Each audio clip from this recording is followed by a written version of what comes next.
You ever just have a wild day that you just kind of shrug your shoulders and are just like, well,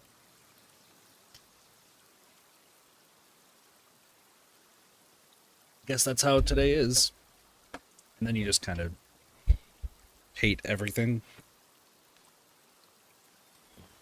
You know, computer, I'm so sorry that you've been like working overtime, but we need to do this. So, holy hell, my right eye has been fucking me up today. All right. Hello. Hi, what up, hell? We're playing Palworld today. Specifically because I just want to chill today. Like, my town Porsche is going to take a shit ton of brain power, so I didn't want to play that. Mario Kart, I didn't want to get frustrated with the, whatever it's called, the Ghost Trials. Like, obviously I can do the 150cc ones easily, the 200cc ones would have just stressed me out. One hell of a day, true. It's in your name.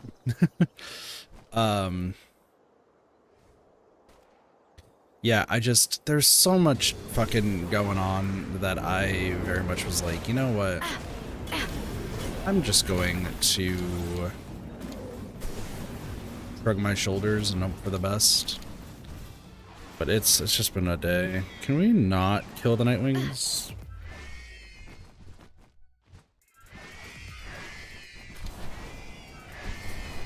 But yeah, I was like, I don't want to do my time at Porsche because I'm gonna have to be super focused. I don't want to do Mario Kart because I'm just gonna get irate to 200cc.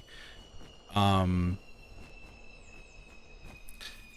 didn't want to start Brutal Legend tonight. That is a... Did I do that tomorrow morning? Is that what I'm doing? I think I'm starting out tomorrow morning, right? No, Saturday morning, because I was wanting to spend like 5 hours starting it off. So, yeah, Brutal Legend is on Saturday. Holy hell, why are my eyes fucking itching right now?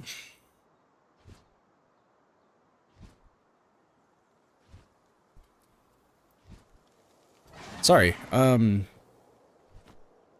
but I also just didn't want to play, like, Dead by Daylight. That was the other game. I was like, because I was playing, one Metal game? Yeah, should be good.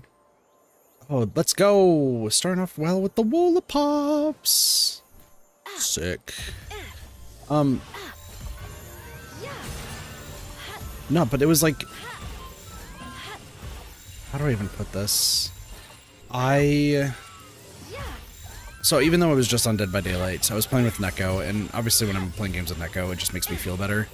So, like, I knew that doing that was going to be fine, but then I would switch to playing as Killer, and frankly, that would have been a horrible idea. Like, beyond a shadow of a doubt, it would have been a horrible idea. What the heck did you just do? Surprised. Cool. Yeah, I didn't want to, like, have to focus today. It would have just been bad. Not to say that the day was, like, incredibly awful, but my mental state was kind of all over the place. Even though I didn't technically have a bad day at work, it was just what happened at work led to... I'm trying to make sure I'm saying this all correctly.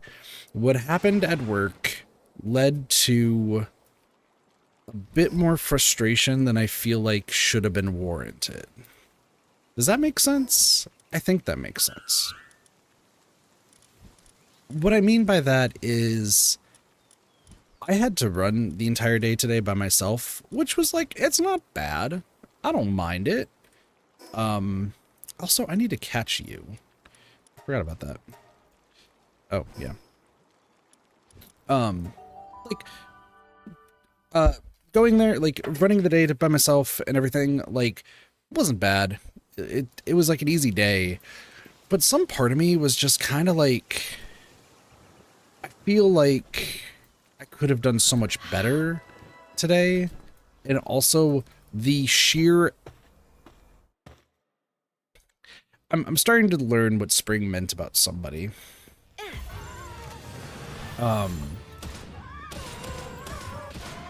Because there was, so since I was just by myself, I told the other department today that like, hey, I'm just by myself today. I'm going to try to help y'all as best I can, but I just want to let you know that I'm going to try my best, but it's literally just me by myself. And I kept getting called, and they kept, like, the person who kept calling me to, like, help them out kept saying they forgot that it was just me by myself today. Which I'm kind of, like, at first I was just like, okay, you know, honest mistake. You know, it's busy where they are, so maybe they just, you know, didn't pay attention, and that's what happens. Hey, I get that. You know, busy days can do that. However, after the 5th time, you know, it kind of gets to the point where you're like, okay, are you just intentionally, like, saying that you're forgetting? Or is there, like, something else going on? Or are we, like, just wanting to be a dickhead today? Like, what is happening? I don't know. And they were just, they're just like, I need somebody from the front to help. I need some, like, management to help, this, that. And I'm like, okay, I'm back here for, like, the 3rd time, and, like, it's just me. I've already told y'all it is just me today. So, like, what is going on? They're like, oh, sorry, I forgot. Can we get somebody from the front to help? I'm like, what do you mean somebody from the front? It's just me. Like, what, how many times do I gotta say it? And, like, I just try to be, like, friendly and everything with everybody, right? Like, I really do. So, like, forgetting that many times, like, it definitely was, like, starting to wear me out. Especially when I have, like, customers. The good thing is, I'm starting to realize that the place that I work has a fair bit of regulars. And these regulars, like, they remember you. Like, remember you. Which I have a story, actually, to talk about that I think is super cool. But we'll get there. That being said, even though, like, they remember me, I think I've made such a positive impression on quite a few of the oh my gosh, whatever you want to call them, like the regulars, that, like, I think I've been getting kind of a free-ish pass on things, which, like, hey, I'm not complaining, but it was surprising. What I mean by that is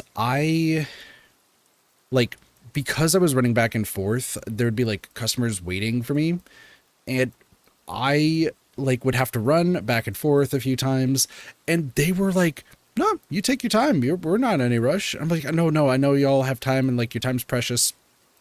I'm like, no, you're good. Hey, if we got to wait, like, an extra, like, 5 minutes, like, so be it. And I'm like, what, huh?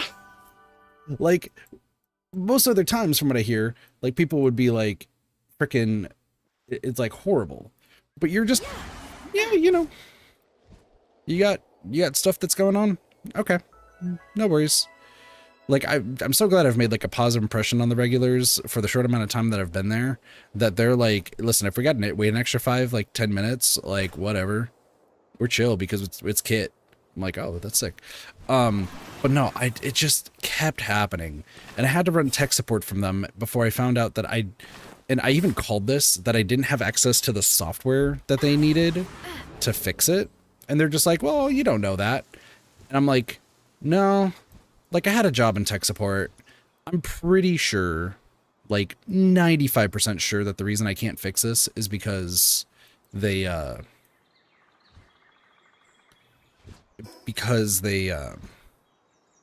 like, don't want people having all of this, like, stuff like that. That's just what it feels like. And they're just like, but you don't know that. I'm like, okay, sure, I don't know that, but, like, previous jobs indicate, yeah, probably something of that nature. Like, I don't know what you want from me. And then I had to fix another computer, which that one was a little bit easier. And then I had to go, like, run around a bit. It was just crazy. And then finally, like 1:30, like 30 minutes before I was getting help, they're just like, oh, you just by yourself today? And that was, like, the last straw for me. I was just like, yeah, I've kind of said that a few times, but, you know, I'm about to get help, so it's whatever. And they're like, oh, well, you did a good job today. And I'm like, did I? Because y'all had me, I've been standing up here running back and forth for like an hour, 30 minutes to an hour. And y'all were getting frustrated about the fact that like I wasn't able to do X and Y. Like, sorry? Okay. It felt so freaking weird. That being said, I did have my day made. I had my day made a few times. The person who relieved me, he's one of the other managers. He was like talking to me, and like I was just asking for like some input on some stuff because I want to get better. And the perfectionist in me is like, I don't want to be like fucking around and like not doing my job. Like I always want to be doing stuff, and today just sucked because I couldn't do shit. He was like, yeah, no, I get that. And I was like, is there anything that I could do better? Anything that you could think of? And he's just like, I'm going to be real, dude. You have been killing it since day one. And apparently this guy is like a little bit hard to impress. So the fact that he's just like, the only issue I had is something that I just didn't even tell you that like how it worked. And any like, if I didn't know, like I would have done the same thing you did. So like, yeah, I get you. You're fine. I was like, dude, sick. Oh my gosh.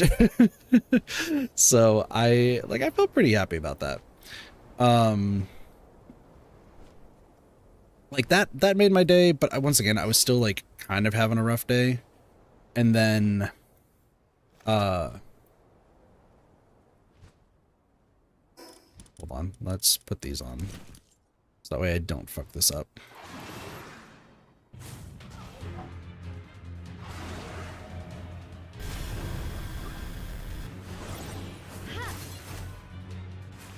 Where the hell did you go? Oh, there you are. Okay, now we dismount as I'm getting destroyed. Okay, Anubis has been gotten. Please do not kill me. I'm dead. I caught the Anubis, though. The Anubis has been caught. I've just been immediately killed as a result.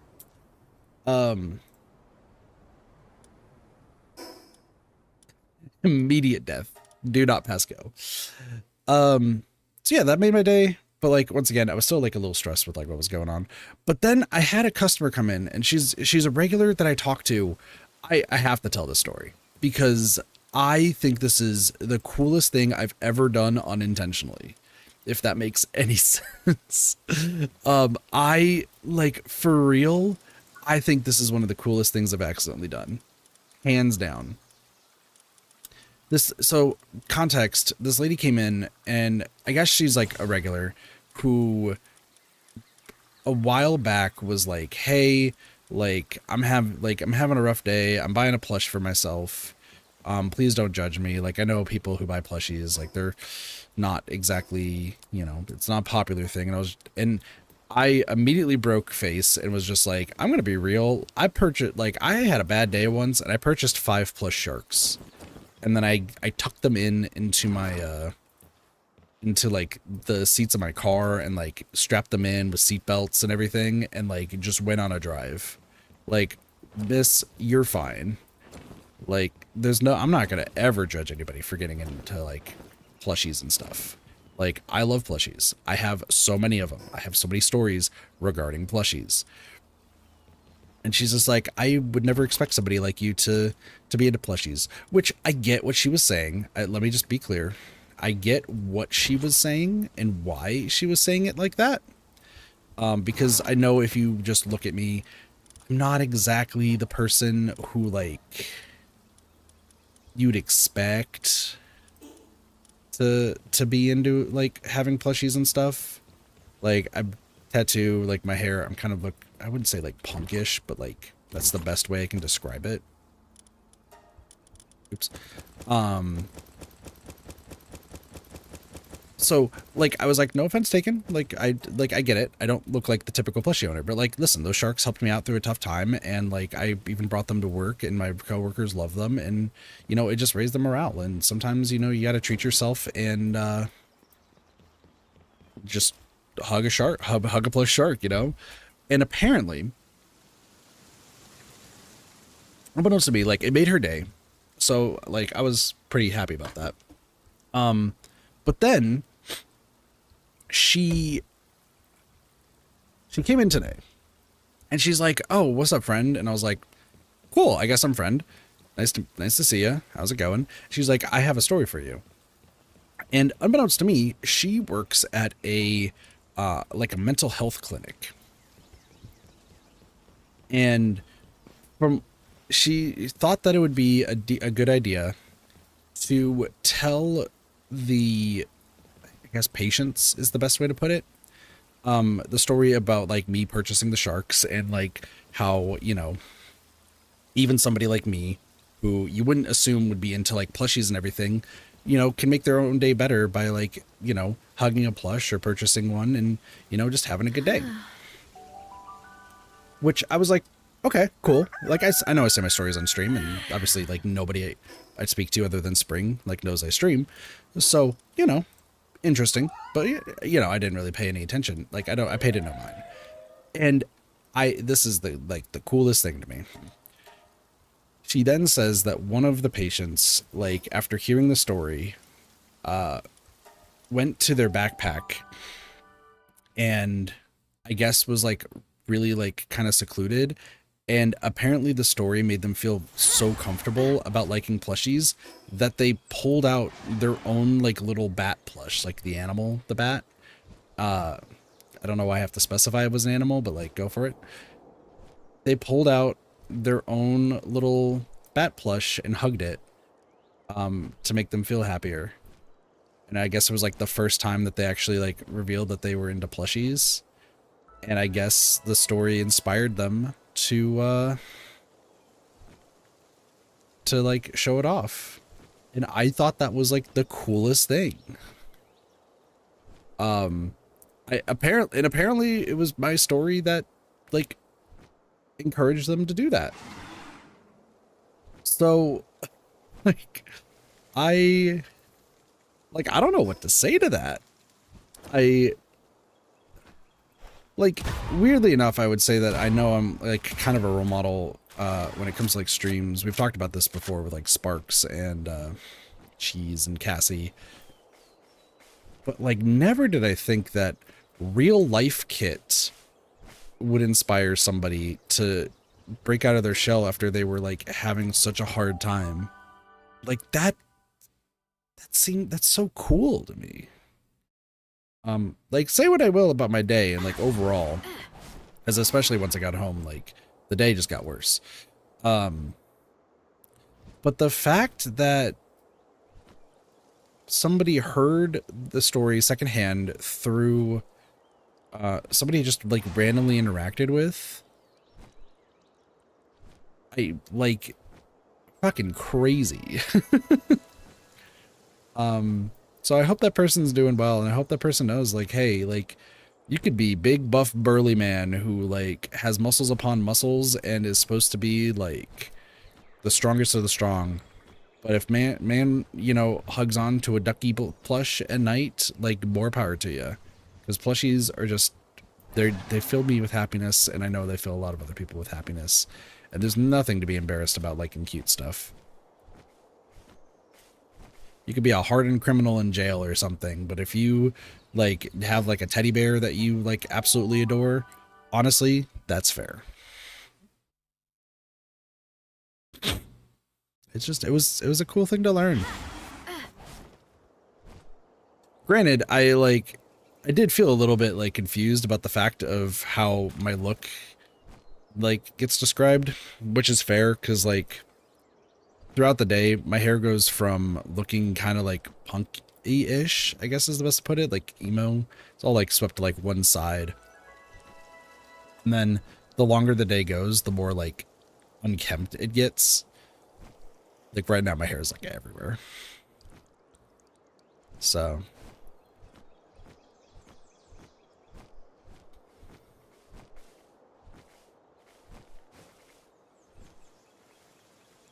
It was a nice, excuse me.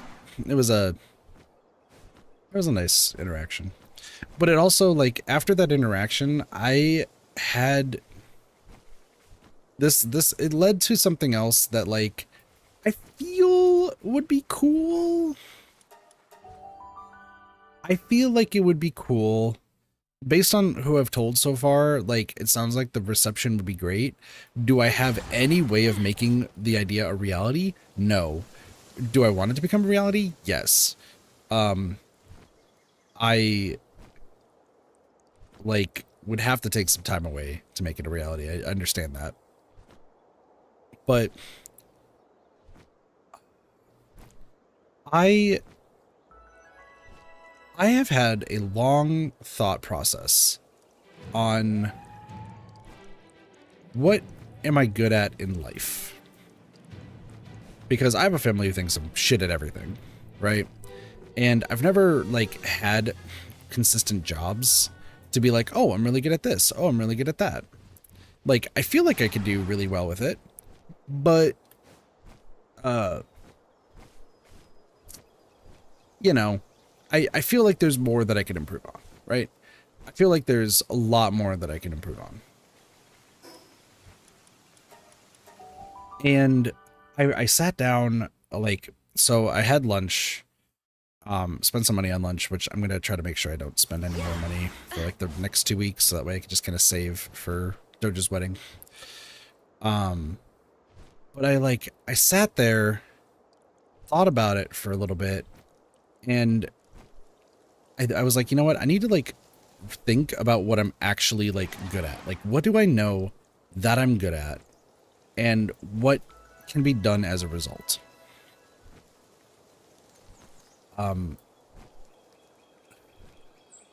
Weirdly enough, and I know it sounds kind of conceited of me to say this, considering that I'm a streamer. Doesn't matter full-time, part-time, or whatever you want to call it. Like, I'm still a streamer at the end of the day. Sorry, I'm just double checking these real quick. I still feel like being entertaining and kind of like an entertainer is something I'm oddly good at. I never thought I would be. But considering the fact that two coworkers of mine who don't know that I stream, who like just see how I interact with customers, and even some customers themselves say that I'm entertaining to talk to, like, and then you have two coworkers of mine that are like, dude, you should be like an entertainer or something based on how I am. Sorry, I thought I just heard the shine noise. Like, that's kind of funny. And to be fair, like, sorry. The reason I got into streaming was because, like, I was only going to be trying to make videos and they were, like, really low quality. But, you know, I had a few coworkers, I was going to say one, and then I realized, nope, it's more. When I was working insurance, that said that I'm, like, such an entertaining person to talk to and, like, listen to, that, like, people would watch me. Considering one of my first jobs was technically in entertainment, like, that's huge. Did I think that I would ever, like, be good at it? No, but, like, I still gave it a shot with streaming, and then here I am, 8 years later, you know, still kicking butt, doing good. And the fact that, like, I thought that I lost that entertaining streak because, like, it's just been so long, and then getting a new job and then having two of your coworkers being like, dude, you should be an entertainer. Like, what? Like, that actually makes me feel good. But I also thought about it more, and I was like, you know, I've been, like, super critical of my own writing, and writing is something that I've always, like, felt super, like, proud of, and I felt like I could do really well with writing. But, you know, I never, like, release it to a whole bunch of people, like, usually keep it to myself. The extent of what y'all would see writing wise so far, other than the scripts that I've done, is there is a very, and I mean very old video on the YouTube channel that is me reading off a story I made for somebody back when I was 18. That was just filled with, like, symbolism and, like, a bunch of research that, I mean, in hindsight, probably could have been written a whole lot better, but at the time I thought it was, like, really, really good. And the people who heard me read it off said it actually was really good and inspiring. And I was like, oh, cool. But the fact that, like, Neko, who has a degree in English, who is the one who's, like, editing my scripts, where I would think that there was, like, so many different things that were wrong and, like, maybe like the content's not good. The only things like I've really been told script wise has been there's like some grammatical like errors and like some like wording errors, but it's not as much as I was thinking, like less than 10. And then content wise, it's good. I was like, what? Even with like, she's editing the Kirby Air Ride script next. And from what I understand, so far it's been pretty good. Which is like, damn, maybe I can do this for threading. So like I once again sat in my car eating a Poke Bowl, which that was my food today, and like realizing like I was like trying to go through like things I'm good at. I'm definitely an ideas person, that's for sure. But like I can be entertaining, which is cool. I can't be as loud as I want to be considering the living situation I'm in. But like once I get back to trying to live on my own, like then I could be loud again, and then we can have a great time. But also like I'm really good at writing. Like I really do feel like I'm great at writing. Like creating ideas and like having them all like stitched together. I feel like been pretty good at that.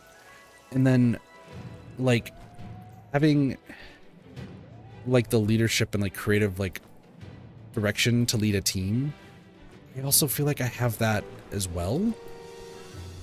So I think I've like officially, as of like earlier today, but and I'm going to say this, even though I've been having a bad day today, with this, it kind of was both a blessing and a curse to like be like, yeah, I got this, because it very much like confirmed to me, this is what I know I'm good at and what I probably should do in the future. But considering what I would want to do in the future moving forward and what I would want to do, it goes completely against anything that my family, like all of my family, would appreciate or enjoy. Which I know I shouldn't be seeking admiration from them considering all the stuff that's going on. But I think I still would like, I don't know, it's still like the mental taxation where they're not supportive in the slightest of like literally anything I do. And there's still that part of me that's like, maybe they can be like a little bit supportive. Maybe they might be like, yeah, Kit, you got this. Good, go for you. You could do it. Reach for the stars. Like the only thing, and I was talking to somebody earlier about this, literally the past few days have just been, when are you quitting streaming and when are you going to be working 60 hours a week? And I'm just like, should I have, like, I don't really want to do really any overtime unless it's like absolutely required. And they're just like, no, like you should be trying to go for like 80 hours a week minimum. And I'm like, no, not even interested. And I think it's just the fact that they just want me to like not have any hobbies or anything and just make a shit ton of money or something like that. But what I came up with is I'm still putting my foot down that I definitely still want to stream full-time at some point, make content full-time, and just make it happen. And having a team that like I can support. Which I want to talk about that actually a little bit, just as kind of like an open message as I usually do. But at the same time, I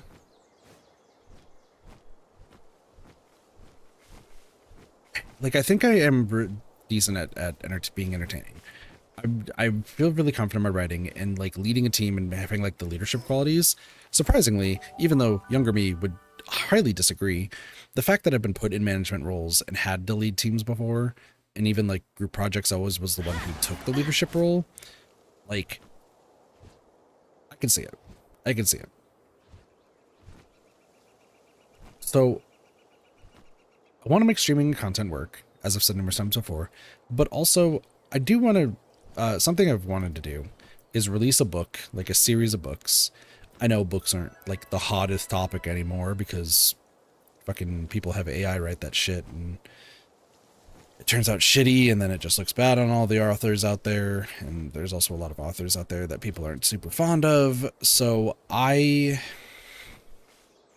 would really like to release a series of books at some point, just to like show off my writing and just make it interesting. Like I have ideas and like books I would want to write, but also I want to make games. And I thought about this because I've talked about this on stream a few times, where I've had ideas for games that I think would be really good if done well, right? And that's the key. It has to be done well. Even if nobody buys the games, the fact that they exist and I feel like they could be really good with all the effort I would put into it, like, I think would be great.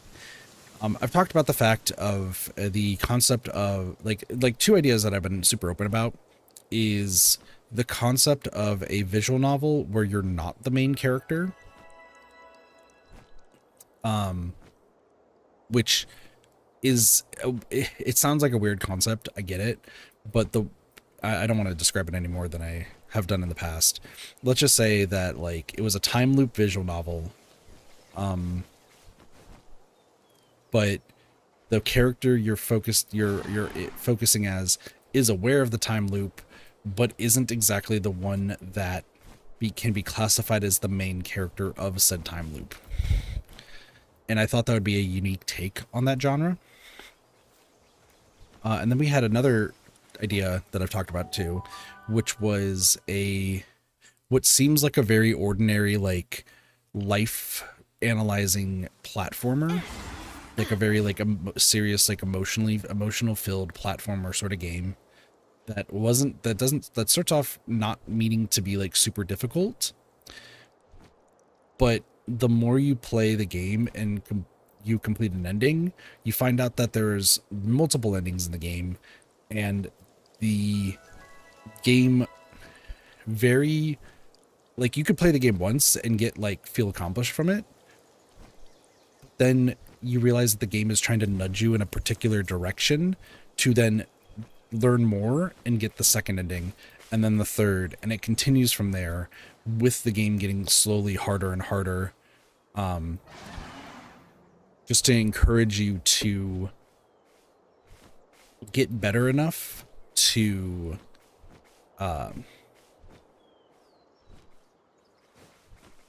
like get those endings and like learn like the story and like the lore behind it.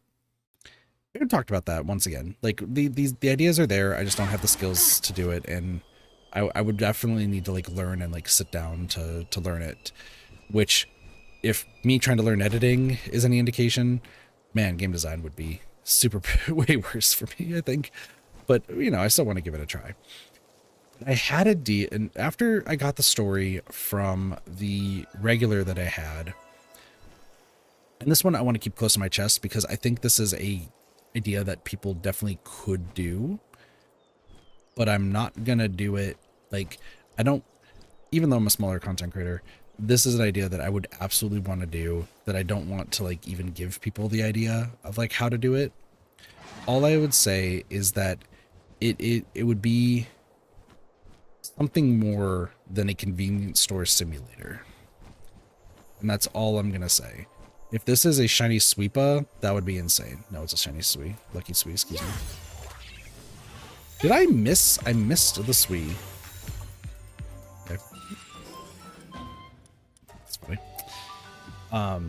But like, let me just tell you, sitting in my car and thinking about the idea that I had for this game, I had already come up with the characters. I already came up with the overarching story. I came up with regular endings. I came up with secret endings, and I pitched the idea to a few people, and they're just like, dude, this actually sounds super sick. And I was like, yeah, but like, the only thing I have to hinge this upon is my writing. Everything else, unfortunately, no. So, but like, and I just thinking of the idea, like I wrote down some parts of it too. And like I said, I don't want to reveal my hand too much, but some of the, like, I have an issue with games of like replayability. Like we're gonna finish Palworld at some point, right? But will we ever go back to it? Probably when there's an update, but like that's really it. I'm not gonna restart from scratch. I don't think there's any reason to. Sorry, sweet. You have like My Time at Portia. Like I'm gonna finish that game and then I'll probably never go back to it, you know? Like once I finally 100% the game, like why would you go back? And I've always wanted to create a game or like play a game, but I think in this case it would be creating a game where there's a reason why you would want to go back to 100%, like after you 100% the game. I think actually the game that does that weirdly the best is Super Mario Galaxy, weirdly enough. Because if you get all, it's 121 stars, I think, in Super Mario Galaxy, you then get to unlock Luigi and then play through the game as Luigi. But it's like you don't really have to. You already beat the game once. Luigi's like slightly different, but now you get to play as somebody else. So if you really want to play it again, feel free. You know, it's like you got that option to play as a different character who's just slightly different, but it's just enough to make the game like unique, I guess. But in my case, for like the idea that I had, it's like once you get like all the endings, you would then like you would get all the endings and then you would lock something that like you could just go back and then have just fun messing around with it. Like I think the idea that I had is when you 100% the game, you unlock essentially an in-game editor to create your own like scenarios.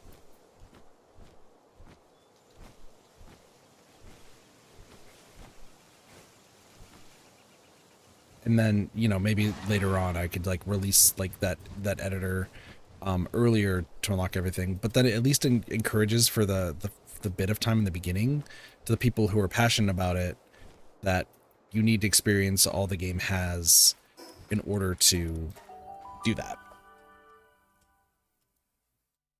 So just some ideas that I was having. Like I really would like to do it. I think my issue, and this goes for editing too, so I have thought about this in length, at length, to be honest. But like I have thought about this a lot. I would like to learn how to edit, right? Because I think that's like going to be the best way to move forward. But I really do struggle to learn on my own. Does that make sense? Like everyone has different learning styles, and I learned that when I was like wanting to be a teacher. That everyone has different learning styles. Like, you know, they have people who they have to be on hands. Some people they could read like follow along in a textbook. Some people can follow along videos. I'm somebody who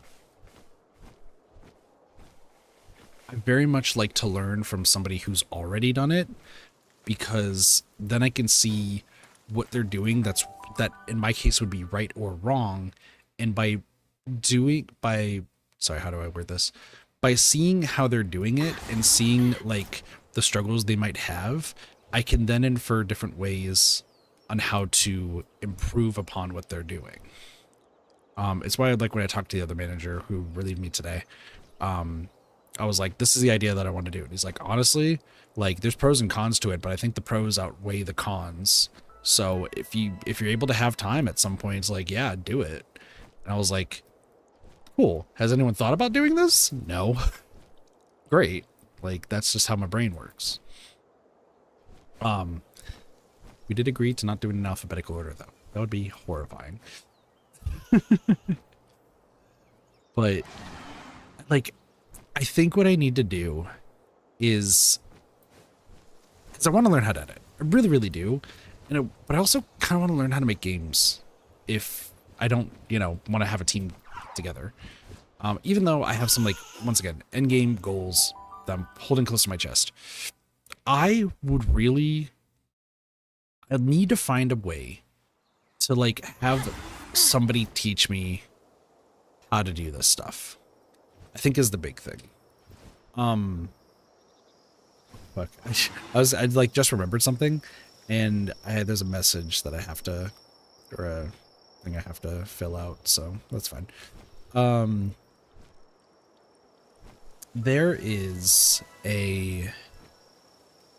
there's somebody in Flora's community who I know I think they've talked about the fact that their background is actually as like a professional editor, and not just like editing YouTube videos. Like I think their background is actually like a Hollywood editor. Because I remember there was somebody that's in Flora's community. I think I remember who, but I don't know for sure.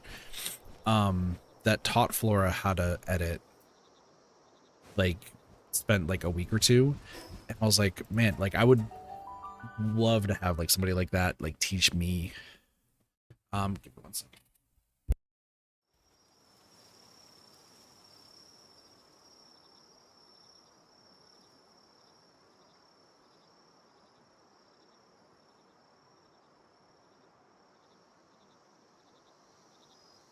Sorry. Got a little sidetracked. But no, like if I can find somebody who would absolutely hi Depresso. If I could find somebody who would like actually teach me how to like edit like that, like I feel like that would be a huge help, because then I'd feel like I'd get in my flow and like go from there. Because once I get the blueprint, you know, I'd be able to go from there. But then, like the same sort of thing would probably happen for like game design, where I would need like an expert in that field to kind of like teach me the basics and everything, and then I would be able to like expand upon it. Like that's the way of teaching that I respond best to, because if you give me a textbook and say, hey Kit, read all, like DaVinci Resolve, like that's their way, where it's like, hey, this is a really good tutorial and I've been reading it everywhere, follow it like step by step, and like it's good. Like I understand where it's good for people who like to read and like follow along and do exactly what it says, but to me it doesn't click. Like it really does not click when I'm like reading through it and like following bit by bit, because like I would have questions on, well, wouldn't this work better? But you can't exactly ask a tech or tell a textbook, hey, would this work better? Because the textbook's not going to respond to you, unless you're probably tripping off on drugs. Like if you're on drugs, probably the textbook would talk to you, and you know, then you're opening up a weird old can of worms. But if you can get through it, like, but there's some people who learn perfectly through that. They follow along step by step and they're like, cool, I'm a freaking master of the software because I followed from step 1 all the way to step 13. For me, like I'd rather have somebody like teach it to me, because I still feel like I get things wrong even when I'm like reading through it. For crying out loud, I've fucking failed at making mac and cheese because I followed the instructions wrong, even though the instructions were laid out clearly in front of me. Like, you know, these things happen. It's just something that like I have thought about, you know? So I want to look into, I think there is a class that I could like sign up for around here, that I don't know if they teach Adobe or if they teach DaVinci. And, you know, there's some people who are like definitely self-taught, and like in the streaming space, I've definitely like self-taught myself all of that stuff. But in like the actual using of the software stuff, like I still feel like it's best to learn directly from somebody where you can ask questions and like they would respond from you. Respond to you, excuse me. So that is where I'm at right now. So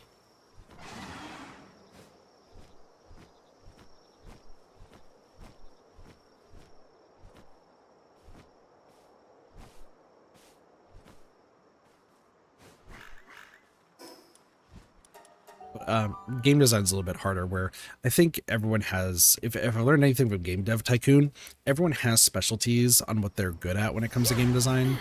With video making, right, you can just be a jack of all trades and do really well at all of it. Sure, that works. But in terms of like game design, like you would need somebody who's really good with like the coding aspect of it. You need somebody who's good with the assets, good with the art. You can be great at all of it, but it's a lot easier if you have people who specialize in like different things. And I know that my skill set is really good with writing, which like you feel like writing is kind of like a not as useful skill. But trust me when I say this, I was talking to a regular who was a teacher who was just like, man, it sucks how like everyone's reading comprehension and writing skills are like falling. And I'm just like, do you have a class that plays like a bunch of video games or something, or like texts? And then she was like, yeah. Like, point out to them that a lot of games require reading and some require writing, and you need those skills if you want to even be better at those games. Like, they're basic things that you wouldn't think of why you need to be better at it. And the fact that there's a generation, my generation right now, and the generation previous, who want to try to use fancier words, you know, you kind of need to know what those words are now. Because my generation and the generation after mine really want to be like, I want to show you how smart I am. Let me start saying all of the words. It's like, I mean, you don't need to.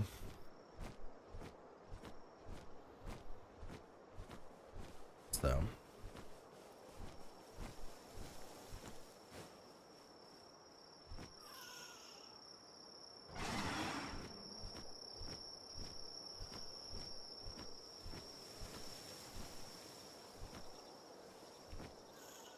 You know, I did watch, we talked about this actually a bit ago.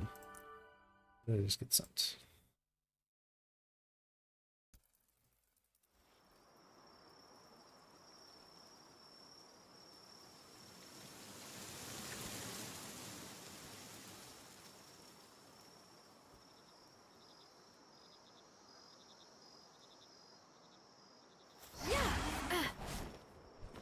Red Bunnies, trust to level 10, let's go! What was I saying? No, there was a video, we talked about like game theory a while back, and I haven't watched game theory, like any of their recent theories ever since Pat left, because like they don't really intrigue me. But like, according to, there was a video, it was like combining all the data from like across every single game theory, food theory, film theory, and fashion theory like video, like who wrote the scripts, how their writing is, like how it all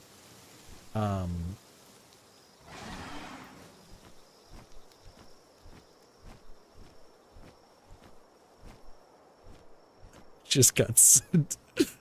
I just got sent. If this person's in chat right now, you're fucking insane for what you just sent me.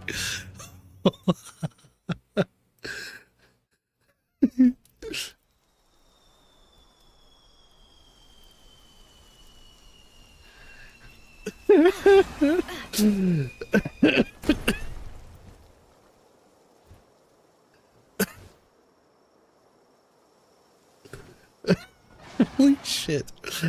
Sorry. I don't. No, hold on.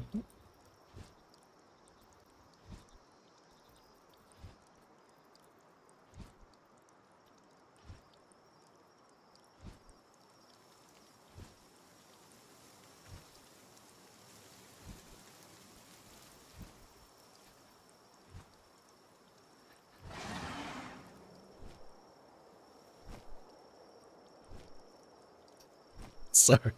The thing I just got sent is crazy. Where was I? Fucking, I don't even remember now. The message I just got sent just completely derailed any logical thought that I just had. Game theory video, right. So they were like analyzing all the data, and it really seems like all of the, like, because Blasty was saying that game theory like super fell off and like has not been doing good view-wise, but like looking at the views they're still getting hundreds of thousands of views. Sure, they're not getting like millions upon millions with like how MatPat was there, but they're getting enough like to where it's still sustainable, that they can still be like the company, right? And looking at the data, the writing hasn't changed. Like looking at like how everything is written, and like kind of going through like all the videos that the data analyzers, I don't remember what like the specific YouTube channel's name was, but they would like went through everything and like talked to, I think his name is Tom, about it. The guy who now leads like game theory and all that. Like it very much shows that like a lot of the scripts that are written, they are really like the same across the board. There are some people who are more positive, some people who are more negative, some people who ask more rhetorical questions, some who don't. And it was interesting to see like kind of behind the writing process and what they write, where they're like, we have to write like across the board at an 8th grade level. And there was like one person who they like write at a college level, which wouldn't work for those videos. So they were discussing how they had to like kind of teach them the best way to write to appeal to like the general like 8th grade audience, which would be, you know, the new generation that they want to like keep introducing to game theory. And then that way people can understand, because that would be like, I think they didn't say it explicitly, but I think the implication was to get to the most amount of people, you have to find the common denominator of intelligence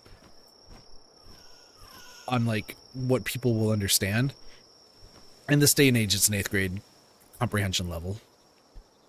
Like anything more and you start losing people, which is horrible to say that for the average like person, like the median is 8th grade.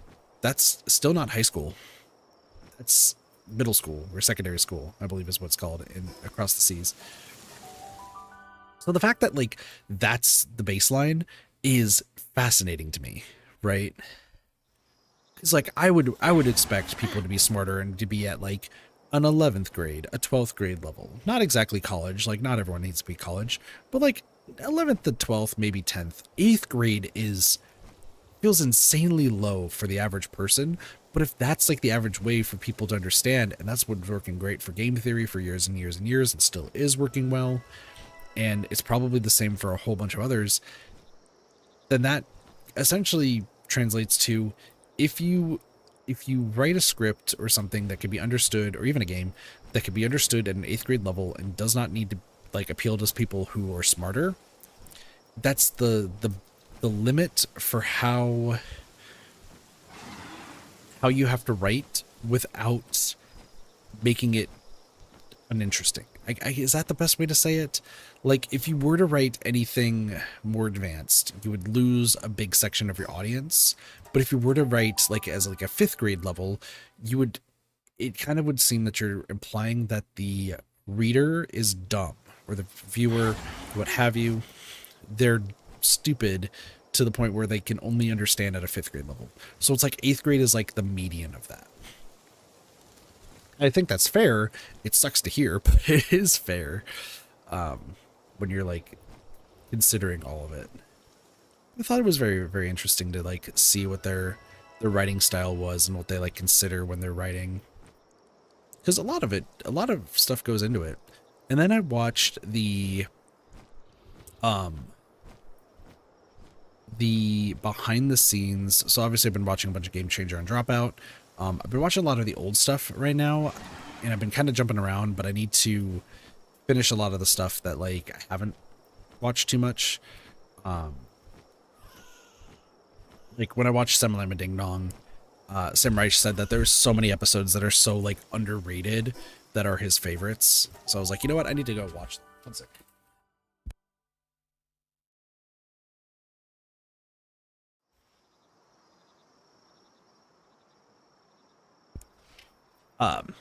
But I rewatched because it's just one of my favorite episodes, which is One Shot, or One and Done, I think is what it's actually called, but I call it One Shot. Where it's Zach, Ellie, and Demi. They have to pick like challenges from a menu, and then they only have one shot to complete it. And one of the writers for the show, like in the behind the scenes, because I haven't watched behind the scenes, so I'm starting to. They talked about the fact that like writing and scripting for the episode was like surprisingly easy, because they have to write in a way that's not only to be understood by the audience, but it also has to be written in a way for the contestants to understand, right? Like you have the comedians, the Dropout cast, who, like, once again, they're playing all of these games on or most of the games on Game Changer for the first time, unless it's a Game Samer. So because of that, like, they're completely improv off the cuff, whatever they say. But like Sam Reich and like Ash, Nico, right? And like people behind the scenes, they have specific things that they like need to say or like need to point out and get like specific directions. And like the writer had to come up with like all the different challenges alongside others to like what challenges they needed to perform and what that would look like and what needed to like be brought up. And I'm like thinking about that. I was like, yeah, you know what? There is like, you don't realize how important I guess I've always known because I've had an interest in that career path for years. But for the average person, like, you wouldn't realize how important a writer is for like even an improv show. Because I consider their other show, which is essentially a Game Samer. It was a Game Changer show that was turned into a Game Samer to an actual show called Crowd Control, where technically, yeah, you have a writer who has to like go over what specifically, like, there was a lot of improv, sure, but they need to have the general direction on where this is going to go and what to say potentially to particular like people who are in the audience, you know? Whether there's a mini game, they need to come up with that so that way they have like an idea. And then there's also the directions of like the people backstage on what they need to do, where they need to go in specific ways. And that's not something that they have to do on the fly. That has to be pretty pre-planned out, you know? Like, hey, how long is it going to be before the alarm goes off to let them know that they need to stop doing their improv stand-up routine? Okay. Is there like a specific beat? Is a specific time? And you have to make sure that like whoever's manning the alarm understands. So you have a writer who's like making sure that that's like theirs. Like, hey, after 2 minutes of the set, sound the alarm. Even, but like make sure that the 2 minutes it's right after a joke, right? And like that, there's so many like little intricacies, and I always like really appreciate that stuff. It's why, once again, like I think of like scripting for a video game, and I'm thinking of like, not only do I have to like talk about, oh, there's like this situation that you could do, this situation, here's this like maybe little Easter egg that you can do. That would be cool.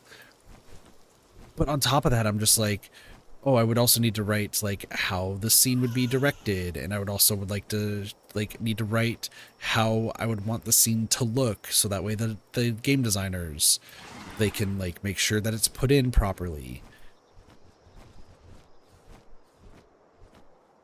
There are some people who do it a little bit backwards, I understand. Like they create the scenes first and then like the writer goes in and like just ad-libs it essentially. So that way like it's already there. But like I feel like the more efficient way to do it is, hey, like this is what the scene is. Here's like read through it. Okay, you understand what the scene is? Perfect. Go from there. I think one of like the games that actually is written extremely well recently, that I can think of off the top of my head, that would be good to know. Which is going to be surprising I'm saying this, I guess, considering the fact that I rarely have played said games. Is Five Nights at Frickbear's 3?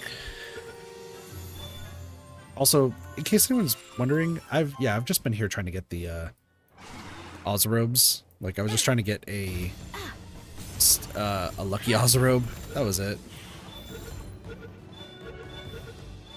Wasn't trying to do anything crazy. But sorry. The oh, excuse me.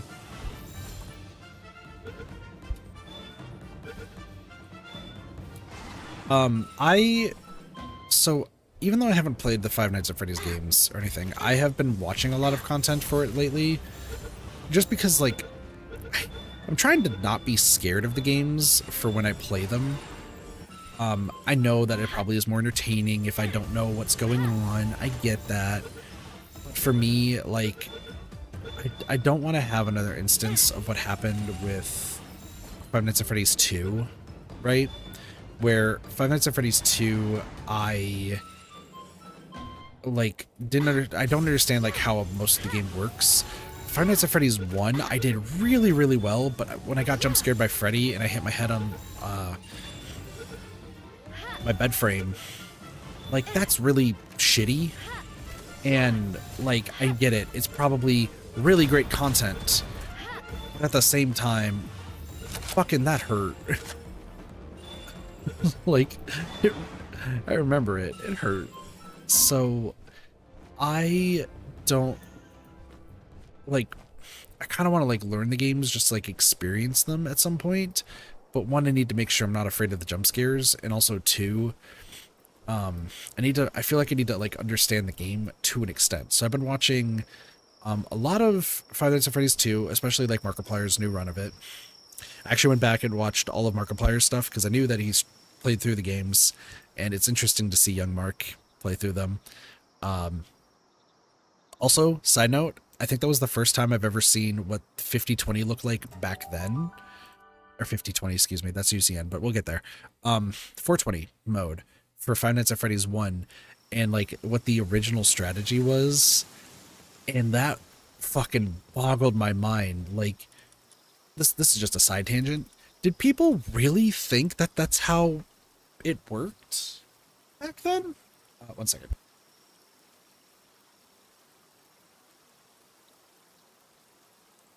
Sorry. Like, there was like, it was like having a door down, and like like you had to constantly check Foxy. It was like always making sure that the right door was down. And yet you have me, who's never seen the game before prior to me playing it. It's like I didn't really have too much interest in it. I knew what it was, but like that was it. And you fucking have me playing it and already piecing together how Freddy worked. Like, you're telling me that that some random fucker named Kit pieces together how Freddy worked, and then proceeded to just have a fucking easy time doing 420 mode, even though he's scared shitless of that sort of stuff. Like, really? That just seems, I don't know, that just boggles my mind.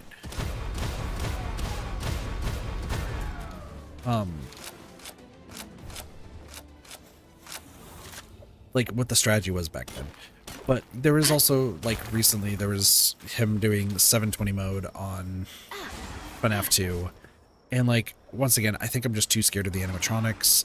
I've watched and then I've now watched like a lot of Astral Smith stuff for like the FNAF games, so like I understand how like UCN works now, and like a few other of those games. But I've been watching Frick Bear's 3 content, excuse me, recently, and like, not trying to what am I trying to say here?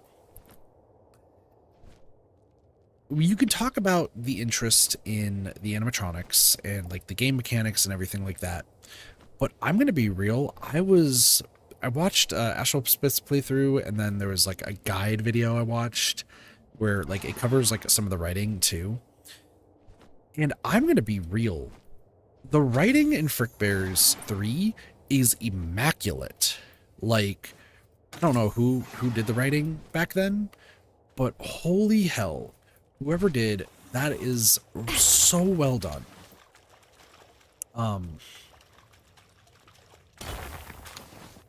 like the story stuff is interesting. You got like the characters that they're trying to portray.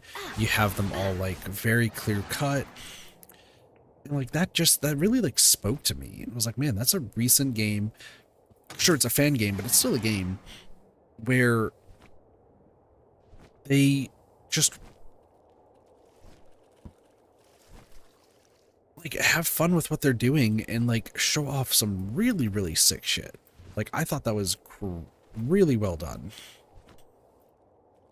Now, you know, later on I would go and like watch like how the game worked and like how the different animatronics worked, and I get that. There's stuff there.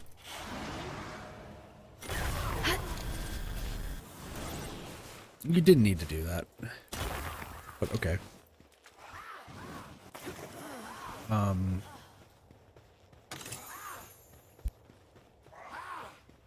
like how they're just killing the sleeping people. Good job. But no, it really did speak a lot to me on how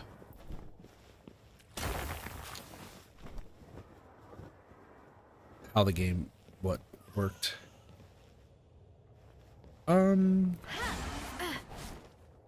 I back on the glasses.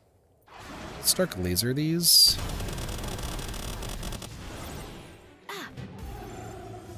Hold on.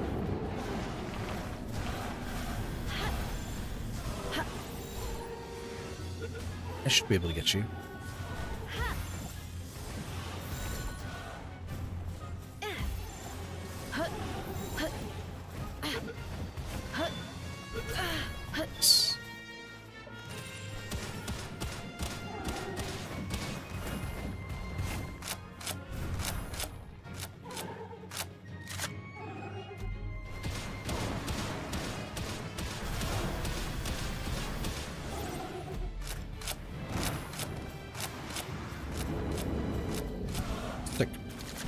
Good job, Helter Skelter. No, I think the game is done really, really well. And like, it actually makes me like, I never consider wanting to stream fan games and stuff, just because like, I don't know what the, 1 second.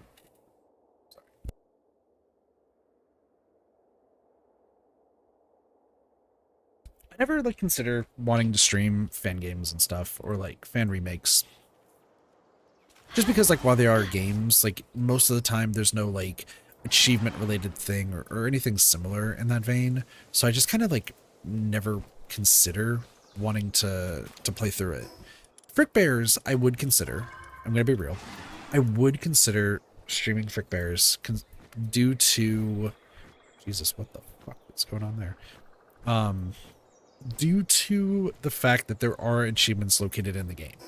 That being said, the notion that there is hidden achievements still I would classify as part of 100%, but then that there's one for Infernal 47 makes me really not want to play the game, because that is a that sounds like a fucking nightmare that I just don't want to really deal with.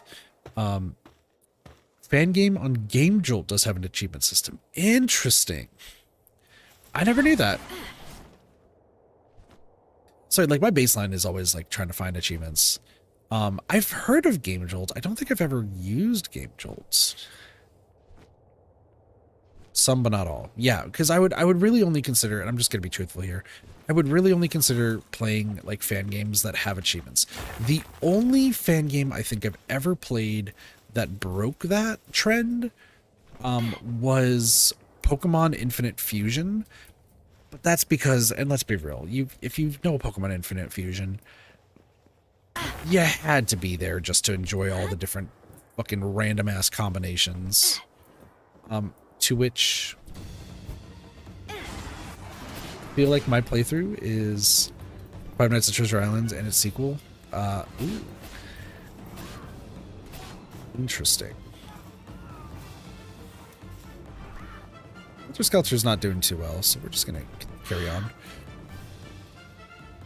Yeah, I would, like, I don't know, I would, if I want to play some fan games, like, there would have to be an achievement system somewhere. Okay, so, question, do I already have you? Yes. Okay. So glad I fucking wrote that down. Pokemon Infinite Fusion. When I streamed that game, I streamed it as just, it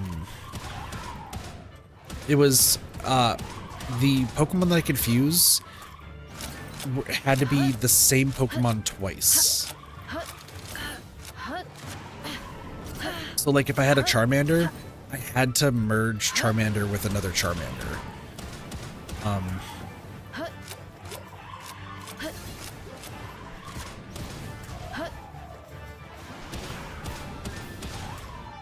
There we go.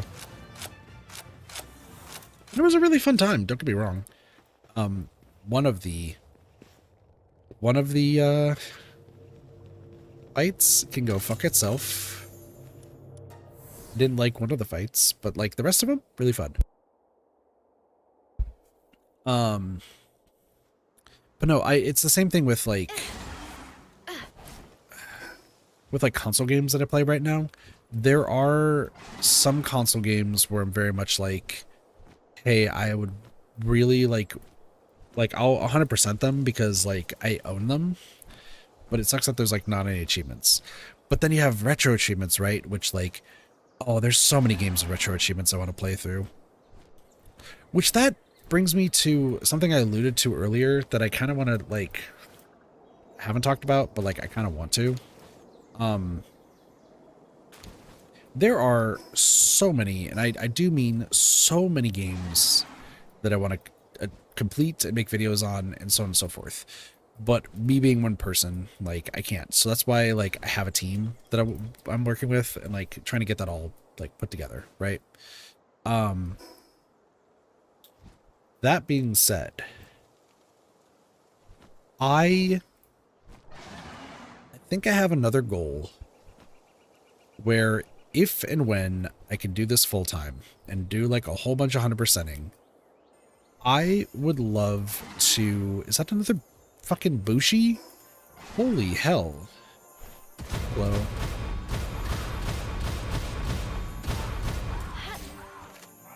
This is bad.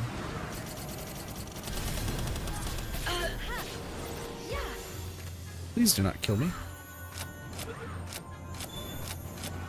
This area is terrifying because like I've lost a few luckies to this.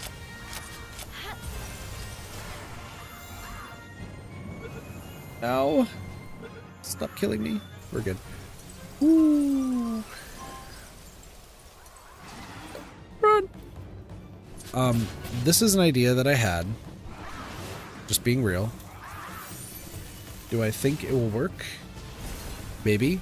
Did I press the literal worst wrong thing I ever could have pressed? Please do not pull up while I'm flying away.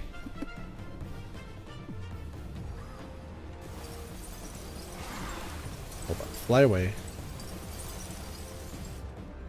I gotta go to Task Manager now. Because I think I accidentally pulled up something that I shouldn't have. Accidentally clicked on Outlook.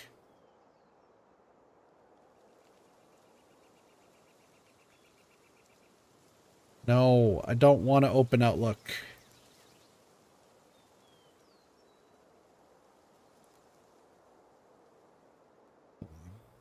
Outlook was there for a second. No. Stop. Okay. Stopped it. I have an idea. Where I think... And once again, I understand if this is a really fucking dumb idea, but just stick with me here. I would like... How do I even say this?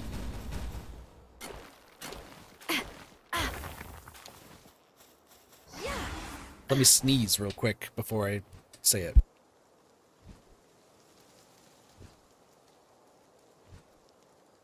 God, it sucks like freaking having allergies. It's the worst fucking thing.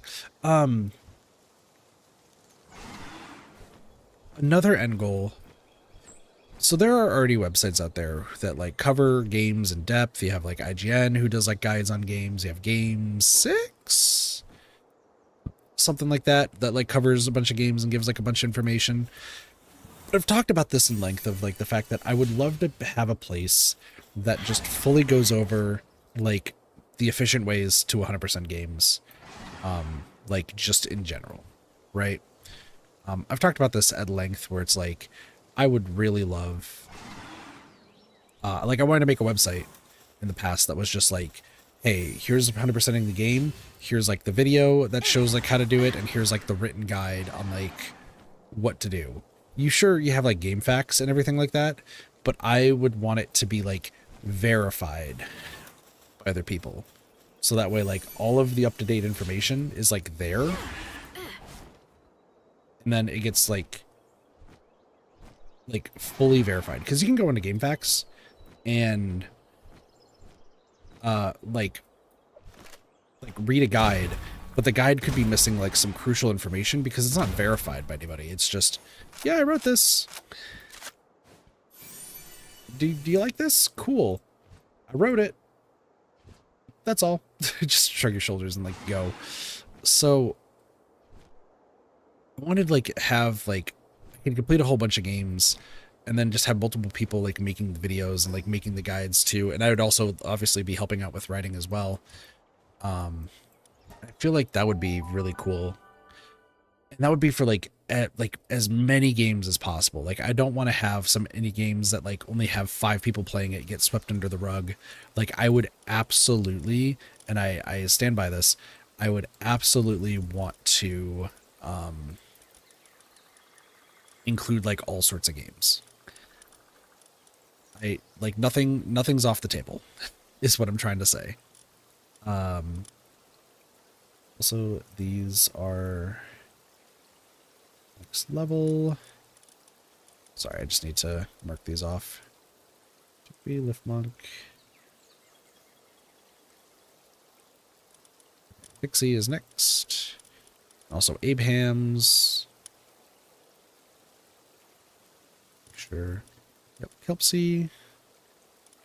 Rib Bunny. And then Flapper Flaps goes right here. Right now I'm just trying to get everybody to the max levels, so we'll just kind of go from there. Helter Skelter will help out, so that is fine. Yeah, I think my one of my end goal dreams is to really just full send a lot of the like just 100%ing all sorts of different games. I really do want to do that.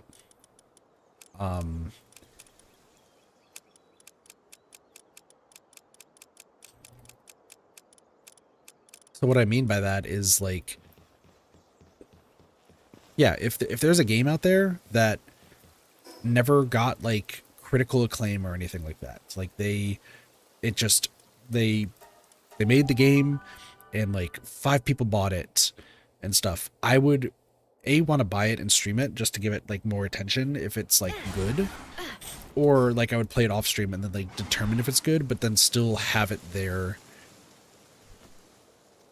to show how to 100% just in case, you know? Like, it's a very ambitious idea, don't get me wrong, but I really do want to do it. Goddamn nose.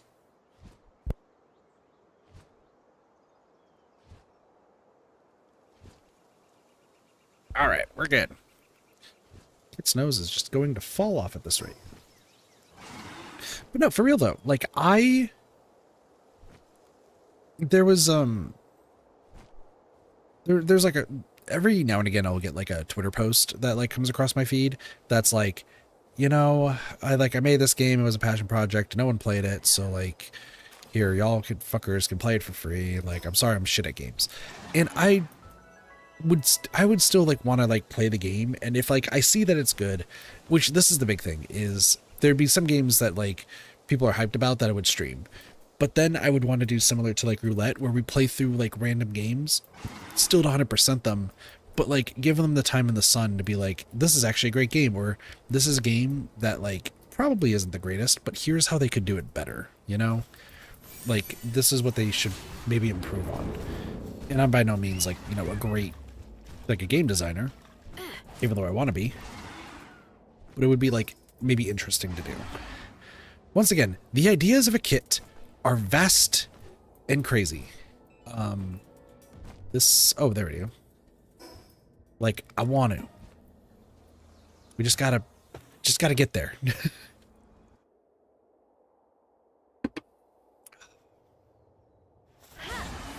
It's why, like, I take every single game recommendation super seriously, because you never know what you're going to like, right? Like, I stayed away from Life is Strange for a very long time, purely because I didn't think it was mostly for me. Interesting. Okay. Excuse me?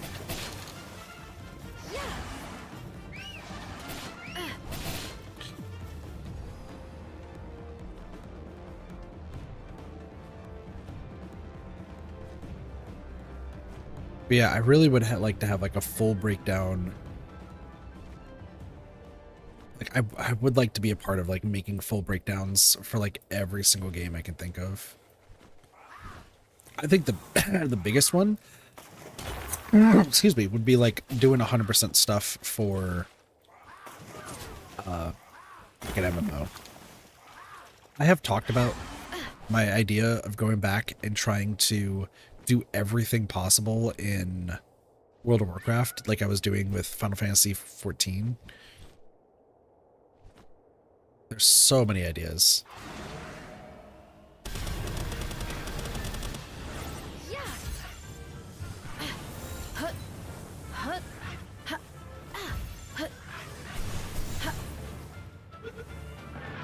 What's your scuts? Are you good?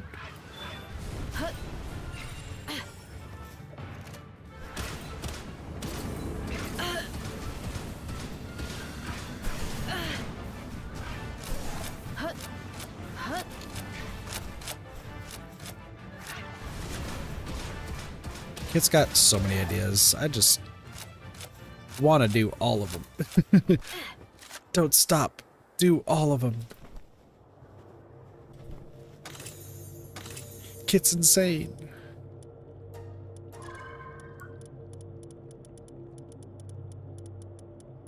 But it is what it is. Okay, a Suzaku saddle. Lumba. Make a snowman. There is a pal that I am missing for eons. I don't know what it is.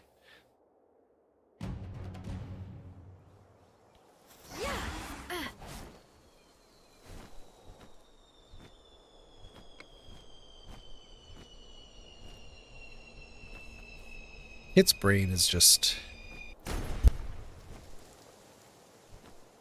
heavily ambitious, wants to do all of the things, and will probably try to do all the things anyway. These are... You know what?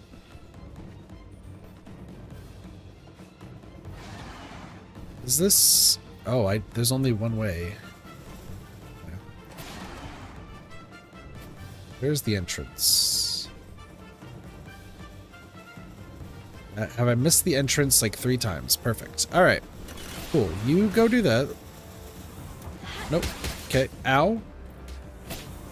Still ow.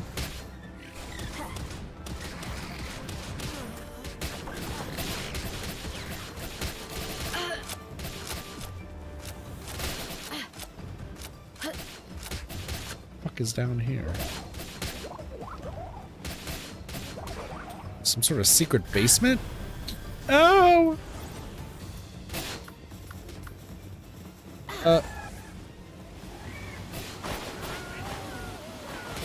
I don't know what's going on, but Vegetable Ray is doing the Lord's work right now. What the fuck is going on?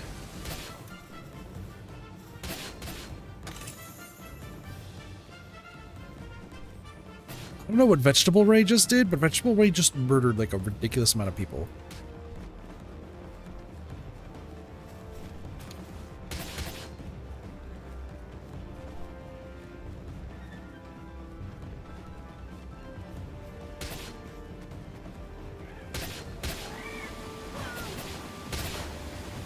lot of stuff is happening.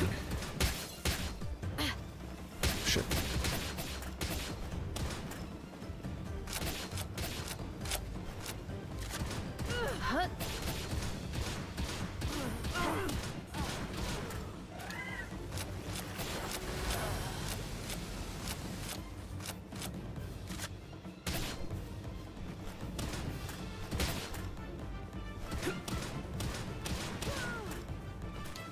I don't know what's happening, but Vegetable Ray just won at everything.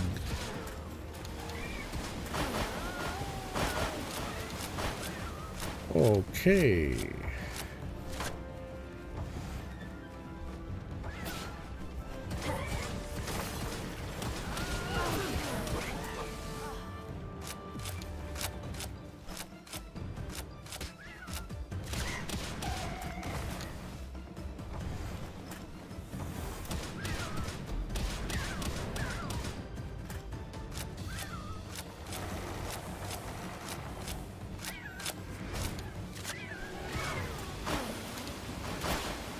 Dude, this is insane. What is happening right now?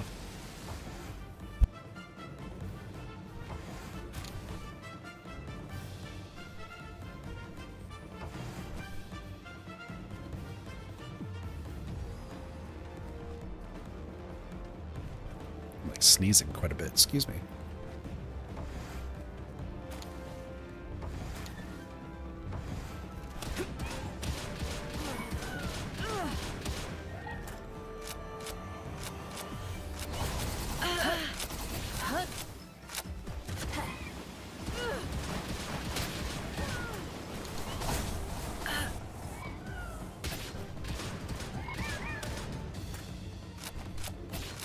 Holy shit, there's another Jonin.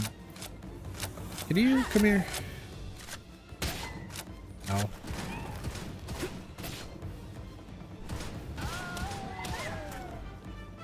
I am surprised that this is working. Hello, Shrimmer.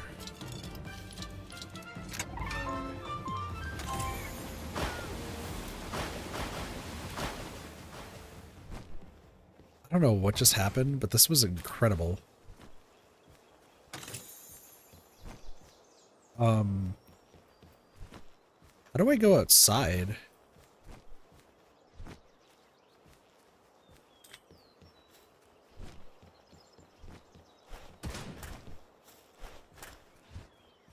Oh, he's open. Cool. That was incredible. That person's head's stuck.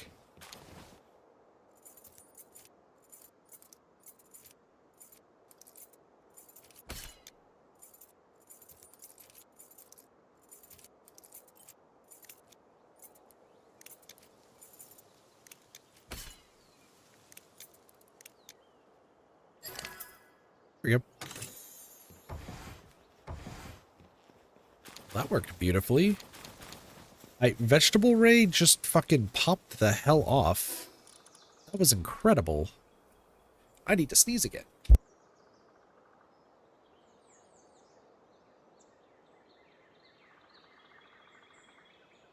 Ah, my nerve. One day my nose will not be bad. I'm gonna be real. Helter Skelter, you're dropping the ball.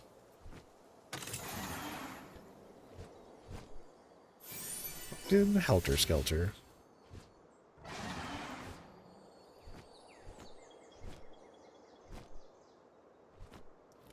Well, we'll work on them later. The hell, Zephyr Luxes look so good. Tokos. I haven't read any of these journals in a while, so I think I'm going to do that. I don't know who Saya is. We'll figure that out later.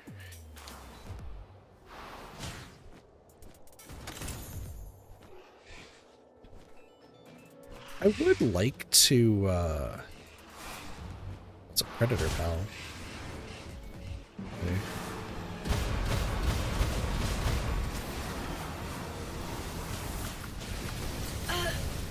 Oh, being assaulted.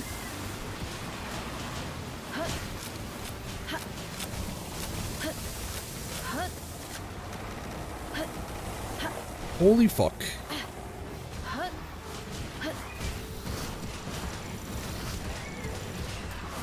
Grab it and go! Grab it and go! No! No! No! No! Don't do it! Don't do it! Don't do it! Don't do it! Fucking fly! Oh, that was funny. That was terrifying, but that was also really funny. Just hear the beeping of freaking horrors beyond comprehension. No, stop. Thank you. What did you do at school today, dear? Well, I got laser beamed in the face. My vegetable rays kind of cracked. I'm going to be real. I was not expecting that at all. We should be doing more towers, by the way. I know I should.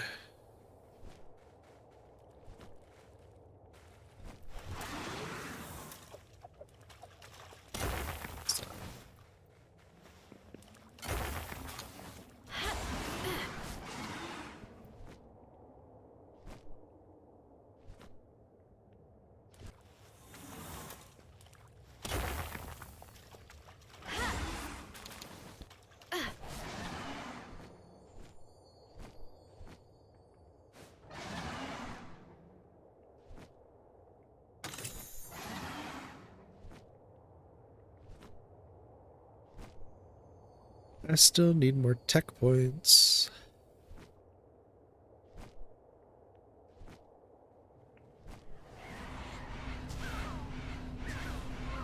Oh, the Moraiths are killing things. Is this where I came from? Yes.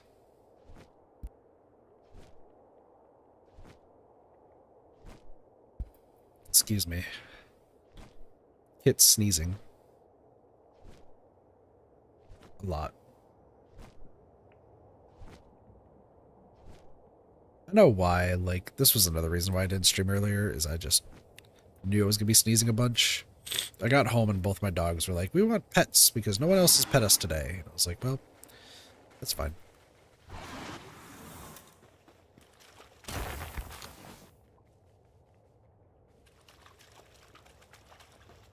Should actually take some medicine. I think I have some medicine around here. After I do this next fight, I'm gonna go really quickly to grab some medicine. Supply drop initiated. Unfortunately, I'm inside of a place, but that's fine. We can catch one of them. Hold on. Catch you, or you, or you. Oh, one of you woke up. Oh, two of you. Okay. I caught 140 different kinds of pals. Let's go. I did it. Dude, ancient tech manuals are not what I want to see.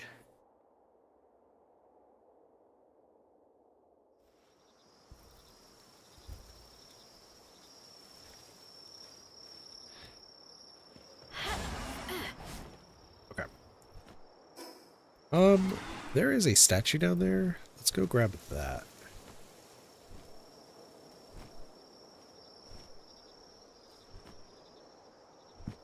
Sootsiers. Hellzephyr Luxes. I mean, if I get a Hellzephyr Lux, we'll be sitting pretty. I do need to get a few other things. Wicks and Nox. Azamoons.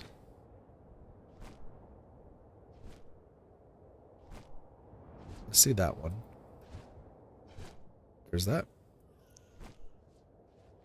See if I can get the rest of these to level 80. Grab.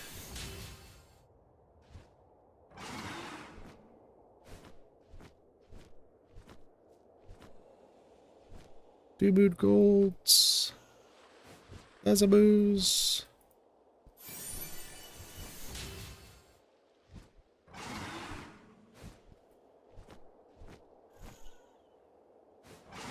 Bushes.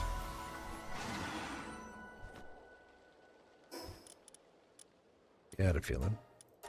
I was like, I feel like I have a whole lot of stuff. The Hell Zephyrs are murdering things, so that's fine. I should go and do the next part of the ice area. Feels like just the right thing to do. Let's go drop these off.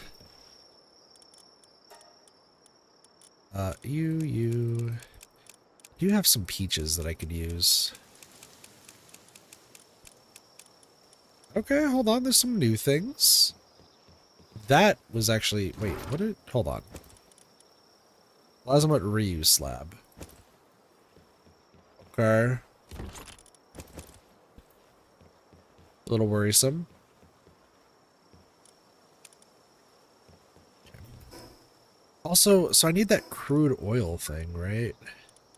That's like the next big thing that I need. Yeah, the crude oil extractor, but we could do a high pressure one.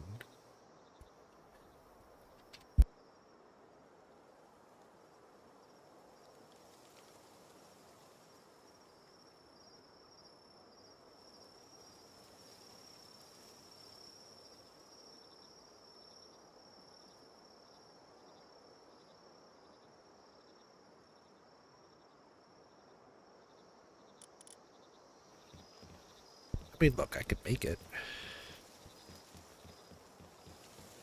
So there's that. So I should make another power generator. Electric egg incubator. Don't care. Ancient hatchery. Kinda care.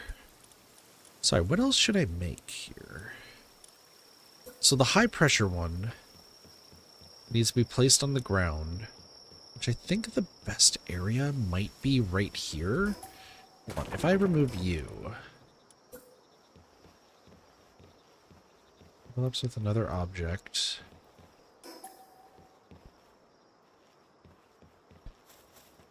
Wait, couldn't I just do this right here?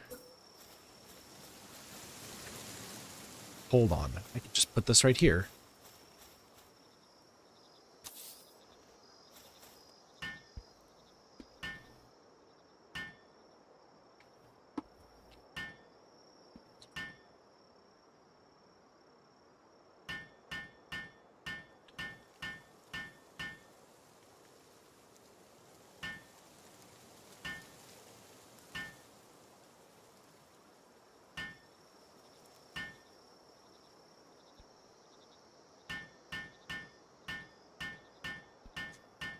I mean, this works for me. Forgot that I have this entire area down here. Okay. So now I need somebody... So here's the other thing is I need electricity. Why does it say that this is... Okay, whatever. Other... Well, we can make a snowman, and let's just be real. If I'm going to put the snowman anywhere, we're hiding a snowman under here.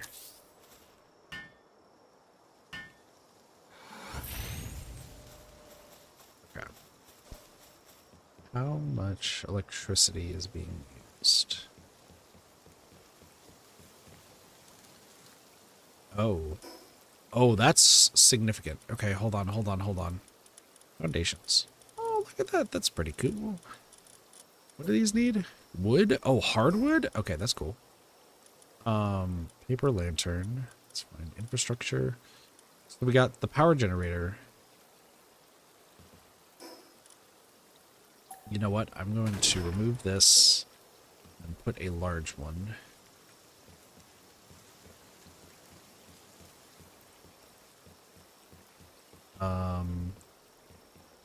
I'll put the large one right here. And then put like 3 more accumulators.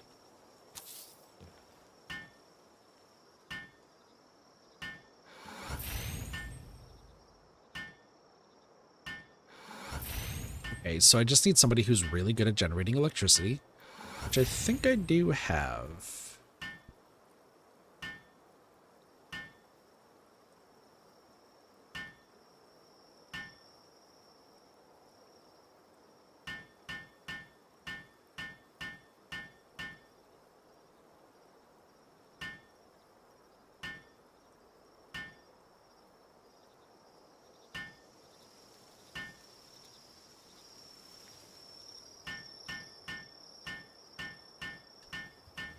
mean, we're doing great.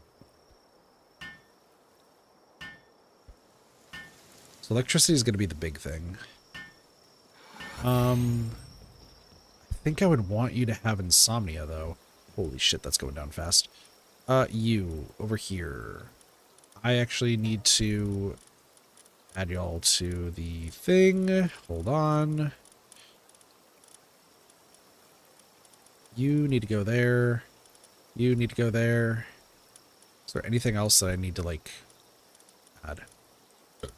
Probably not. We'll figure that out later. You need to be added. Okay, so where is... Not you. You. You're actually already level 10. Oh, pop off. Let's go. Actually, hold on. Nope. Get Frog Senpai. I'm gonna need you real quick. You, hold on. You, I would like to make insomnia. We'll add insomnia. Cool.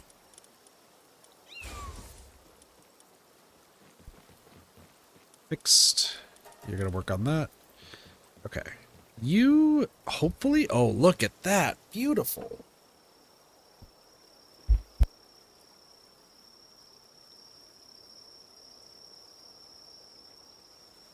Oh, this is perfect. Okay, well, you're going to be stuck here for, like, the rest of your life, buddy, but, like, you know what? Pop off.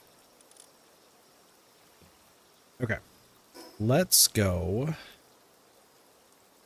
north. Did I put everything away? Yes.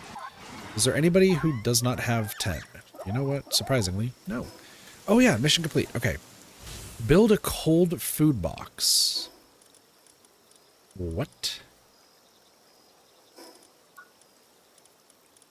A cold food box.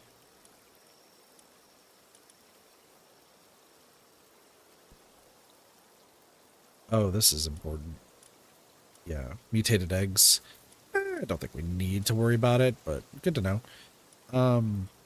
Alpod? There's so much stuff I still need to get. Cool. Okay, cold food box. A feeding box that can be kept cold. I mean, I don't think we need it. Columbus saddle. That's a Ragnarok. You're Suzaku. Cool. I'm looking at this. Is it palladium? I can make a bunch of that stuff. Okay, you're doing great. Keep it up. So there's still this entire area that I need to check out. But I think what I want to do is just go up here. There's 2 dungeons I still need to check. And then a whole lot of other areas. Let's go see if I can do the dungeons first. That would be worthwhile. Supply drop. Hello. I'm on fire.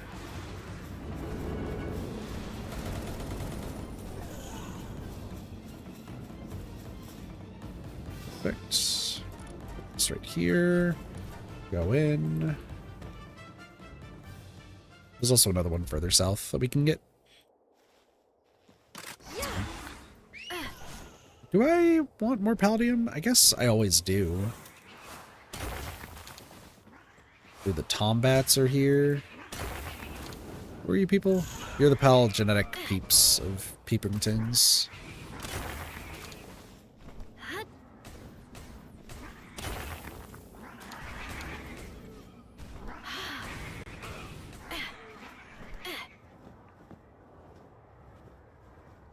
I feel like there is stuff. Whoa. I feel like there is some things that, like, I need. I don't have yet. So probably figuring out where to grind that would be nice. Palladium's really good, though. We always need palladium.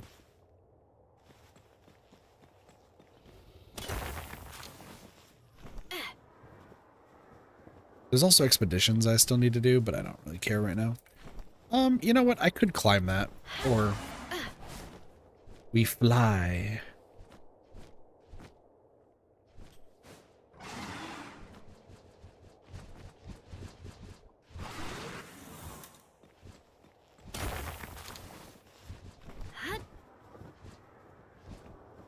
Where did I come from? Didn't know I could fly. No one on earth can fly. Boy, I should have known. Didn't know I could fly. No one on earth can fly. I don't remember the words of the song, but it's a great song. Before the things you said, we all do.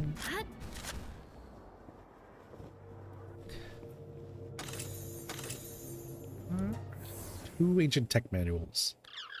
I need more. Okay, so there is an idea. The question is, do I want to skip to get something? Laup Moon Crysts.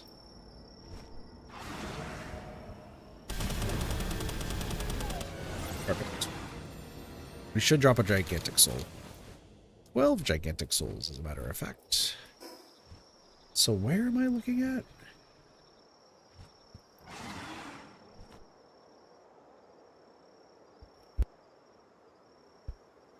Like how I said I was going to go get some medicine, and I just proceeded to not do that at all.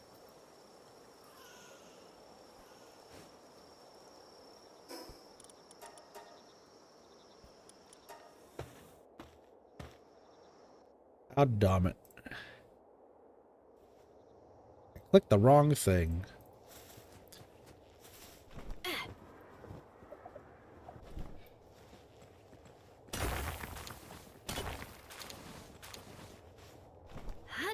Purple flowers. And that's a chest. I had a gold key already. That's funny.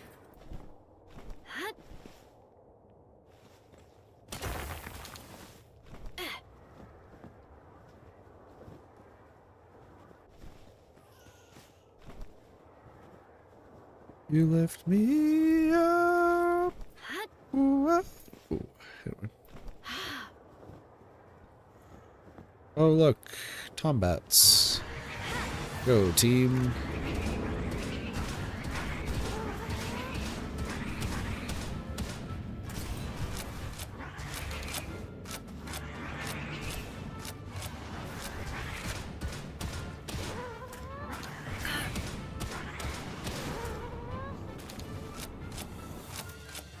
Everybody level 80? Let's go. We're chilling. Listen, after I've updated the settings for this world, I feel great.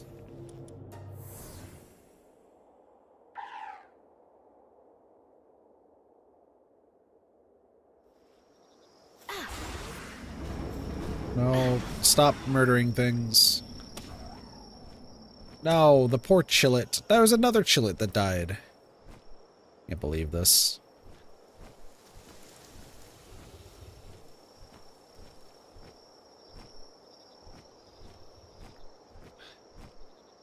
Back here, let's switch the pals out.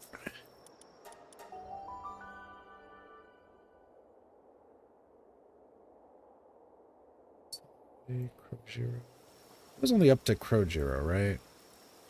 I don't think I brought a herbal. No.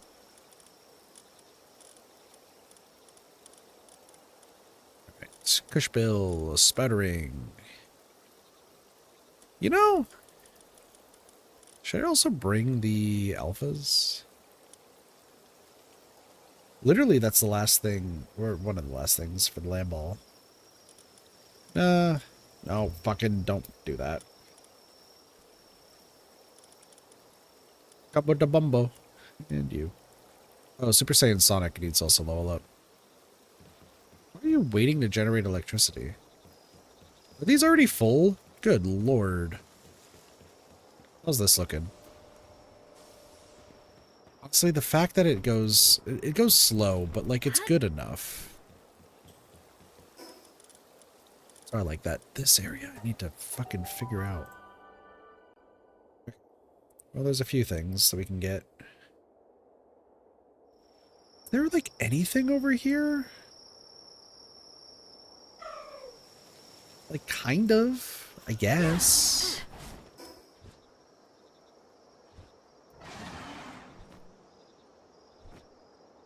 Also, why are the Lot Moon Crisps sleeping? Aren't they supposed to be awake at night?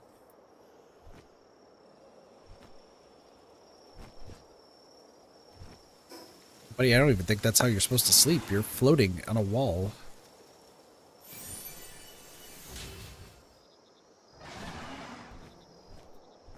Physics.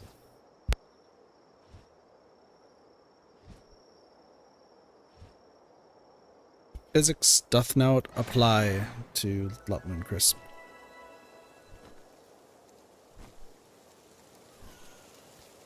And gullets. Alright, what do we got around here?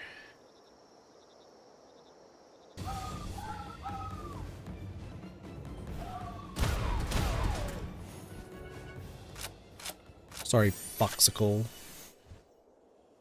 Applied Gathering Handbook? Really? That's what we get? That just seemed like a waste of time. Not gonna lie. That's just darkness. More wraiths? Do we have like a lucky Moraith or something?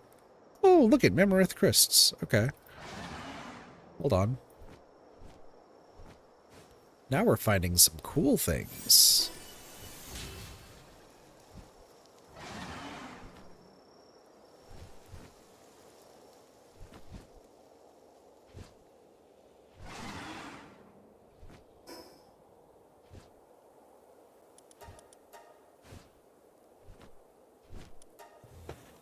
Okay, I have a question. Do we think we can try to win the whatever it's called, the arena with a lamb ball, the chicken, and a Kativa? It's like cracked to all hell.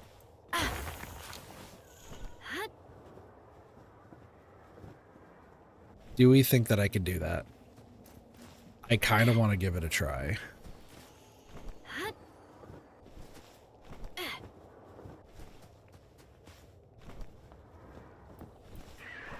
Yes, I have the strongest pals ever. We're going up against a guy who has a lamb ball, a Kativa, and a Chickapee.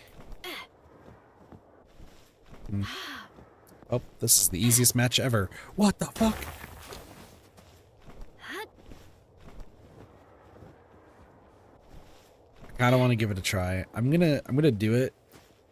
After this dungeon, we have 2 more things to grab, and then we can teleport out. And then I'm gonna go to the arena and see if we can do that. Because that would be so funny.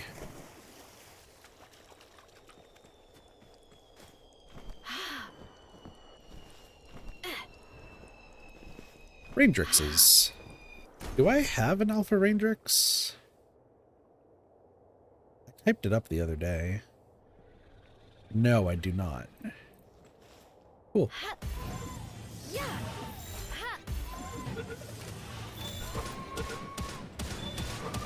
Alright, cool. Got one. Raindrix. Nicely done.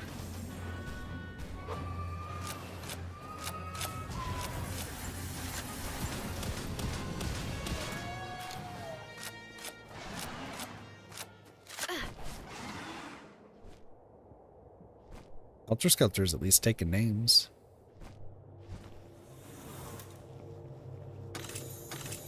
I will have the strongest.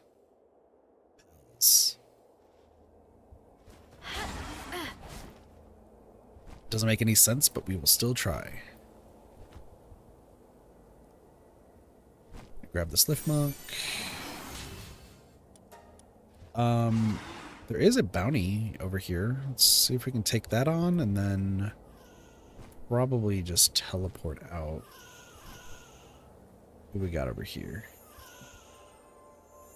Somebody's lucky. It's a Pull-a-Pup. Oh, hello. Hold on, I need to catch this real quick. What are you doing?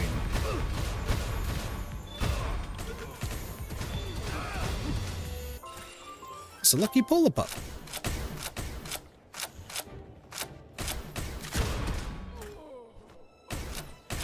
Whisk, who's a kidnapper.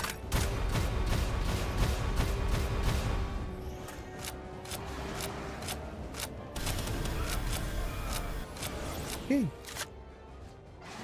Nice. We somehow got a lucky polar pup from that.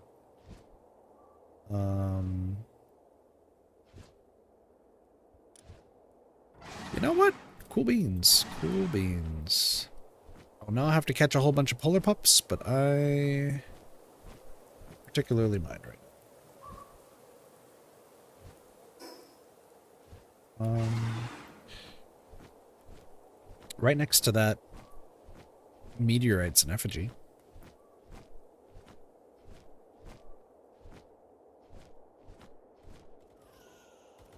Bushies. I'll catch more of them later. Like, oh, see you later. Where's the effigy? Down here? Yeah, there it is. Get you. Fly away. It's still nice to see that we are getting some new luckies throughout everything that is happening. I will have to, you know, work on that a little bit, but that's fine. That is fine.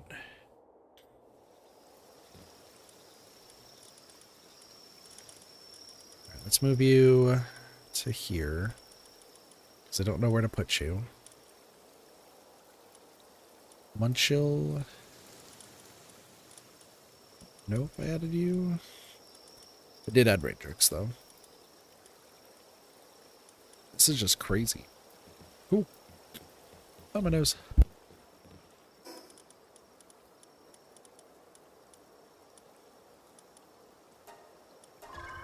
I don't know if I should be using those ancient tech manuals, but I'm kind of just doing it anyway.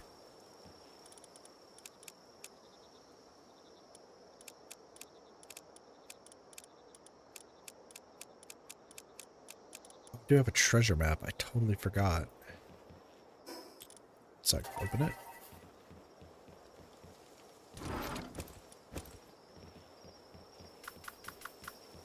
Okay. Really quickly, we're going to go to the arena. I'm going to see if the squad can actually take on the other squad. Okay. So real quick. Lamball, you, and you. Let's see how well they can do this. Challenge. Diamond. Okay. What is this? Revival potion. Interesting.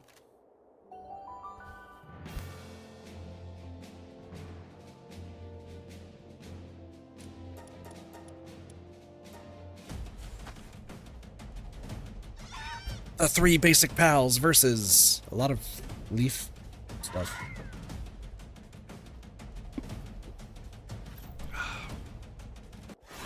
I believe in the team.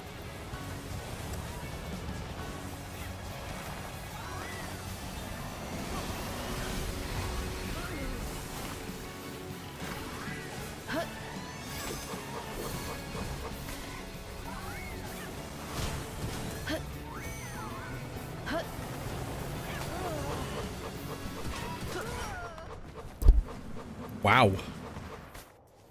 I mean, that went decently. Reached silver rank in the arena. Let's go. Rank up. Let's go. The team is doing great. Also, I need to change maybe some of the attacks real quick.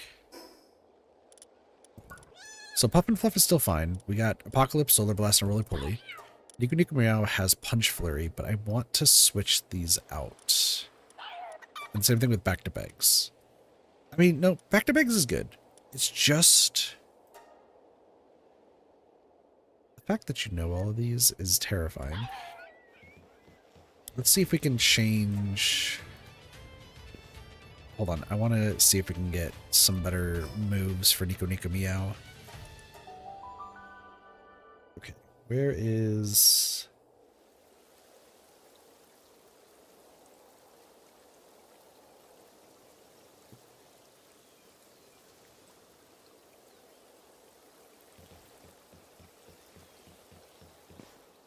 Don't need dark type.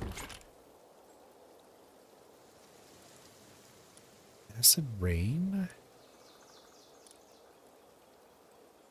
I was gonna like type up a whole bunch of stuff, but it didn't. Try lightning.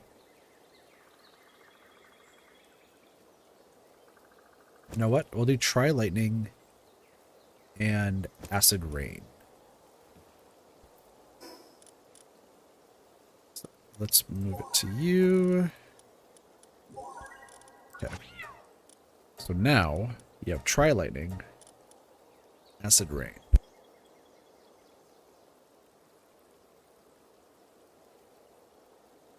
This is a horrible idea,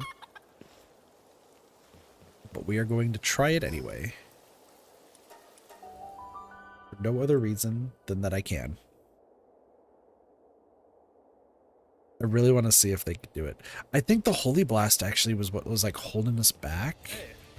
Okay. What other stuff do I need to get from you?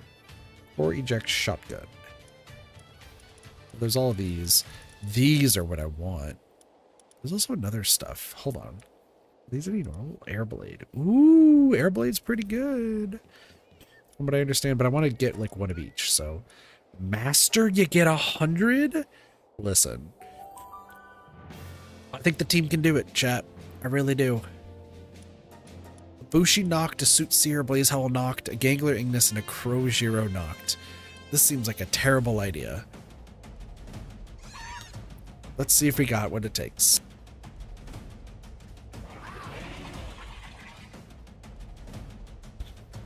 Go team.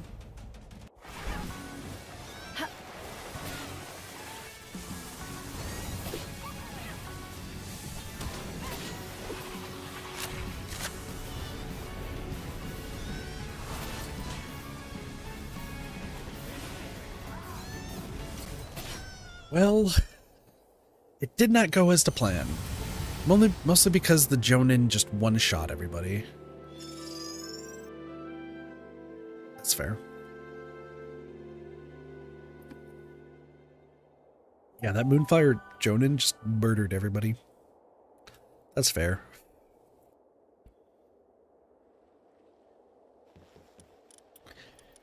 Listen, they tried their best.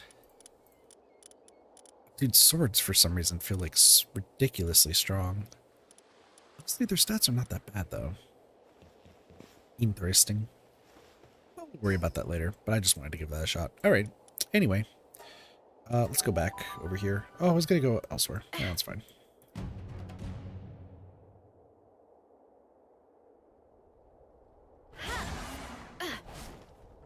To the western direction we go! We still have to find that runaway researcher, so...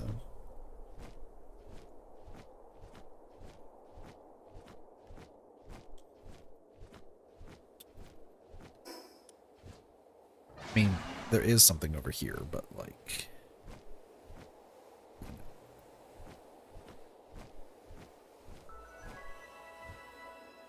Mine shaft. Interesting.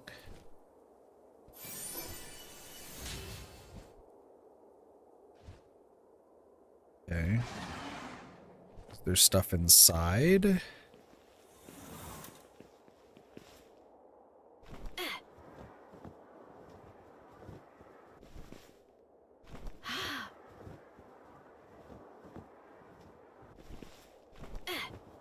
What do we got? Okay. I am the person you will have to... Okay, buddy. Seriously? Islander's tool belt.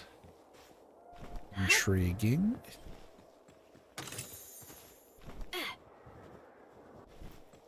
Interesting. We are getting quite a bit of money.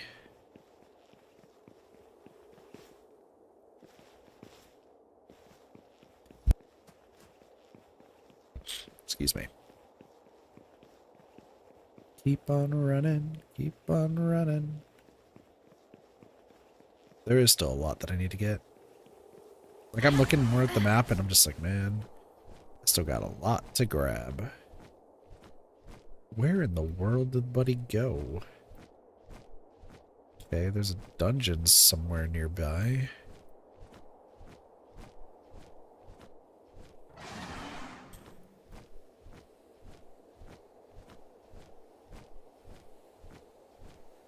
Is this the dungeon? It is.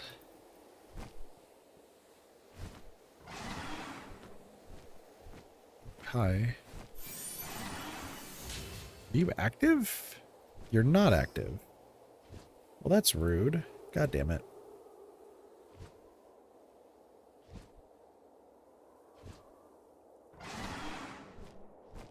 Where did this guy go? Okay, apparently the tower is up here, so I should probably just go real quickly to activate the tower.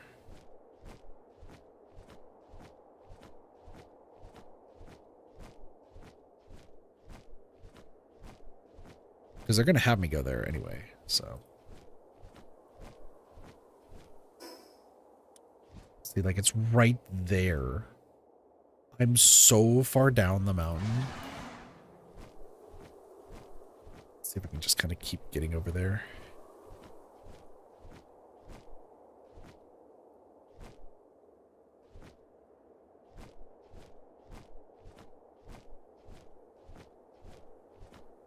Why is there an ore rock just randomly there? Okay, hold on. Let's just land. Let's just land. See where we are. We're getting there.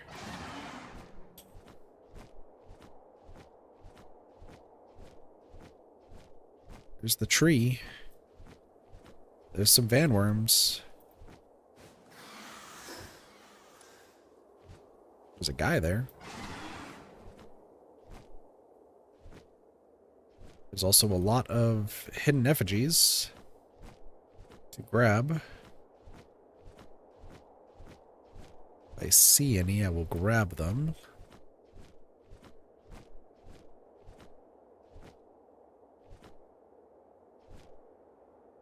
Like, you're just gonna need a flying pal to get up here, huh? Hello, are you a black marketer? One-way wanderer. Okay. What's up? Made it all the way up here? Then I guess you already know what's waiting just ahead. Yep, the trip down. I got so caught up in the climb I completely forgot about the descent. My pack's too heavy, my legs are shaking, I can't take another step. I could really use a Wumpo right about now. The strong pal is able to stomp through snow like it's nothing. If you find one, please let me have it. I'll trade you something really special. Okay. Maybe.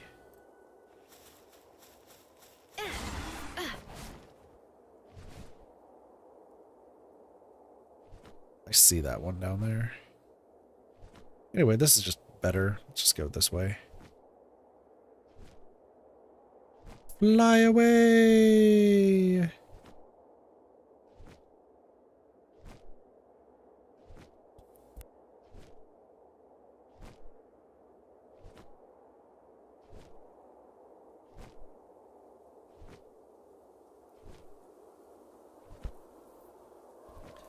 I can fly twice as high. Oh, we're just falling. Good thing there's no fall damage on this guy. Whee! Sculpture just breaks every single bone possible.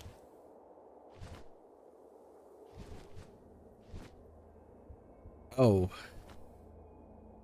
There's a predator Wumpo right there. Yeah, we'll just murder it real quick. Good job, team.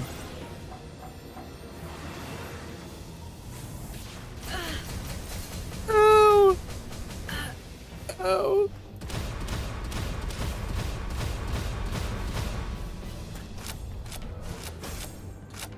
Oh.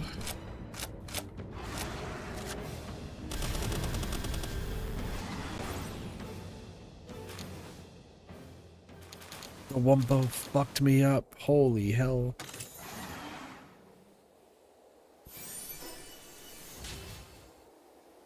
That Wumbo showed up specifically to just cause pain. Oop.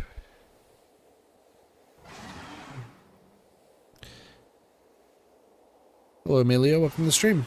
How's it going?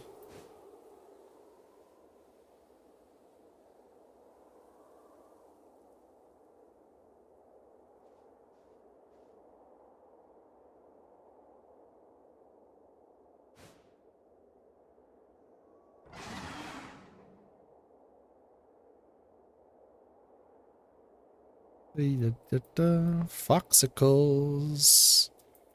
Foxicles. Foxicles. They're just frozen like a fox. Sibilixes. I think we got one of those. Oh, what the heck is going on here? Rotten luck. I can't see a thing with how hard this blizzard is blowing. I can't imagine I'll get out of this alive. I'm not one to give up until the very end, but I'm writing this just in case, so that I'll have left something behind. I don't know when Dr. Victor became the way he is now. I've been with the organization for so long I'd always thought I understood him, if even for a bit. He was the epitome of the researcher, quiet, indifferent, and only ever looking towards the unknown, or so I thought. I had to get a glimpse beneath this eye patch. I fled in terror the moment I did. I have no idea what those eyes see. He sacrificed so many, and not just pals, but people as well. But for all those lives spent, he never even cared about what it accomplished. Focused only on something far beyond all of this, completely disassociated from manly endeavors. I hear footsteps. That curry was so warm and delicious, I made a great last meal. I wish I hadn't stolen from people kind enough to feed me like that. I guess I'm getting what I deserve. I hope they stay safe. Well, that guy's probably dead. Please do not kill those things. They're chilling. Never since the word. They're chilling like a Sibilix villain. Where in the world? Oh, hi. There it is.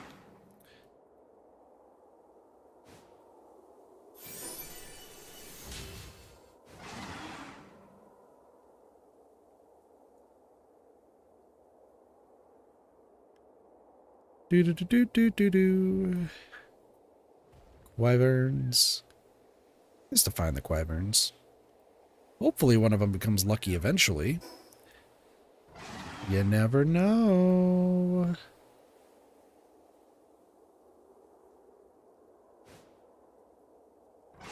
Rangixes.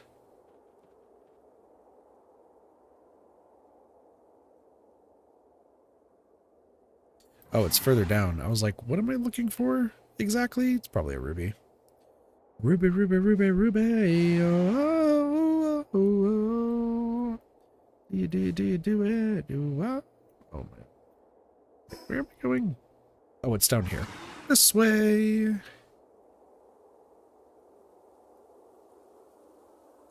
Boom, ba-da-dum, boom, ba-da-dum, boom, ba-dum, ba-dum, ba-dum.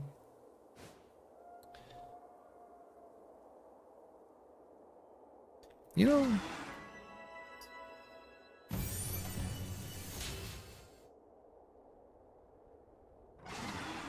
I don't know what necessarily was nice, but thank you.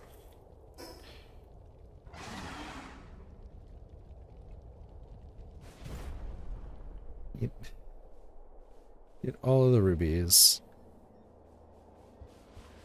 Oh, that's right. The Rayhounds could also become predator pals. I take it, are you a Palworld fan? Oh, this is just the rhythm. Meow, boink. Easy. Or have you come here for other reasons?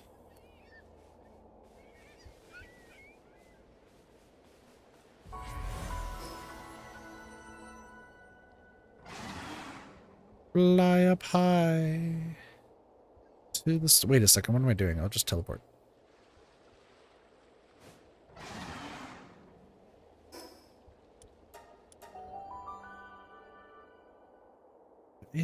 So there is that right there.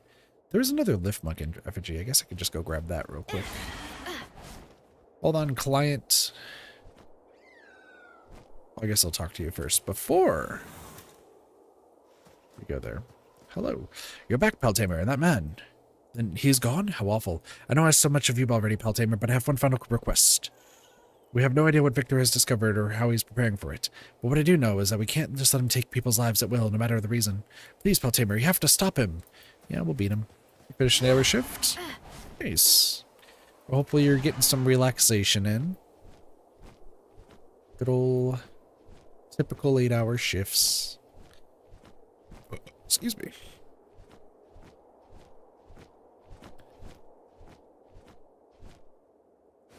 I remember doing like 12-hour shifts. Those were the days. Those were the days. Hated them so much. Like, I don't mind working. However, I do mind losing my sanity.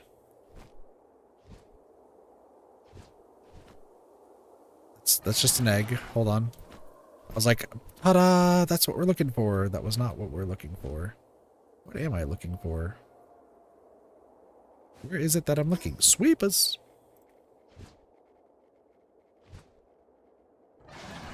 There's a bunch of trees. Then in the far back is a lift monk effigy. Like right there! Hello! Perfect. Alright. Down back here. Oh, there is another one. Like, right there. So I guess I would have to fly up. Let's go do that. Get that taken care of. There's also a dungeon nearby that we can do. And then we can take on Victor. Good old Mr. Dr. Victor.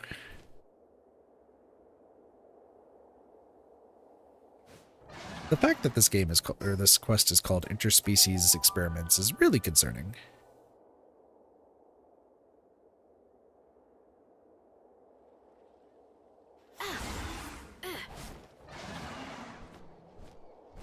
Ah, is that so?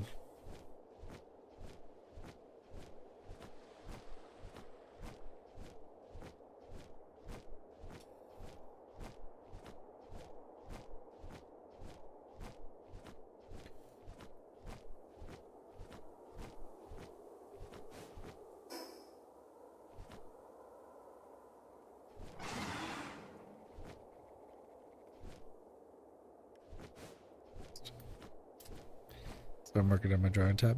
Gotcha. Hopefully that goes well for you. Room crysts. Oh, it's over here.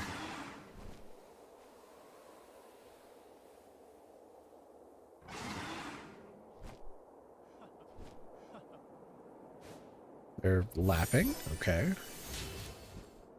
I mean, there could be some stuff in here.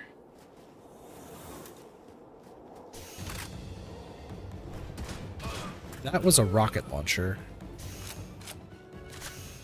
Hello! That's a flamethrower.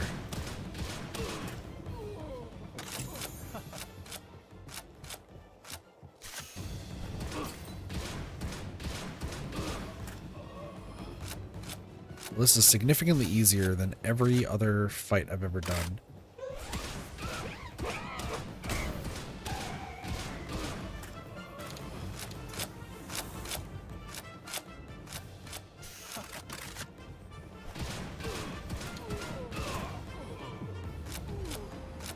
What is going on in here?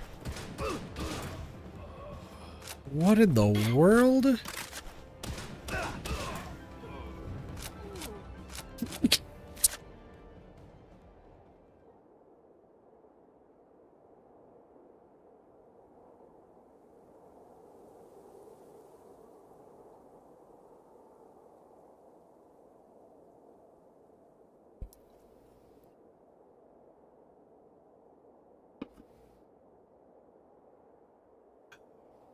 See, it's a little bit late here to make coffee, so.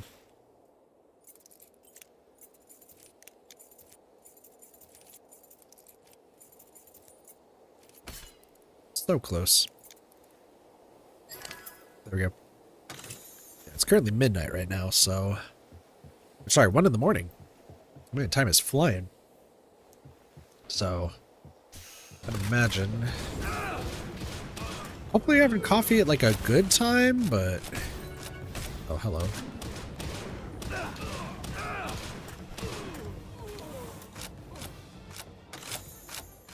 Diamond. Ooh, hello. Another treasure map. One of these. One of these. La-di-dee, la-di-doo, la-da-da.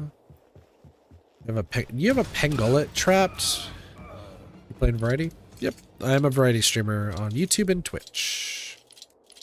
So...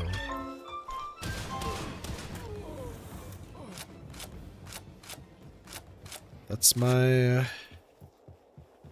my gist. Yeah.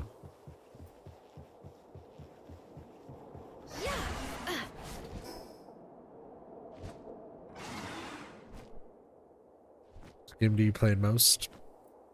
I just switch between a bunch of them. That's just the way that I do things. So we're playing Palworld recently, but you know, I play Dead by Daylight, Stardew, Mario Kart. I went the wrong way.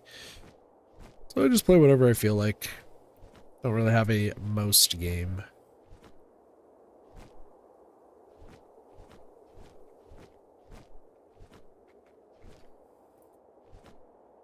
Tell me you can't do it. That's fair.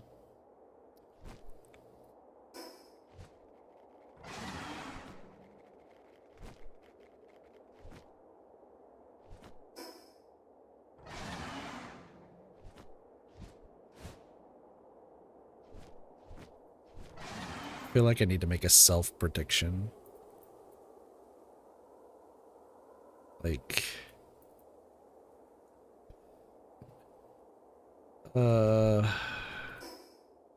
Wait, where am I? Okay, hold on. It was north of that? Appreciate it.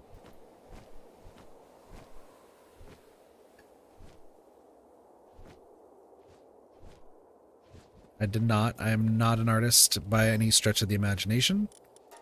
I just got it commissioned.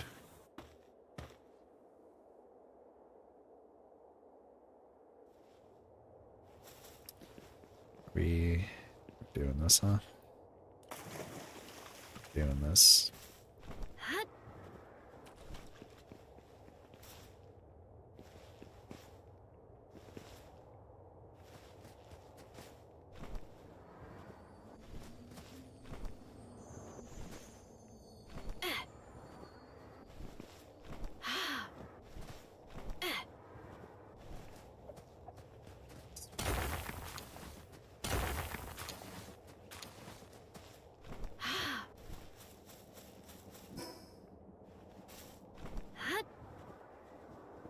Know how to stream and write, and that is my gist.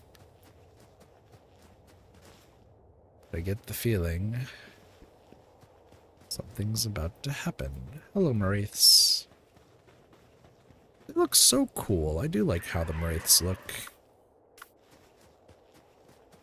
Hello, hang you, Chris. Let's free you. Give me the peach. I don't know why there's a meteorite descending, but that's fine.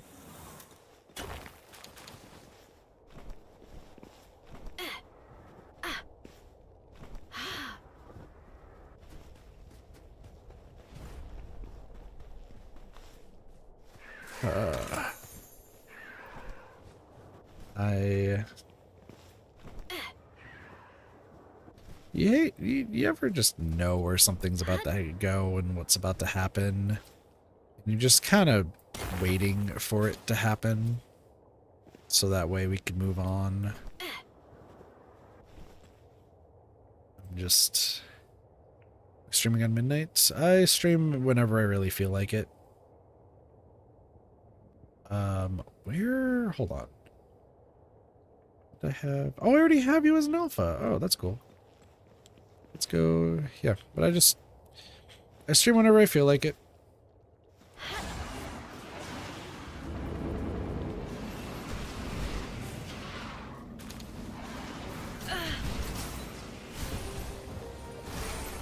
So, I'll probably stream for another, like, 2 to 3 hours and go from there.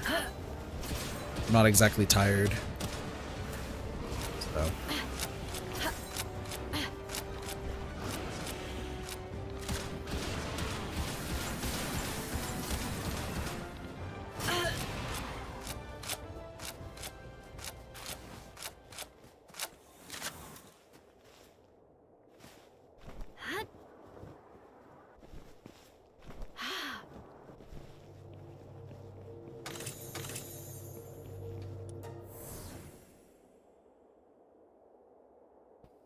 feel like I'm gonna have to go downstairs to grab medicine for a headache, but I'll stick it out for now. I'll stick it out. Dude, there's so many cool looking pals. If only any of them could become lucky right now, that would be great.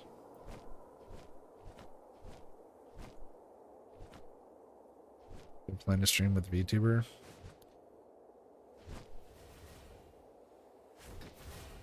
Should we just cut to the chase? Are you about to just offer, like, commissions? Oh, what am I doing? Helter Skelter, you go murder these things. Are you about... is that... Let's just cut to the chase. We don't need the bullshit with, the questions and stuff. You just... Since you very clearly have stated that you're an artist of some kind, are we... Are you trying to find streamers to commission, or to have them commission you? Like, is that what we're getting at? What are we? Where are we at with this? Let's just cut the chase.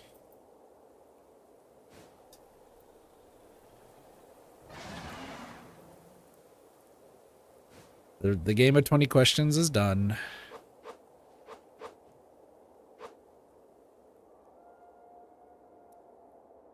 Just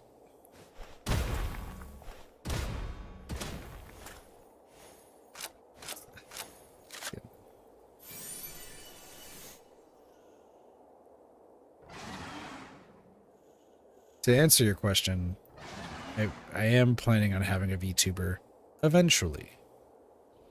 Keyword eventually. What you choose to do with this information.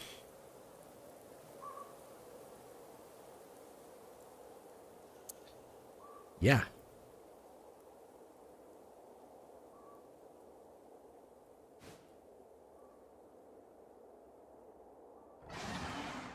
For those in chat playing along, I called what's about to happen. Just asking you as an artist. Okay. My defenses are on fucking high alert right now. Where is... oh, hi. You know what? I think a laser is what you need. Healthy dose of laser.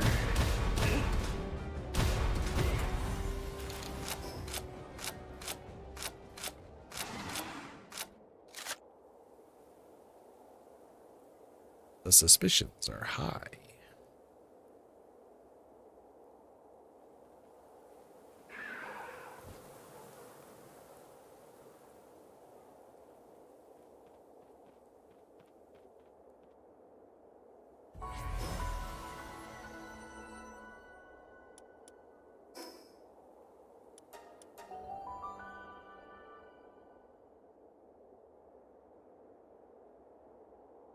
I feel like I should just hit the bullet points and then we can just go from there.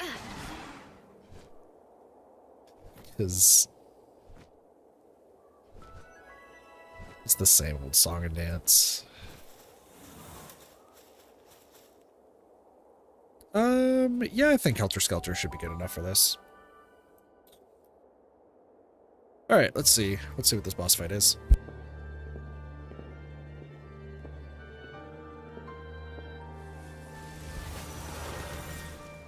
Man's got no sight. He also knows how to float.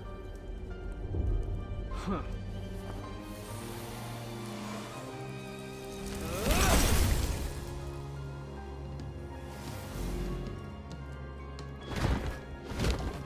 The world are you? Victor and Shadowbeak. Ooh.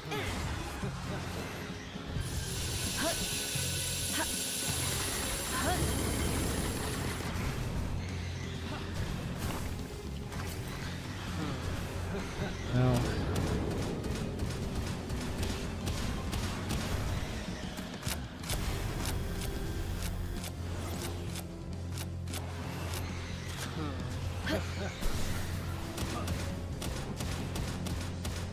I think we should be fine.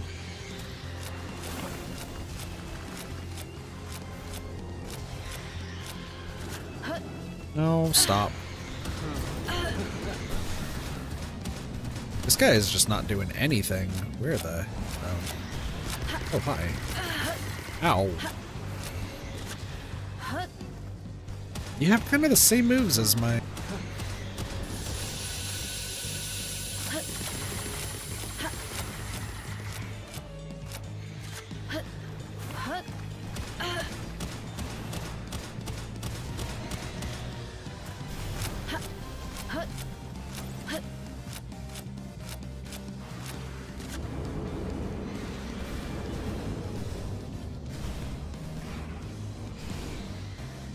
There we go.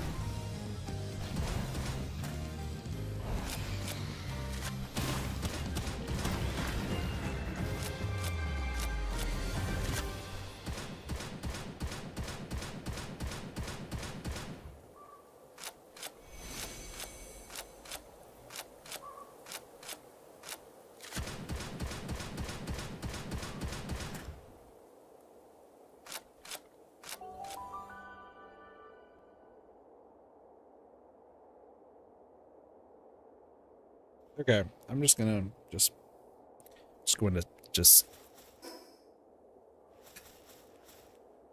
Yeah, yeah. I feel like I should just go down like the list of just stuff real quick. One, I do have a Discord. You're not getting it. Secondly, no, I don't have a Instagram. Third, this is really just going to be a long and short thing of you trying to like show me your art. I'm going to be honest, I really don't care.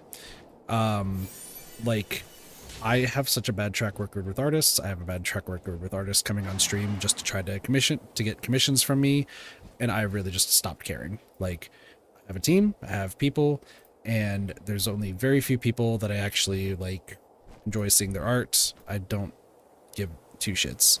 Okay, the 20 questions game, like, you very clearly have not read the rules, and the fact that you just kind of immediately found an artist and then kind of was like, you know, I don't want to commission. Like, I think you kind of understand I'm going to be incredibly frustrated if you decide to try to commission me. Or try for me to commission you. Like, my rudeness comes from the fact that 95% of artists who have come onto the stream have tried to commission me or show me their art to try to pseudo commission me and then show fake interest in the stream just to get close in order for me to like try to commission them. It's why I don't add people on Discord anymore. It's why I very much have a huge disdain for most artists nowadays. I'm just letting that all out there. It's cool that you're making art for your friend who's interested in streaming, though, like, I don't care enough to see the art. Like, I very frankly just tired of it. Tired of people trying to like shove their art in my face to like get something. I don't like keeping in touch with people that I don't know, that I've just met. Like, that's the be all end all.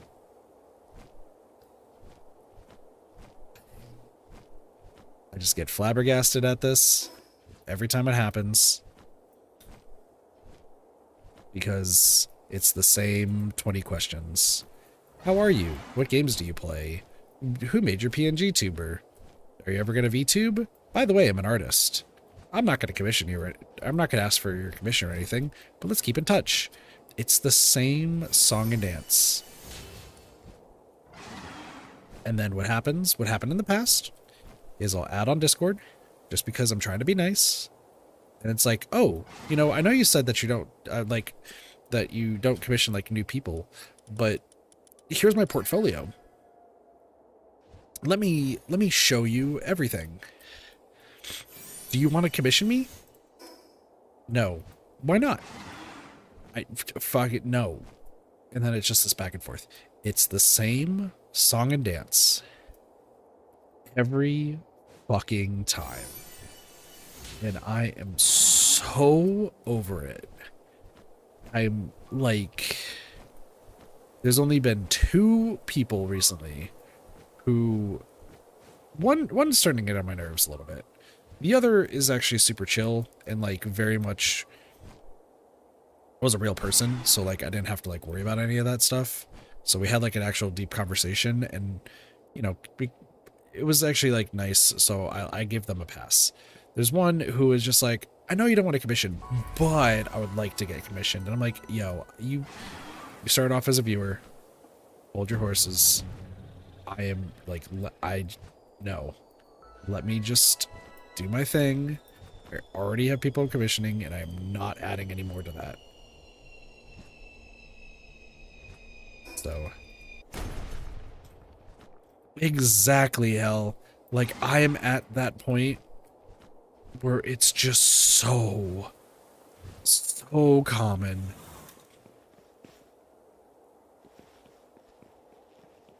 Like at this, like, let's just be real. Let's just get this out of the way. I'm just banning because it's the same song and dance, and I know what's going to happen.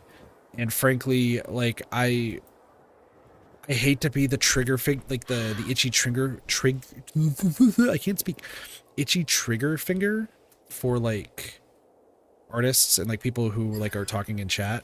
I don't want to be that way, but like, what the fuck else do I do? Like, I'm so over it. Like, I really, really am. Apparently this is... I forgot my chat, haven't I? Whatever. Like...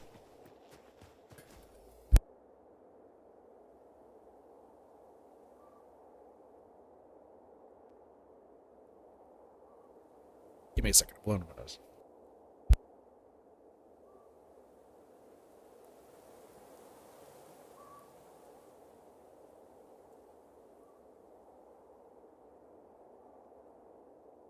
I just held a sneeze for like 30 seconds.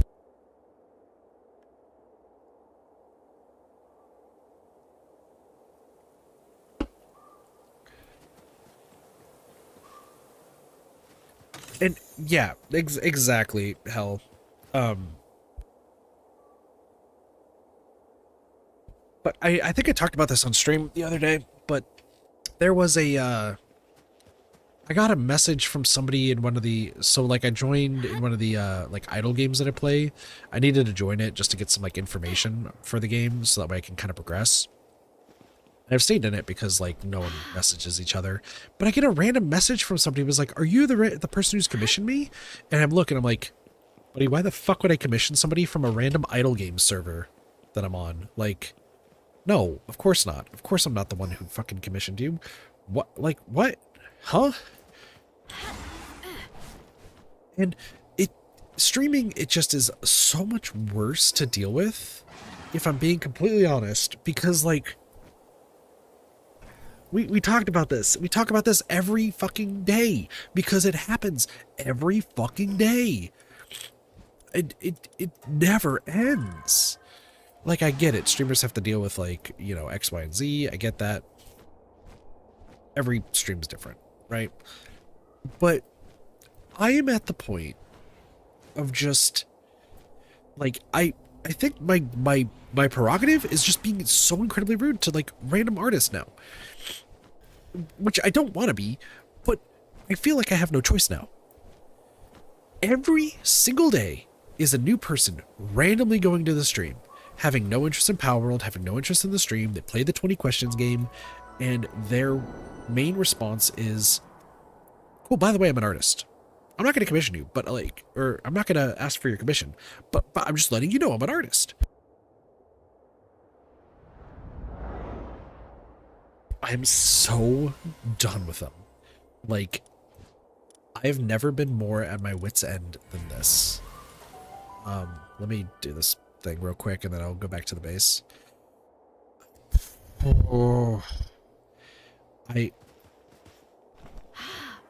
Like, why the fuck would it doesn't matter. I never asked if you were an artist. Why just randomly bring it up? Spark intrigue? Fuck that. No. By the way, Paltamer, you're spec. I'm so glad you're safe. I wish I had more to offer you than my gratitude, but thank you. I'm sure Victor had his own reasons for what he did, but the ends don't justify the means. I don't regret asking you to do what you did. Okay, enough brooding. Today we celebrate. We don't have much to offer, but today's the day that you saved the snowy mountains. Let's make this a party to remember. Cool. Where's next? Oh, okay, cool. So that's our next area, which is good. But no, it's either a scam, it's a bot, somebody using AI art to like try to pass it off as like getting good, like money, you know, getting access to channel stuff. And once again, we talked about this when Luna was Luna, right? I think is their name. When they were like they popped in and they very much seemed like a real person because they were actually asking the proper questions, right? They weren't just like kind of skimming through. So like I really just was curious to see their thought process on this, and I was very much like, cool, you're still dumb, but like we'll get there.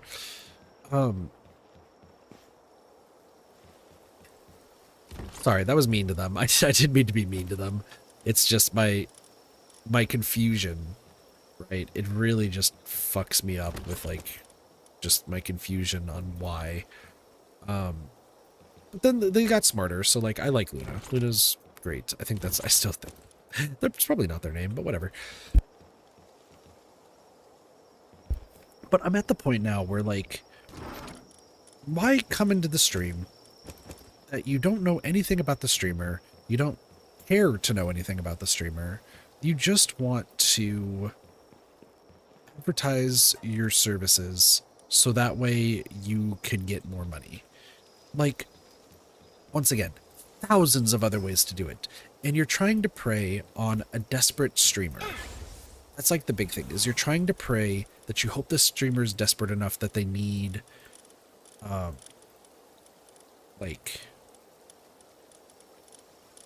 they need the art. So if they need the art, you could be like, aha, well, but guess what? If you need art, I'm just the person for you. Here's my resume. It's like, no, I don't care.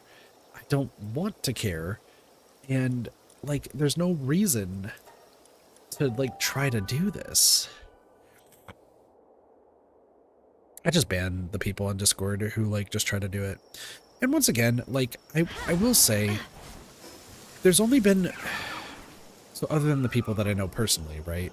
There's only been 2 viewers that I've like at least reasoned with them, I guess is the best way to put it. Yeah, I would say reasoned with them, where, you know, they actually wanted to watch the streams and support them. Like I said, there's one of them that is starting to get on my nerves because they keep, and I've told them this, I was like, hey, I appreciate the ideas that you're putting forth. However, I am not interested in commissioning you. Like, I already have a team. I appreciate the ideas, but like, please just remain as a viewer. Don't just remain as like somebody just trying to get commissions and stuff. But they don't. So it just becomes like a headache. Like I've gotten to the point where I'm just like, yo, like what you say you have an idea. Okay, what's the idea? So this is the art thing that you can, okay, but it's gonna stop you right there. I know you're an artist. I get it. I've already told you 10 times. I won't be commissioning you ever. If you still want to watch the streams after that, go for it. That's fine. But if you're only here to try to get me to commission you, you're in the wrong place. And I think that's why I'm so like defeated when it comes to just the artist thing. And I hate the fact that this has to be a conversation that we have every single stream, because it just, the fact that automod is now at the point where it blocks people asking how are you because it detects that it's probably somebody trying to advertise art is hilarious to me. But it's also so depressing because like I'll see the new viewer pop in and be like, hey, and I'm like, oh, cool, new viewer. We haven't, haven't seen one in a while. Hold on.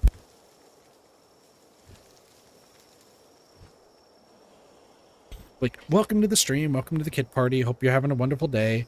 And then all of a sudden it's like, how are you? Not spelled correctly in the slightest. And then that's just when it gut punches me, because it's like, oh, like, I'm going to be completely real. When that person joined, like, I saw the name and I was like, okay, this, like, even before the Automod blocked their how are you message, I straight up was like, this is going to be an artist who's going to try to like fake converse to like try to get a commission out of me. Calling it now. And I called that the moment that dude, I couldn't one-shot them? That's crazy. Whatever. I called that to myself the moment I saw them message, which is so fucking depressing that I don't even consider, like, I see that and I'm like, oh, a new viewer, hi. I'm now like, this is an artist who is just going to try to get me to commission them. Like, that's the entire gist. They're not going to want to do anything else. They just want to get me to commission them. Let's get this over with. And guess who was fucking right? Every goddamn time. Goddamn right every time, and it just is like, why? And once again, it's just really taxing.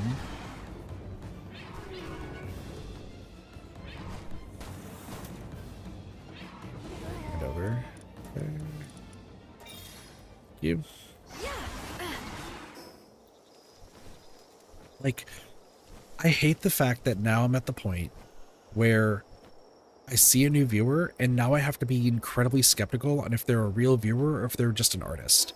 And the fact that I'm showing huge disdain for artists is so worrying, because I can't be the only one. I can't be the only one who's just like, just losing it over the random, like, commission me, do this, all this sort of stuff. It's like the fucking joke. Sorry, I'm going to be a little bit rude here, because this is just how at my wit's end I am.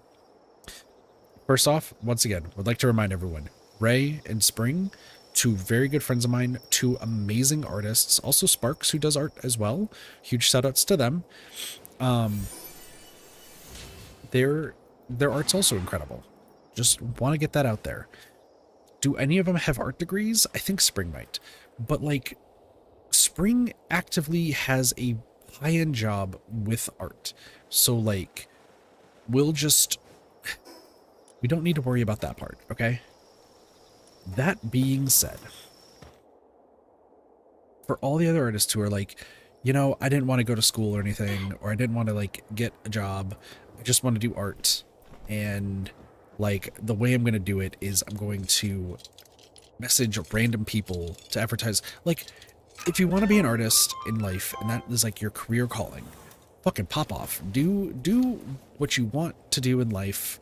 Once again, I want to be a streamer, make games as well. Like, there's so much that I would want to do. Live out your dream, go for it.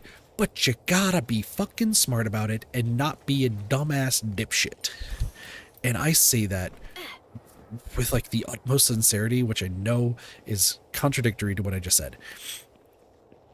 You gotta get commissioned. You gotta get your art out there. I get it. Advertising yourself on random streams to get your name out there because of desperation just makes you look like a fucking idiot and a loser. I'm so desperate for, it's like, oh, I'm so desperate for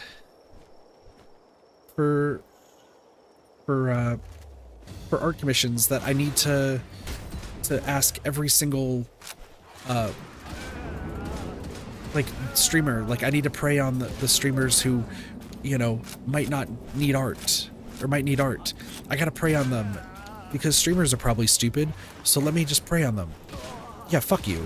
Like, and here's the thing, it would be so much different. It would be so much different if this entire conversation was because of like one artist, right? You have one artist who just tries to join in and do that and be like, okay, we can make fun of this guy, ha ha ha ha ha. They're so fucking stupid. Like, we go from there. No, this has been across the board. I think we're up to like 60 bans on artists alone. This isn't even bots.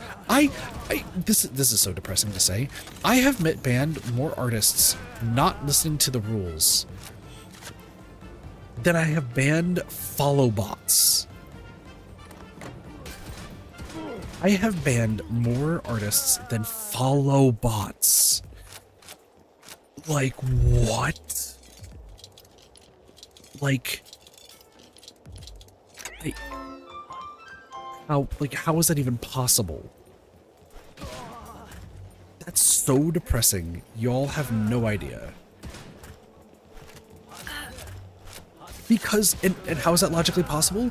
Because every stream, and this is every time, every single stream lately has been, like, I'll play for about an hour or two, somebody will join in, they'll say, hey, they'll say, how are you? Or they'll be like, oh, I love Palworld, or I love your PNG. And this is the thing that even sucks worse. Them saying, oh, I like your PNG has now become the biggest tip-off on if they, actually, like, if they're an artist or not. And that's so depressing because I think that the PNG looks amazing. As much as I had the falling out with Veal, I think the PNG looks amazing. I think it's really great. I've been loving the PNG. And then when we switch to VTubing, yeah, I'm going to love that too. But now I have to deal with the fact that it's not random viewers who are coming in and being like, oh, I really like your PNG. Like, I think I'm going to follow because of that. It's, oh, I really like your PNG, but I'm an artist and I can do it better. So guess what? You should hire me.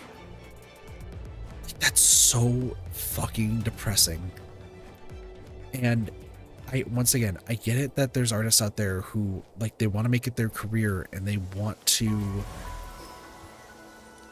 make it big in the sphere that's very saturated with artists right now. But I've said this before and I will say it again. It's the desperation and it's the idiots of specific sectors that you see with streaming. You have idiots with streams, you have idiots with content, you know, you have idiots who are artists. That's just the truth of the matter. And those people being idiots is what's going to drive worse, like, people to do how would I describe it? Less. It cause them to commit in terms of artistry. It would cause people to commission less. I've talked about this before. Like, listen, we hate AI, right? Gen AI sucks. I work for a company who's like literally half of their freaking things is like Gen AI stuff that they talk about. Fucking sucks. We've talked about like the disdain for it and everything. Is it going to go away? No, which even sucks worse. But like, that's the reality of the situation. It's unfortunately not going away. And I think we still have another, like, what did I say last time? 5 years before, like, we actually, like, are all said and done with it, right? We want Gen AI to go away ASAP, right? We absolutely do. But, like, just based on, like, big corporations and also people being shitty. Once again, you have scalpers for Pokemon cards, like, this shouldn't be a surprise. People are shitty. It's just not going to go away until, like I said, maybe 5 years from now. 5-10 years. All you have to do is keep talking about it. But in the case of when you have artists who are just stupid beyond all belief, who, yes, I get that they're trying to make, like, a living and trying to get their name out there.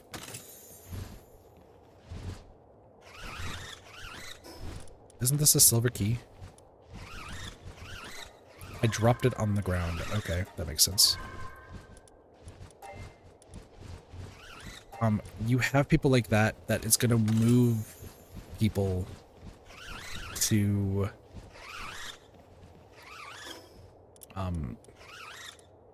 it's going to move people to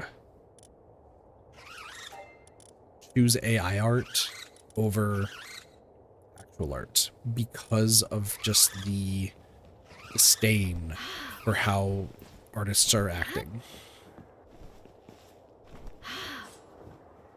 Like, and I said that before, and I'll say it again. Like, it would be a different story if, like, once again, they're advertising themselves on Twitter and other spaces that, like, you know, people have to look. Like, even Fiverr. As much as I give Fiverr a bunch of shit because of all the veal stuff, like, there are, like, people who get their start on Fiverr and then, like, just become fucking incredible right after that, right? Like, people get their start somewhere, and it can definitely pop off.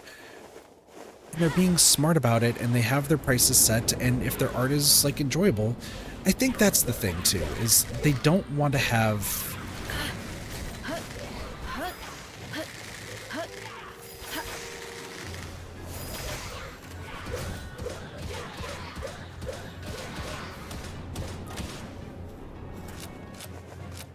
this is just something I'm thinking about, okay? Sorry, I know I'm like ranting right now, but it's just me being at my wit's end, so I apologize, chat.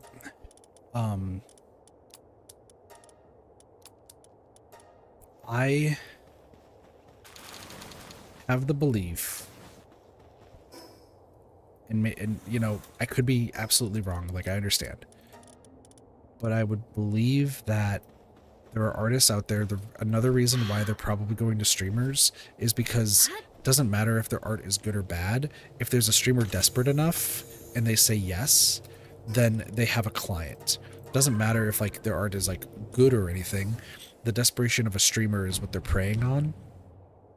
And in turn, that, like, they don't have to see the portfolio beforehand. They could just commission it, and then that way they don't have to worry about the feedback, because a desperate streamer will say whatever they want to say, right? I think that's what they're preying on, because in a logical sense, you should be going to, like, this is just what I'm thinking, by the way. So, like, just, I could I'd definitely be wrong, but this is just what it appears to me. If you are trying to be an artist and trying to get your name out there, right? If you're on Fiverr or something like that, where you have to show your art ahead of time, so that way, like, you can start making a name for yourself, you're putting your art out there, meaning people are going to essentially have to judge you to determine whether to commission you or not, right? That's the truth of the matter. You have people, so if you're not getting anybody, like, any commissions, then maybe you're not that good at art, and it's like a psychological thing, right? So let's say you're on Fiverr for like 6 months to a year and you've only gotten one person to commission you, even though you have a vast portfolio. You get hit with the realization that your art might not be good, and it would tear you down mentally. But that's the thing, is if you're trying to make a living out of it, you gotta know if you're good at it or not. And if you're trying to prey on, like, the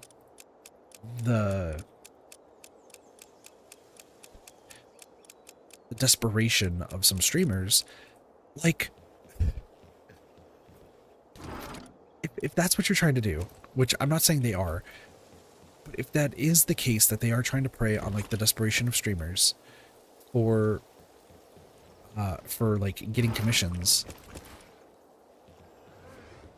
like, you're gonna have to face the music eventually.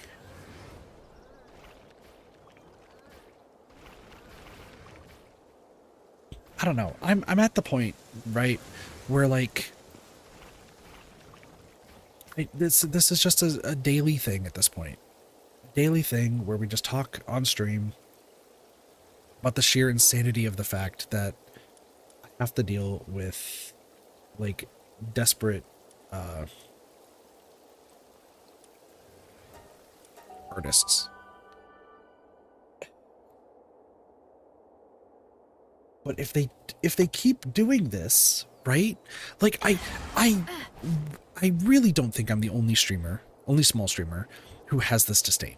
There's got to be others who have this disdain as well, right?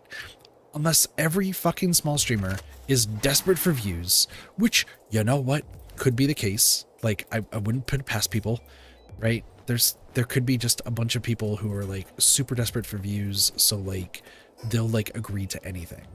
Okay? Like that is a possibility. But even with how oversaturated the streaming market is, there's gotta be like people out there like me who are just fed up with this. And there's gonna be some of those people who will like to restate this. Not me, because I do work with artists. They're just honestly really good friends of mine who I do trust their art.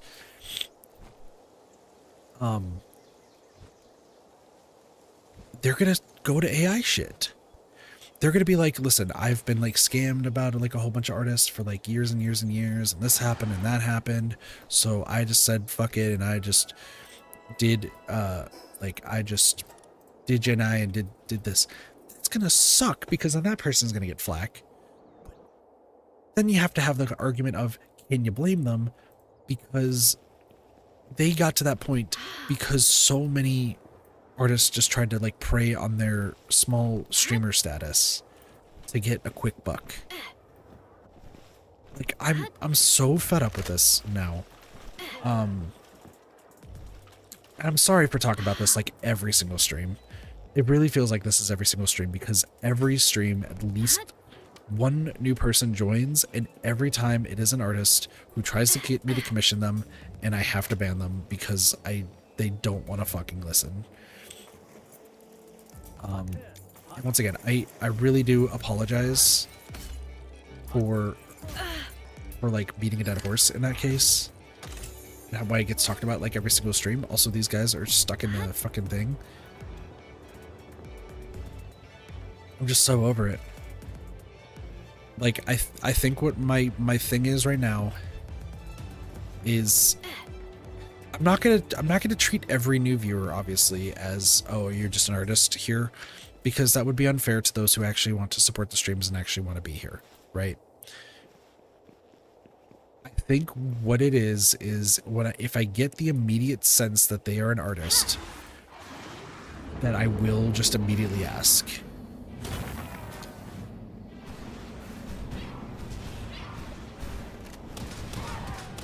And like I said, it's not going to be for like every single viewer.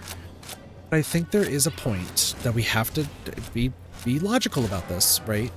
Where I just have to be like, you know, somebody joins in the stream and say, hey, like they join and be like, hey, yo, Palworld's like one of my favorite games. Like, how are you enjoying it so far?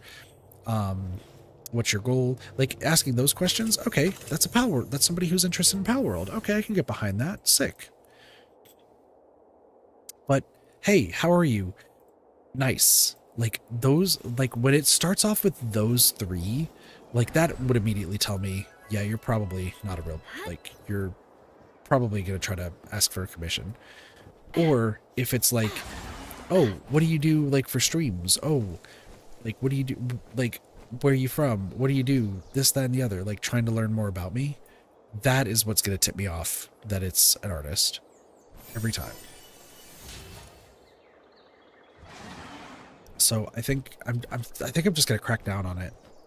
I'm gonna be completely honest. I'm going to just supremely crack down on this, because like, and before there's like the argument, it's like, well, Kit, that might like hurt your viewer rate and everything like that.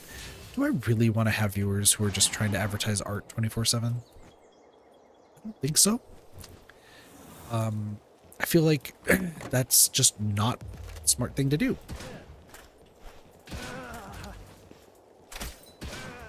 I mean, to be fair, not like they're going to watch the stream anyway. They're just here to advertise their stuff and move on to the next person.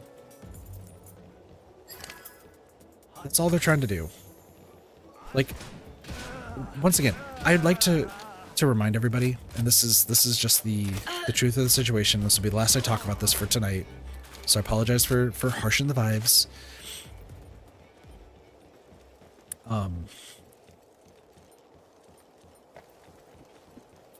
You would think that somebody who wants to support the stream and wants to maybe be a potential viewer would want to be unbanned. You would think that that would be a thing that they would want, right? Like, hey, like I just wanted, what would be like the way about it? They'd be like, hey, like, I just joined the stream and I just happen to be an artist, but I do want to support you, right? Like, I'm sorry, like I won't commission you at all. Or I won't try to ask for your commission. Like, you would think that they would put in like an unban request or something like that, just to be like, yeah, no, I do actually want to like watch your content. I just wasn't thinking about what I said. You would think there's at least one of them. Not a single one.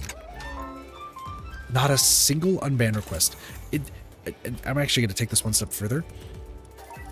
There has not been a single unban request from any person banned in the past 2 years.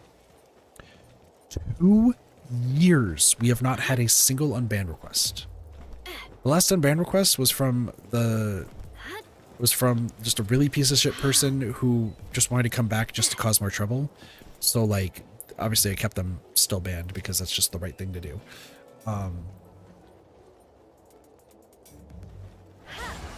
You would think of all the people that I've banned recently, once again, majority of which are artists, you would think one of them would be like, you know what, actually, I did really enjoy the stream up until the point you banned me. Like, can I please get unbanned? I just won't ask for you to commission me. You would think one of them.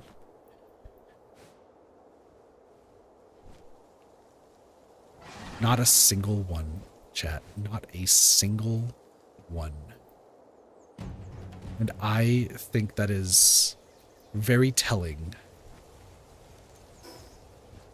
of the fact that they don't care. All they see me and all the other streamers as are potential money bags. That's all they see us as.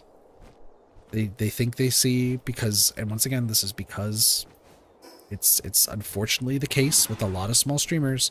They're desperate for views, they're desperate for art and all the help and everything, so they're just going to readily agree without seeing anything. Like I said, the artists, they're not going to worry about any feedback or anything because it's just a quick buck.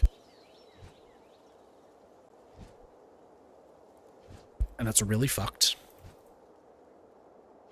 Some smaller streamers should have more pride in themselves and like actually commission either a Fiverr artist or somebody they trust. Like I said, please don't use me as an example for Fiverr. Even though I've had like, you know, the issues with the one artist, it still was like a great experience, all things considered. I just happened to commission not in the greatest way. So I get that, you learn from it, you move on. But if you really want to support people, there's like Etsy, there's, you know, Pinterest, Fiverr. That would be the way, much better way to go about it. And if you are afraid to put yourself on those platforms because you don't think anyone's going to commission you, hey, maybe you're not cut out for the art world. Someone's going to have to tell you to do that. You should live out your dream. You absolutely should. I am always here to say, live out your dream and stuff. But don't do it in a stupid manner. And if you start feeling yourself losing confidence because like you're not getting the income that you want from it or anything, I'm not saying to just give up. I'm thinking you should look inside yourself and figure out what more do I need to do to make this a reality. If in a year you're on Fiverr and you've not gotten a single commission, maybe be like, do I need to maybe improve my art? Do I maybe need to advertise myself like more? Maybe do I need to go on the social media platforms and just keep posting my art for the algorithm to just maybe pop off on it? Ask those questions. Ask those questions. And then keep going.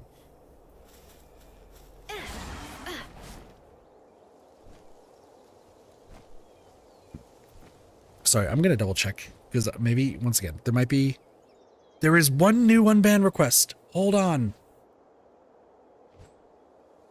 Let's see who this unban request is. We got one. Chat, we got one. Let's see.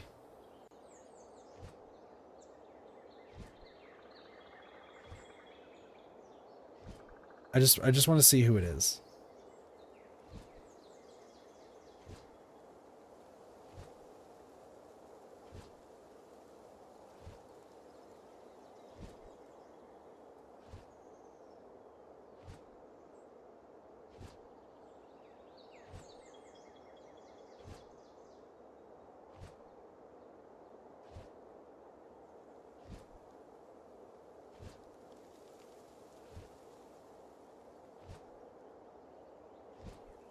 Ooh, interesting. Okay. Very interesting.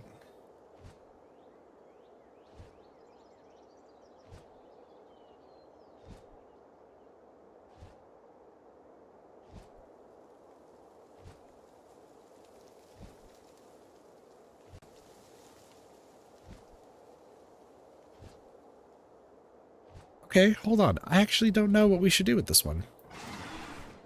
This is interesting. Sorry. I'm gonna hide over here real quick. Symbol effigy. Let me just grab this real quick. Okay. This I was not expecting. This is a conversation. The unban request was from a week ago. It was when I was playing Dead by Daylight. So for context, this is just some context. During the DBD game, and I know exactly who this is, so I think we're gonna deny it, but we'll see.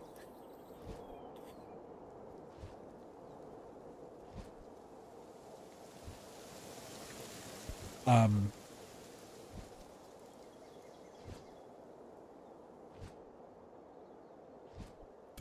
okay, maybe it might be wrong. So during DBD, we were playing 2v8, and during 2v8, one of the first games that we played during that stream, there were two Sables, both with evil in their name, that all they tried to do was get me killed. The entire time, their goal was to get me killed. To which I didn't really pay them any mind. They're really shit at what they were trying to do, and they couldn't pull it off at all. In fact, I was the only person to live because I was just better than them. But halfway through, it very clearly dawned on me that they were going straight to me through watching the stream. Like they were stream sniping to find me, go to me, and then grief to try to get me killed. Both of them, right? Not just one, both of them. So I'm a small streamer.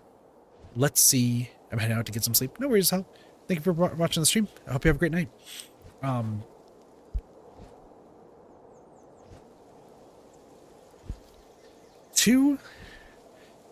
There were two new viewers who were watching. They didn't say anything. I pulled up the list of who was watching on Twitch and checked to see if there were two people who had never watched the stream before, had never commented, have never said anything, and that like weren't following. And checked to see if they were dumb enough to like have their names. This is one of those people. In the middle of the game, and this is why like I'm sure I'm just gonna deny the unban. I'm curious because I might unban them just to see if they have any actual say. But I banned two people, both of the people who were not followed and haven't spoken in chat at all, that were in the chat, specifically because I assumed that they were the two that were stream sniping. And after that, the both Sables could not find me. They were both struggling the rest of the game to find me, meaning that I'm pretty sure at the very least one of them was.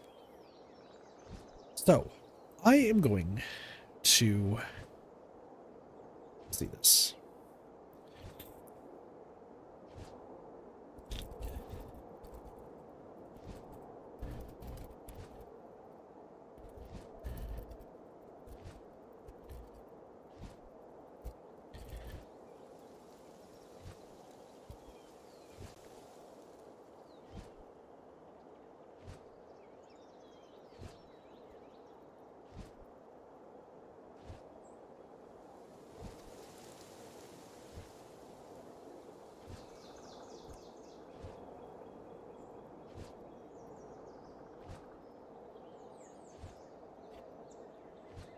Let me actually, you know what? Hold on, I'm gonna check something real quick.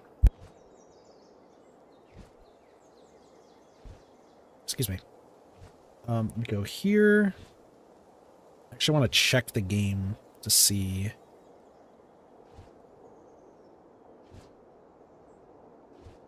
It's the second game, right?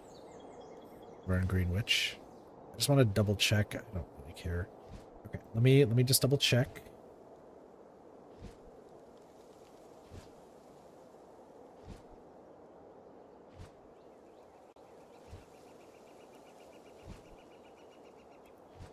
Okay, that name does not match anything. So let me just go back over here. Once again, I just want to do this real quick.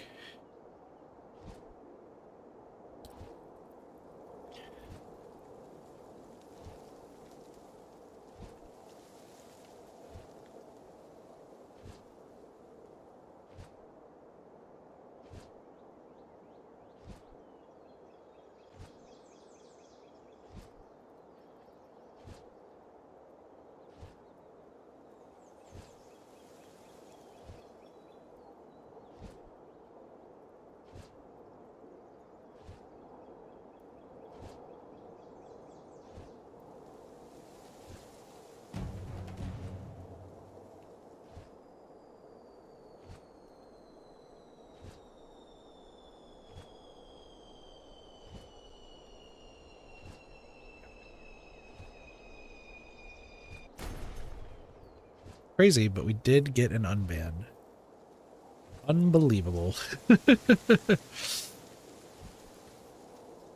That name did not match any, excuse me, any of the survivors that were in the game. Like, I just want to let it be known, that did not match, like, any of the survivors. So it's very possible that that still could be one of the two Sables who tried to grief. The other thing I will say is the game's said and done by now, right? Like, the game's over, so there's no real reason to, like, keep them banned anyway, as I think about it, because, like, they're not going to stream snipe Palworld of all games.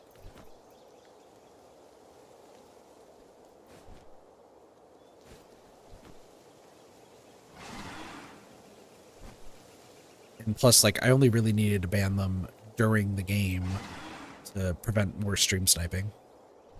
So.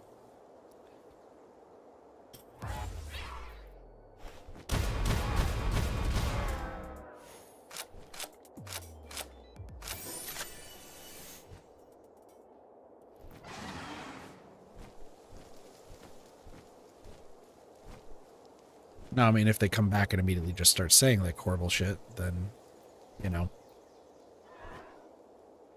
I think we found one of them. But anyways. Is this a Relax? Is this a Lunaris one? Wow.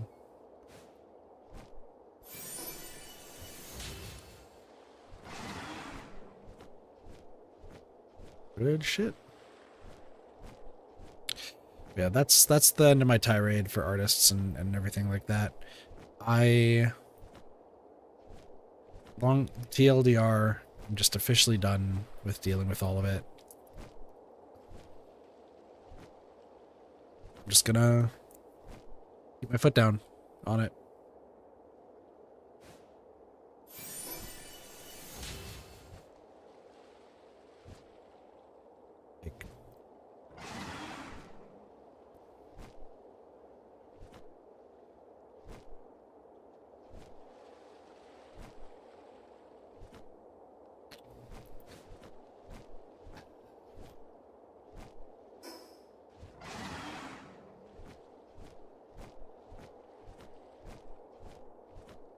Every fucking stream. It's me just repeating the same words, but what's the problem is like after something like that happens, like I don't even know what to say because it's like I want to, you know, we could maybe bring the mood up. We can do our best and, you know, hope for happier times.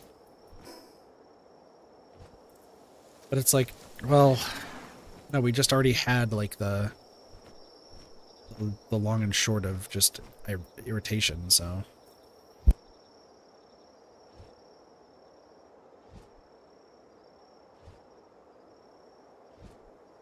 Excuse me. Just one of those things. Just one of those things.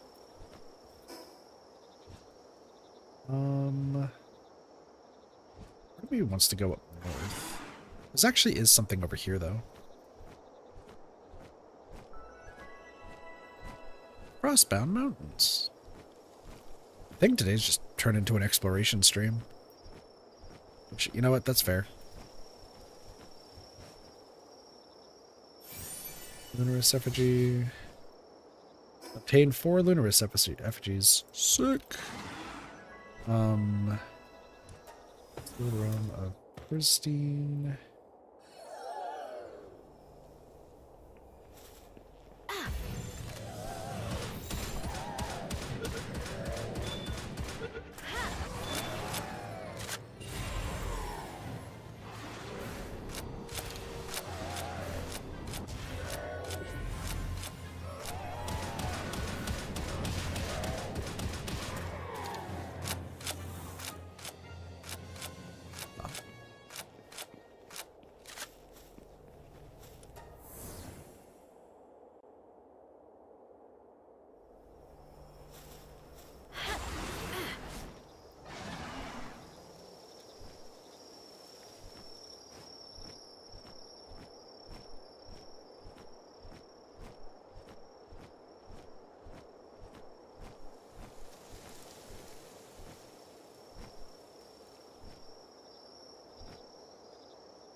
It's weird finding the Lamball effigies because I think we've hit the max for Lamball effigies.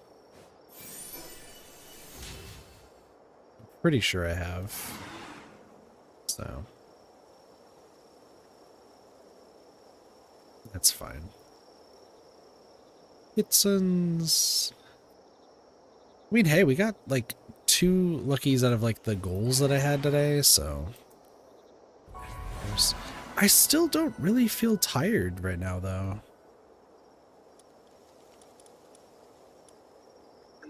Excuse me. That one actually kind of tripped me up.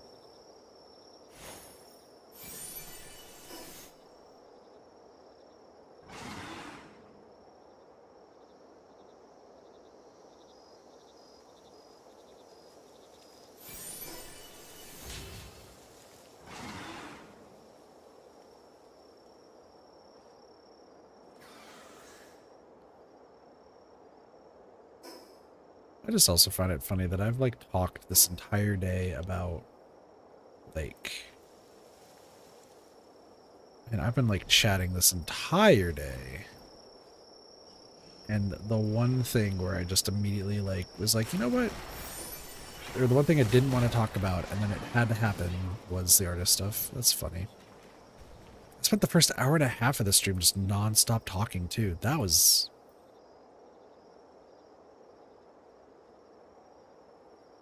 Once again, always got to chat like the whole world's watching. Regardless, like, just how I see things. Hello, Ice Egg. Dude, there's so many lift bug ones.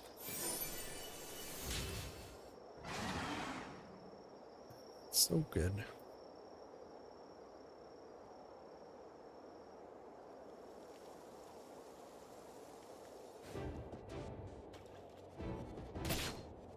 Where? Oh, hi.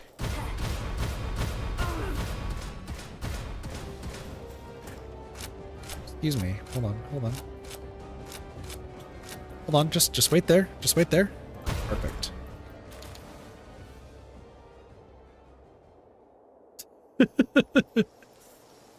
At least he was patient.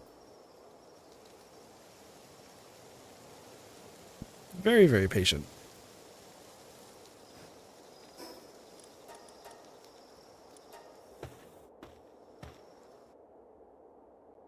Honestly, we're not doing too bad. The only thing that, like... You know what? I'm going to take this off the supply drops. I'm taking that off the map now. don't think we need them. I need to add the Xenovator as a as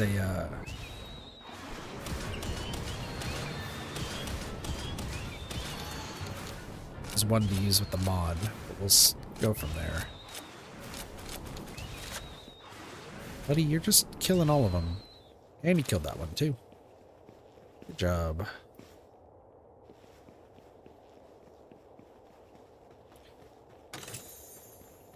Nice. Is this a Gale Wing? Those Gale Wings look like Gale Wings. They are Gale Wings. Nice.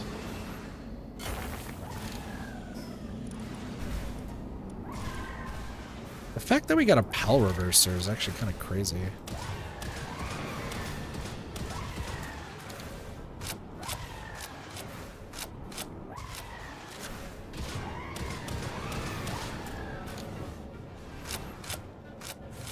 Oh, you just nightmare balled the last one?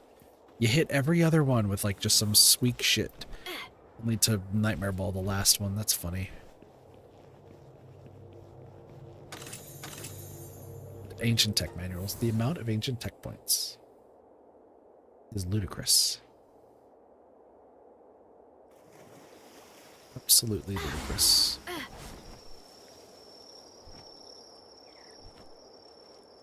Elizabeth. You know what? I didn't think about this when, like, considering the ones I needed to, like, mod in. I think Elizabeth might be one other one that I need to mod in. Because Elizabeth can only show up in, like, similar to the Sweepas, where they can only show up in, like, whatever it's called. Like, those groups. Which means the B guards are going to be more likely than the Elizabeths.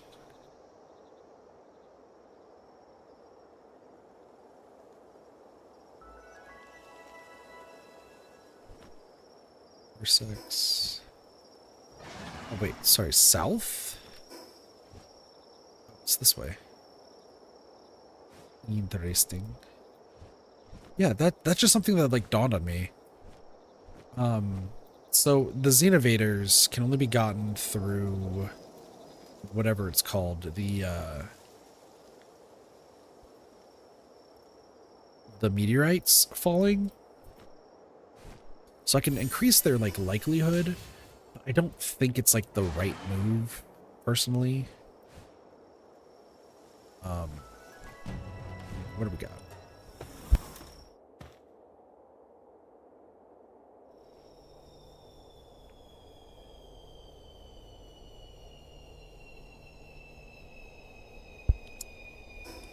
Huh. I mean, we've had a Lunaris for like ages. Do I have an Alpha Lunaris? I don't. Okay.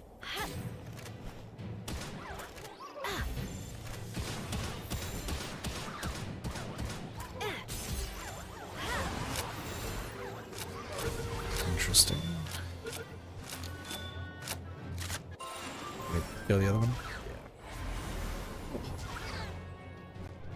Alpha Lunaris gotten.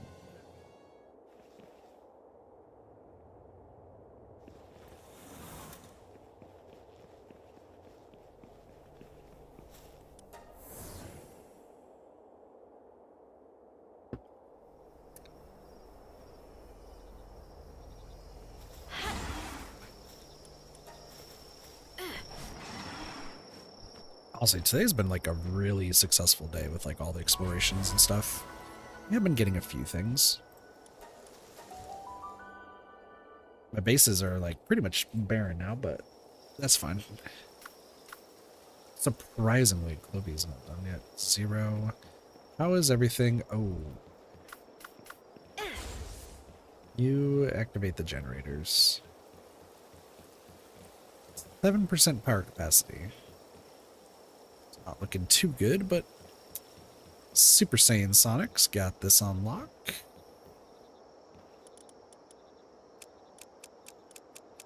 Is all the way. I don't even know what to do with the leveling up stuff. The Pal Reverser is interesting. Other consumables. I guess we'll put it. I think I know where I can put it. You and you. Semi-automatic shotgun. That's what I'm using right now, right? I'm using a green one. Make a blue one. Not bad. Other stuffs? Yeah, we'll put this with the other stuffs.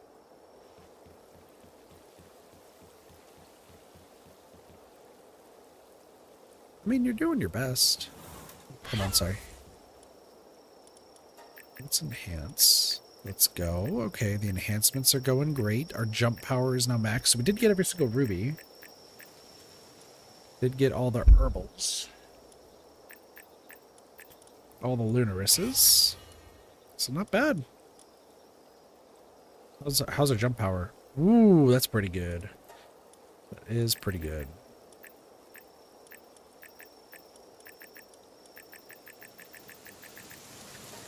Let's do that. We're Super Saiyan Sonic. Just max you out. Good for you, buddy.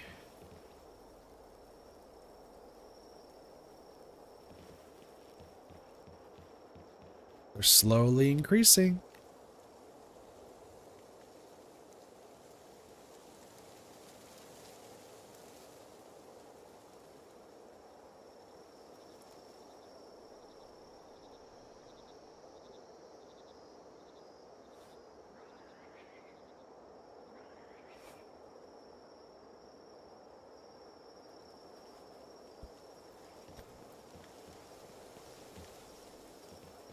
I mean, how's our oil thing going anyway? 647 is not bad. Not bad at all. Alright. I think we're good there. Okay. We could do, like, I know I'm bouncing around from place to place. We could do the rest of this area. Like, honestly, we are pretty good over here. So yeah, let's do that. Because this tower is just right here, so we can just kind of get this out of the way.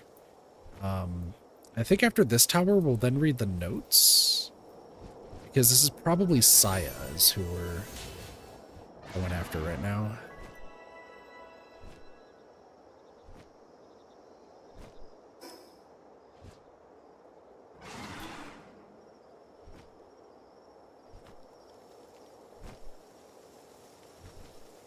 Oh, there it is. Looks like it's somewhere around here.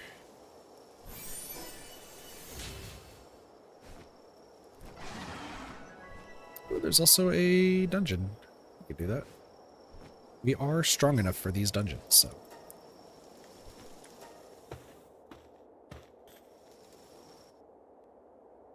Still a lot to collect, but that's okay.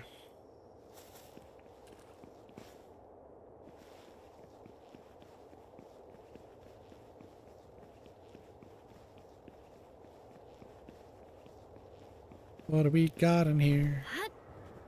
Moonflower cannons. I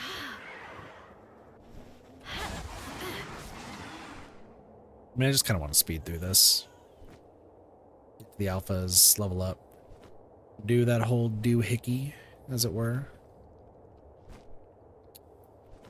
I don't even think I need Palladium right now. I think I'll just kind of keep moving. See what we can find. Yumlets being eaten.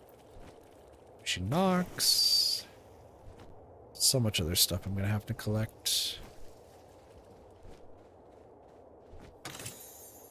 Assault rifle ammo. I just would like, you know, something good. What are we looking at here? Gazamus. I'll let you do this.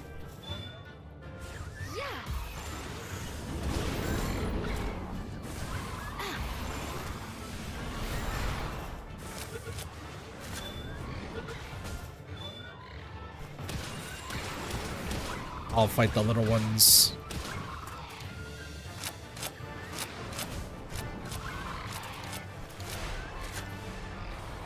They're dashing fast.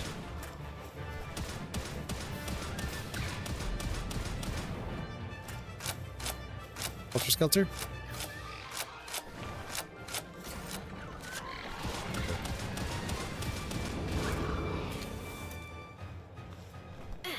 I'm just like, Helter Skelter, I need you to, like, do something? Yes? No? Maybe? I don't know.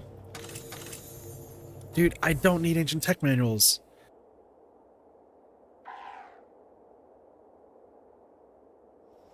Like, I'll use them, but I don't have any reason for this.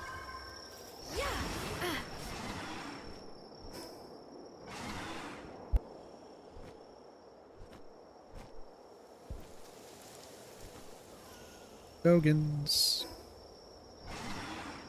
I think after I do this, I'm gonna probably call it a stream. Just because I'm starting to sneeze a lot more. It kind of sucks.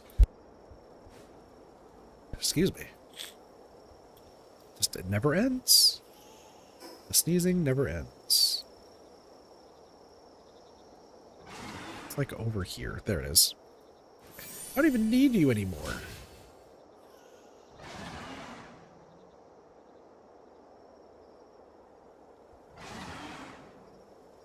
Hello, are you going to tell me about Saya? Hello. And who might you be? A Paltamer, I see. I have a request for one such as you. There's a certain katana I want you to bring back to me. I was taken by the Moonflower clan. It disturbs the peace, is what they said. That said, they have their reasons, but I bear no ill will for that theft. But the katana is a memento of someone special to me. Let me sneeze. Sorry. I implore you, please, help me retrieve it. Sure. You have my gratitude. I shall show you where they can be found. The rest I leave up to you. Sounds great.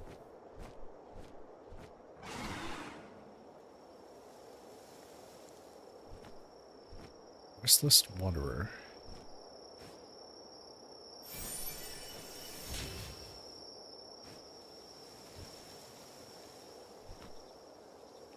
Interesting.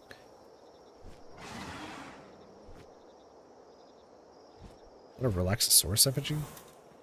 It is.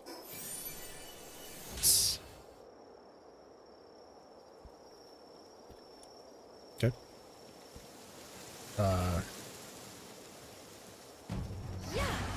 Meteor. Crazy. You know what? I also just realized, I think a Selene also is one that I'd have to... Hold on. This just dawned on me. Where are you? Because you should be somewhere on here. You. Yeah, okay. Well, I know my 3 pals I'm going to have to worry about. While we're asleep?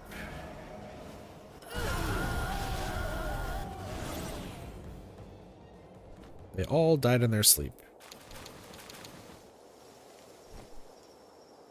You found a well-worn katana, which you believe is the one you were asked to find.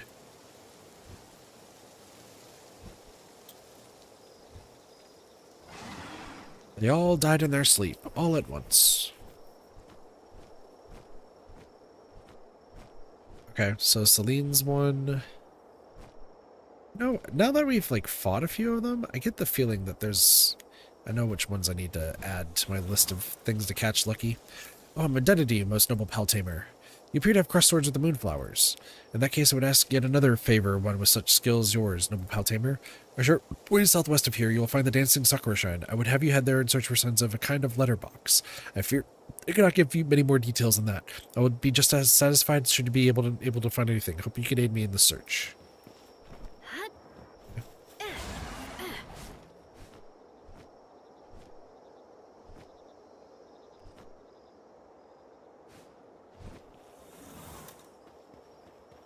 Hello. Behind an inconspicuous lattice door, you see what appears to be a small box. With some difficulty, you manage to extract the box, and you find a letter penned in immaculate handwriting within. When did this land become ours to protect, and how long will we be bound to it? It was ordained by a code handed down within the Kurosaki clan since time immemorial, and a dict that cannot simply be cast aside. But if the day were to ever come where I could cast aside that yoke, then I could be free of the stagnant custodial duty, such an irresponsible desire, yet I yearn for it so. Okay.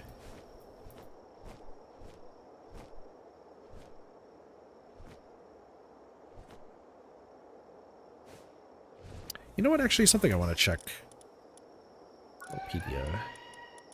Because Grisbolts, it says doesn't seem to be active during this time, and same with these. But I think it's possible they might be somewhere else. You've returned, and with the letter? So it is true that my lady grieves the stagnation just as I do. My apologies, allow me to explain. I was once a jonin of the Moonflowers. I served as a personal attendant to Lady Saya Kurosaki. She's the one who penned this letter. At one point, I had voiced my concerns regarding the unchanging nature of this land which we were sworn to protect. It was a shameful act, one which a servant of the Kurosaki clan should never commit. I was prepared to take my own life to atone for my misconduct, but she instead had me exiled. I had long had my suspicions about the lady's true feelings. The sight of her lonely expression whenever she spoke of the moon is one that will forever be etched into my memory. Reading this letter now only confirms my suspicions. She is similarly burdened with questions about our stagnation, but she would never cast aside her obligation. Her pride as current head of the Kurosaki clan would never abide it, and so I would ask another favor of you. Defeat Lady Saya and usurp her as guardian of this purgatory. There is more to life than honor-bound duty. The lady needs someone to show her that. I believe you may be the one up to the task. I implore you, noble Paltamer. Sounds good.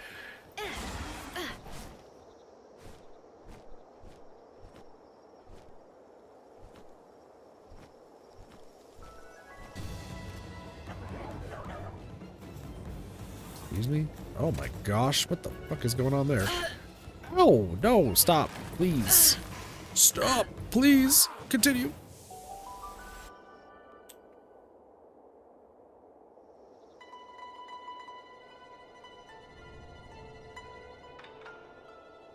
Oh, hello. Oh, she's hot.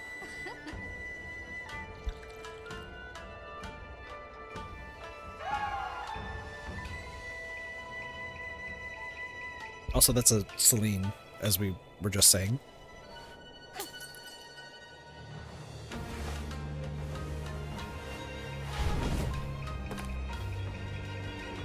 Saya and Celine. Hello, River. I do apologize about the ban the other day. Holy shit! That's a beam of doom. Like I said in the unban part, banning you and one other person stopped the two people who were stream sniping me during that game. So I just kept with the assumption that you were part of the duo. But it's very likely as well that the other person could have been feeding information, but you just were an innocent casualty. So.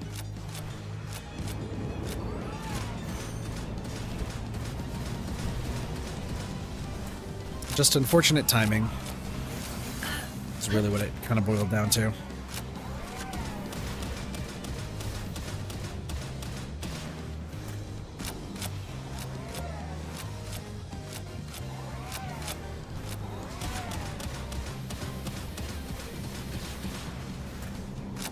Skelter is kind of popping off still.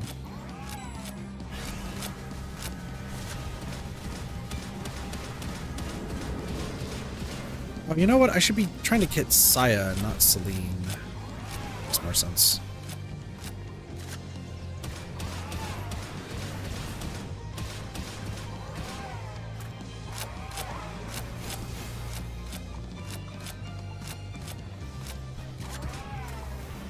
It's poison. But I hope your night's treating you well. Like I said, even if you were one of the two Sables during that game, I mean, I just need to ban them just to have them stop trying to get me killed during that game. That was all I was trying to do.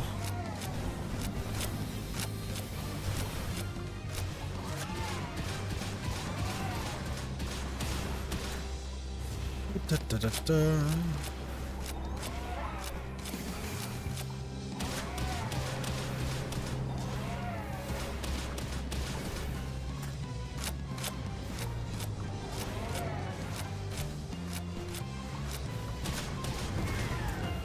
There we go. I have ancient tech points. I don't need ancient tech points. I'm already maxed on those. This everyone else see. Of lust? How is she lust? She trying to fuck some pals or something? Okay.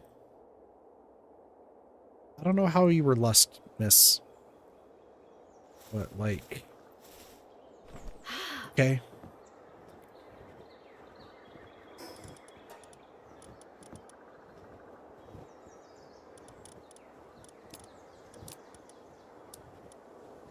Envy, pride. No, wait, I guess we already did get pride. That seems so weird. Alright, whatever. Hello! So it is done. You have my utmost gratitude. And now Lady Saya is relieved of her duty to protect the land of stagnation, as well as her obligation to lead the Moonflowers as head of the Kurosaki clan. So long as it brings the lady some small degree of unburdening, then I could ask for nothing more. I cannot overstate my appreciation. I'd hope that you could stay here with us, but I can tell you that your journey serves a greater purpose. We have seen well enough that tedium of life without change. So go in good health, noble pal tamer. No problemo. Next pal tower. Oh no. Oh, it's down there. I don't want to go down there. I really don't want to go down there. Like, it's not in my my best interest right now to go there. It's a Rampage and Dogen. I mean, I should just go get some sleep right now, considering the fact that I've been sneezing nonstop for the past few hours, but... Oh, you know what? I was about to say, it's like I probably passed right by it. Yes, I did. Pick up. No. So, I know that there's some pals that you can get from the World Tree.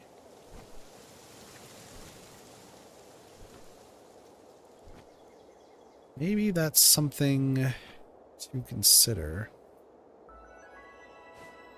What I can and can't get.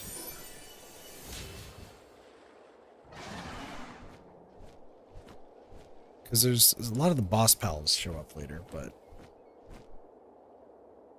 The World Tree is interesting. The Airwalker Mark II. Okie dokie.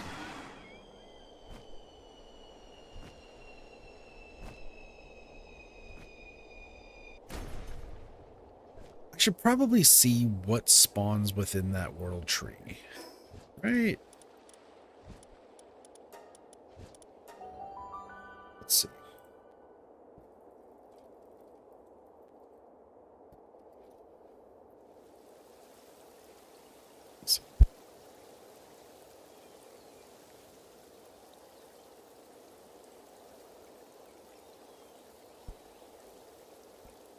Oh, Celine does show up in the World Tree.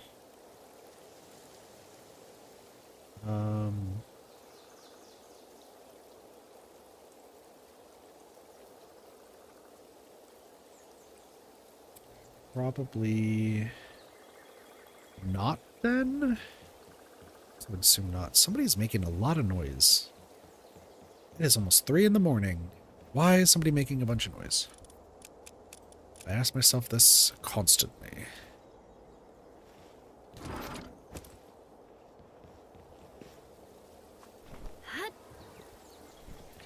Okay, how many tech points do I have? 17. I have 52 ancient tech points. And I'm still trying to get these in order, more or less. Extra weapon holster. Oh, you know what? Okay, we can do that. 5.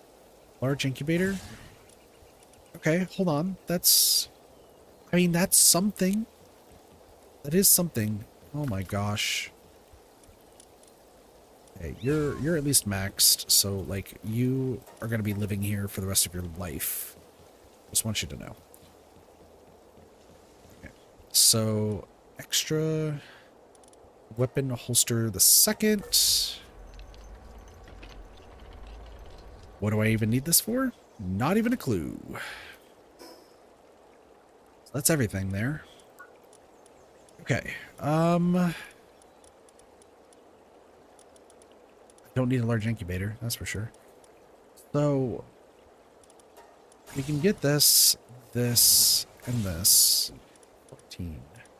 Shroomer saddles, we can get Hendrick saddles, which is Cauldron. Fine, Dazamu, Polar Pup. Please tell me I'm done. Okay. I have 5 tech points. And I'm doing things in order, so technically the next one's the cold resistant pal.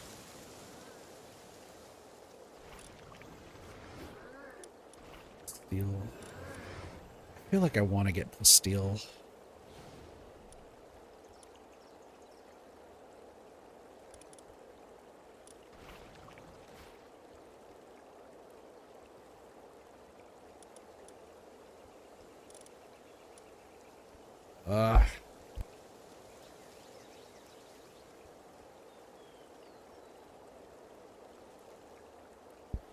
I mean, yeah, I don't even need the crude oil because I could just do the high pressure one.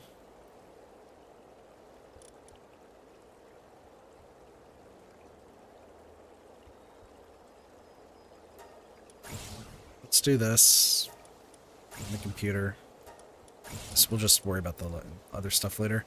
Okay, I can now make plasteel,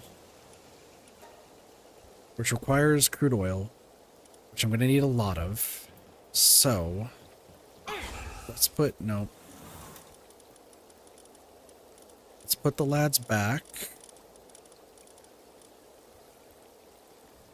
I mean, I need you to level up. Right?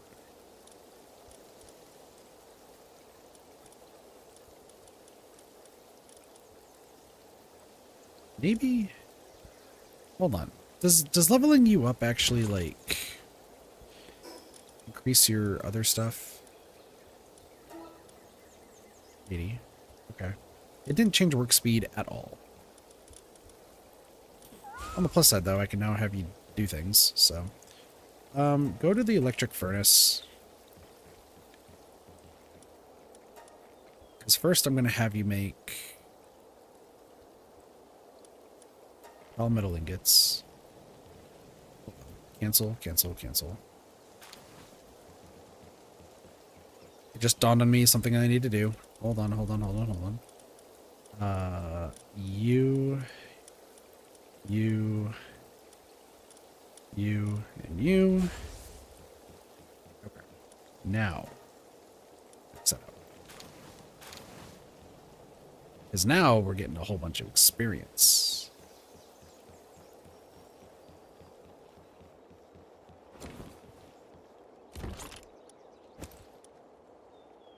Where is all my ore? Oh, that's right, because I don't have anybody, like, really working this. Makes sense. You know what? Maybe for the end of the stream, I should just go through and see what I need to make. Could be an idea.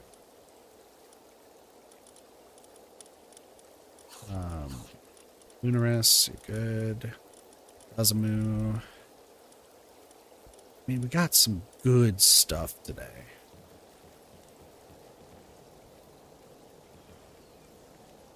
You're doing great. Keep it up. Can I max out kindling while I'm at it? No, I need a plasteel. That's right, I need a plasteel and then hexiolite, which, I mean, like, we'll worry about that later. So now all that's left is the oil, which, like,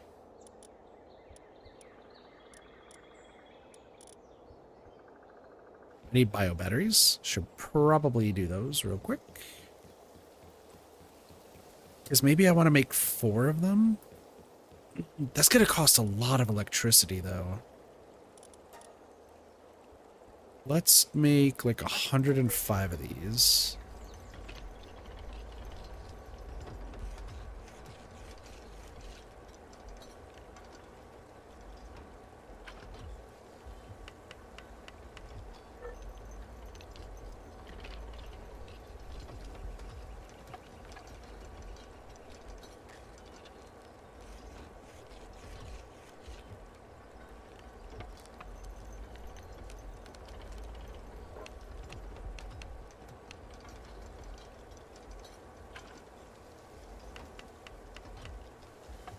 I mean, Helter Skelter can go around and just keep moving things around. That is something else that I could do.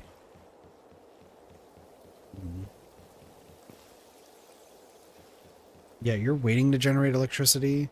Like, these are working. Helter Skelter will have to move some of this stuff, but like, look at that. Like 800 right now. I can just do like another one like right here. And another one right here. And then another one right here. Okay, we're out of stuff, but we can build this.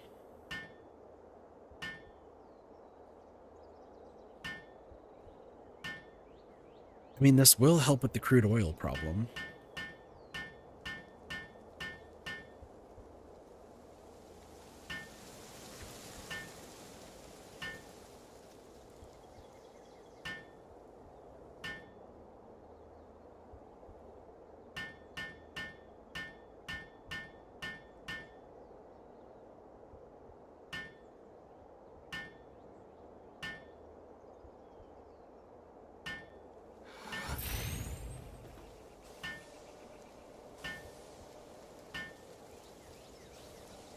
Might just need another electricity pal. It depends on how much these use.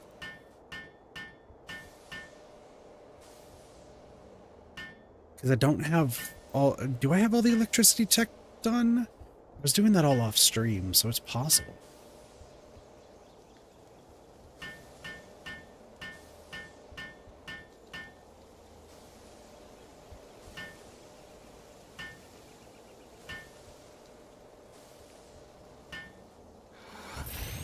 Go. This.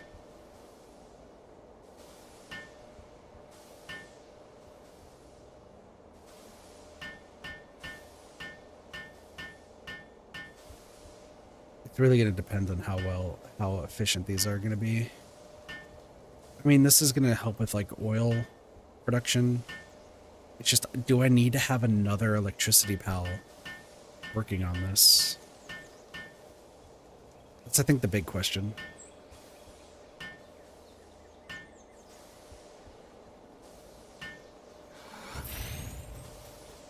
I mean, crude oil is coming through. So how efficient are you being?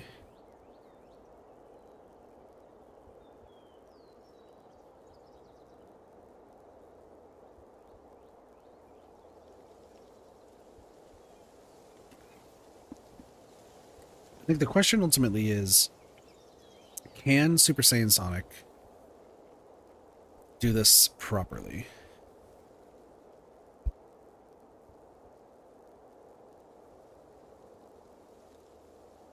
Honestly, with four of those and other electricity components, this is actually working really, really well. The power consumption could be reduced. So I think I want those cores. Let me know what I must do.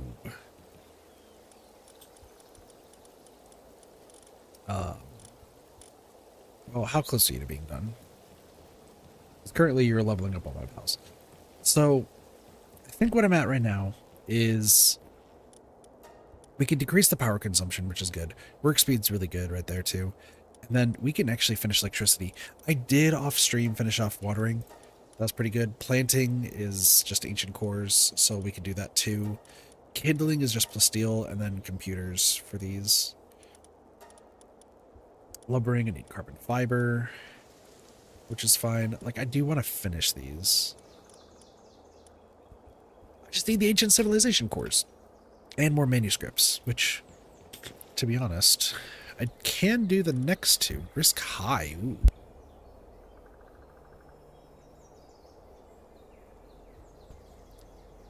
Xenolord and Heartless. Okay. Plasmat Ryu Slab. Eleanor Libero. Lenoirs. Xenolord Heartless. Xenolord Heartless. And then a ridiculous amount of gems. And then a Bellinor slab. Oh, there's peaches. There's peaches here. What? Well, that would have been a lot better to know. I mean, I don't mind leaving the game on, but that's fine. It's not changing really anything at all.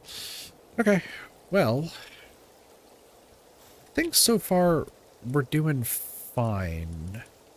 How is our coins were at that? I mean, these are going to sell for a ridiculous amount. So we can probably worry about those later. I do want to like start working on this stuff at some point.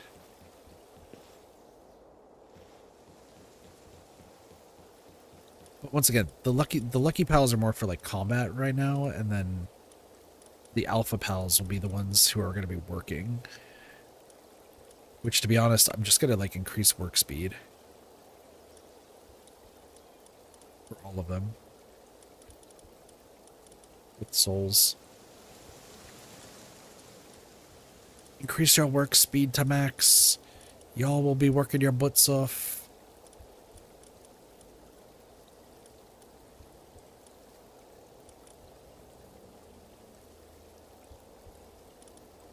God, it's still bright.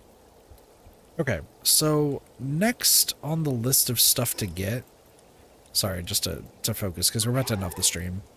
It is late for me. Jelliet, Gelroy, Amion, and Gloopy are our next ones. Jelliet is... Oh no. All the way down here. This seems like a better spot. So let me check the map here. There is other things that we need to still collect. I'm still behind on a few things. Oh, okay. This place looks like an entire water area. That shouldn't be that bad. What about Gelroy?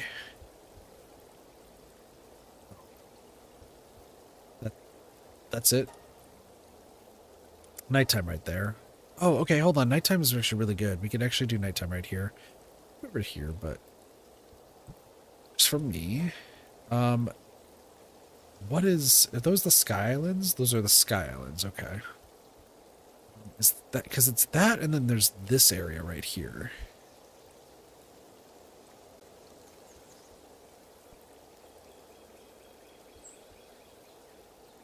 You're the Tae Young that game. Okay. Just want to clear things up about what happened. Yeah. No, like I said, I think what ended up happening is the other person I banned was part of the duo that was trying to stream snipe, and banning them must have stopped the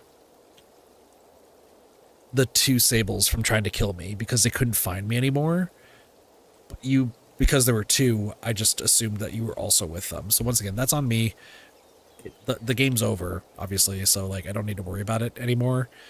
But yeah.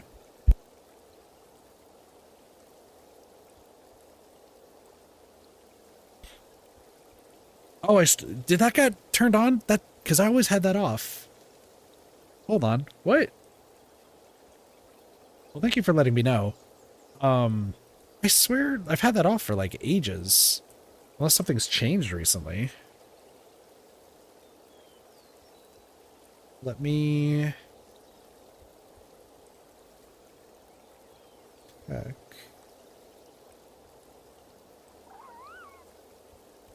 So me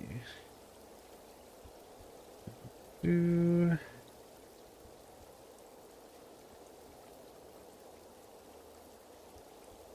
it. Okay, I guess the settings switched off. That's so weird. My apologies there, River. Thank you for letting me know, though. I appreciate it. That setting has always been off, so it's surprising that it's on all of a sudden. But, whatever. It's possible that when I was like... It's possible that when I was like dealing with something else that I might have accidentally clicked it and just undid it. So there's always that. But I appreciate it. And GG's during that game.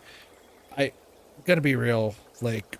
I don't know how I lived after we had two Sables, like, body block the K. It's so, like, stagnant in my brain because it was just such an odd game of two Sables just completely inept trying to stop me. But that's so strange that like after I banned the other guy, like immediately Staples had trouble finding me. And honestly, I think everyone was happy I got Hatch after the after that whole ship debacle, but I appreciate it.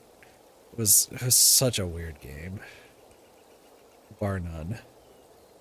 It's a memorable one though, to be sure. I just,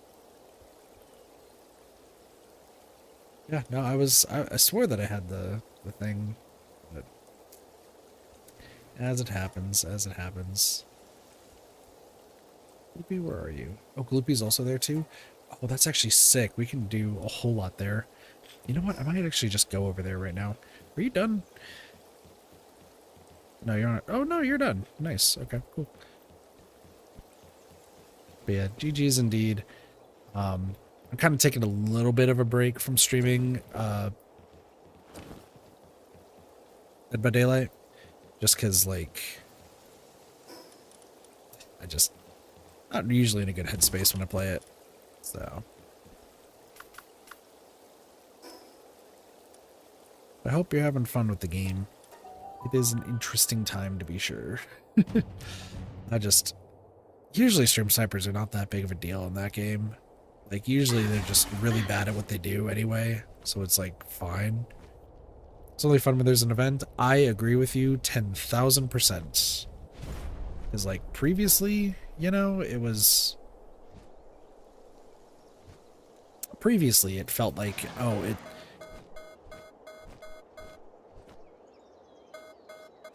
okay, fine, I'll stop flying. No, previously, like, the game could be fun, but, like, it feels like the discourse between killers and survivors in Dead by Daylight have come to an impasse to where, like, everyone hates each other and there is no middle ground. Like, oh, you play as survivor? Well, you fucking die on the ground. Oh, you play as killer? I hate you personally. Like, there's no middle ground anymore. Everyone just hates each other, and it's getting to the point where it's kind of becoming too much, right? Because, like, everyone's saying every other side is more powerful, and, like,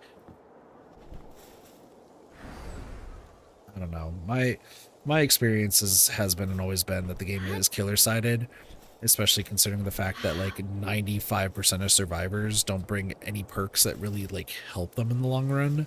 So, and if every survivor did bring perks that would help, they still have to be, like, it still depends on the killer skill more so, but I understand that that's like a minority opinion. So I've only played now, I have to do killer for 2 achievements and then the rest of the archives. And then on, I play on another person's stream for Survivor. I was actually playing Survivor earlier today with them. It was a good time. God, I played my heart out actually during all those games. Like, I was killing it. What is going on over here? Did they kill the dude? No. He's over here. Yeah, I was on my friend Neko's stream playing some Survivor.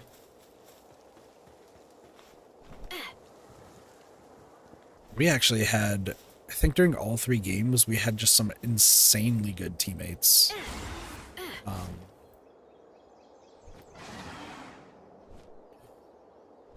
We had a pinhead who decided to try to tunnel one person out and then tried to pivot to tunnel Neko out and then completely failed. We had a ghoul. I think that was my favorite game of the day, was the ghoul. Because they were trying to take people into basement and trying to like proxy camp, and they just were really, really bad at it. Like shockingly bad. To the point like I don't even understand like what happened most of that time, because it was just, they were trying to proxy camp basement and like it didn't work. And then there was a Krasue that my typical 1v4 build completely countered their build, and that actually just felt really good. um, for reference's sake, I run a wake up build just to get the doors open faster because it seems like everyone tends to ignore the doors after a certain point. And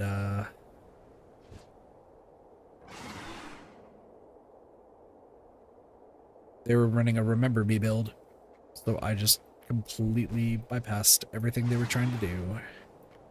It was a great time. So if they add Ghoul to 1v4, everything is gonna go downhill. 1v4, sorry, 2v8. So.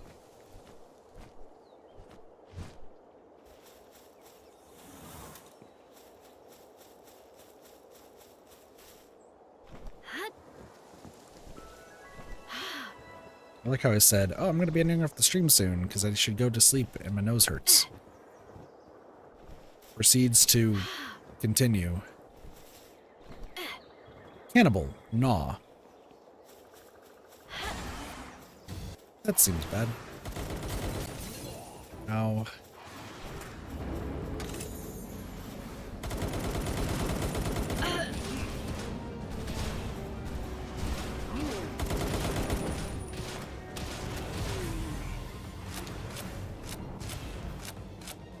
Well, bounties. That was a 4 bounty. Interesting. Cool.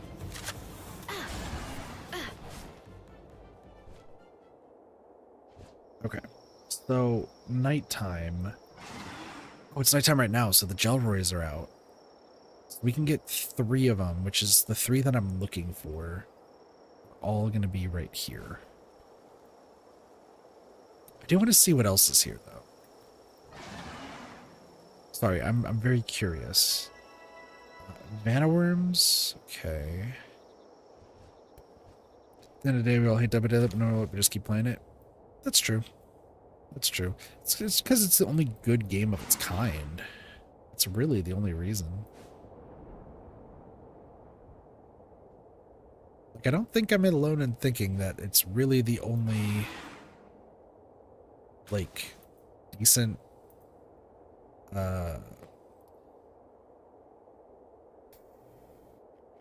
asymmetrical horror? Is that what it's called?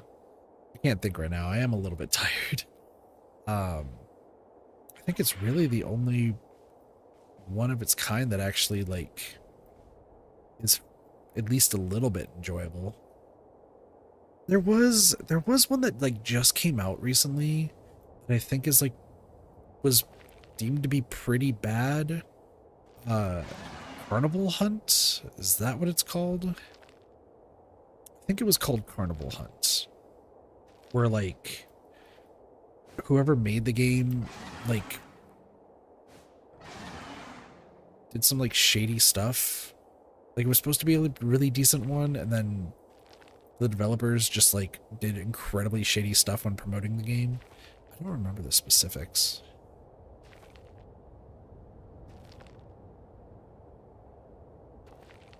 I'm just trying to pivot away from DBD right now. Like, it brings out the worst in me and others. So, like, I'll play 2v8 and I'll play with Neko. Like, that's... And then, obviously, I have to play as killer to finish the achievements and stuff. But then, like, that's the end of my... That's, like, the hard cutoff. It's like, okay, archives and achievements are done. It is only on Neko stream, and whenever something new comes out.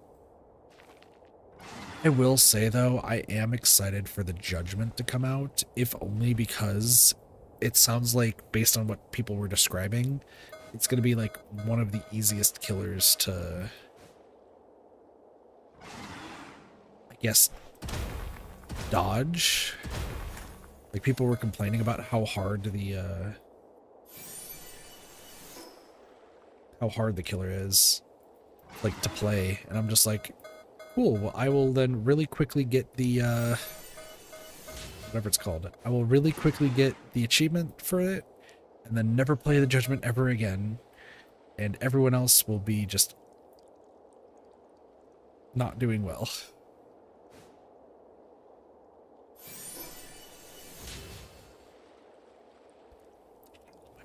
Okay. Oh, my bones.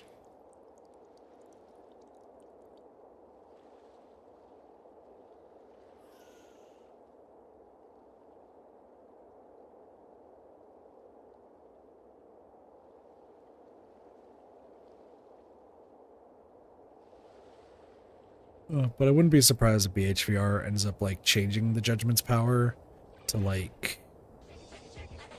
Oh, River, thank you so much for the follow. Appreciate it. Welcome to the Kid Party. Enjoy the follow remotes. I wouldn't be surprised if BHVR just decides to like. Oh my gosh, what is it called?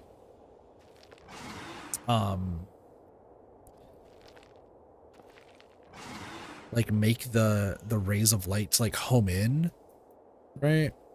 Like that would be weird. Old grandma is interesting. Aurora, that's her name, right? I think it's cool. Like we're getting more like diversity. We got different ages, different ethnicities, different backgrounds. Like there's a whole lot that goes in. And I appreciate what they're doing in that aspect. Perk wise, I might be the minority here again, as I tend to be, but I really think that it's the hex that makes the gens like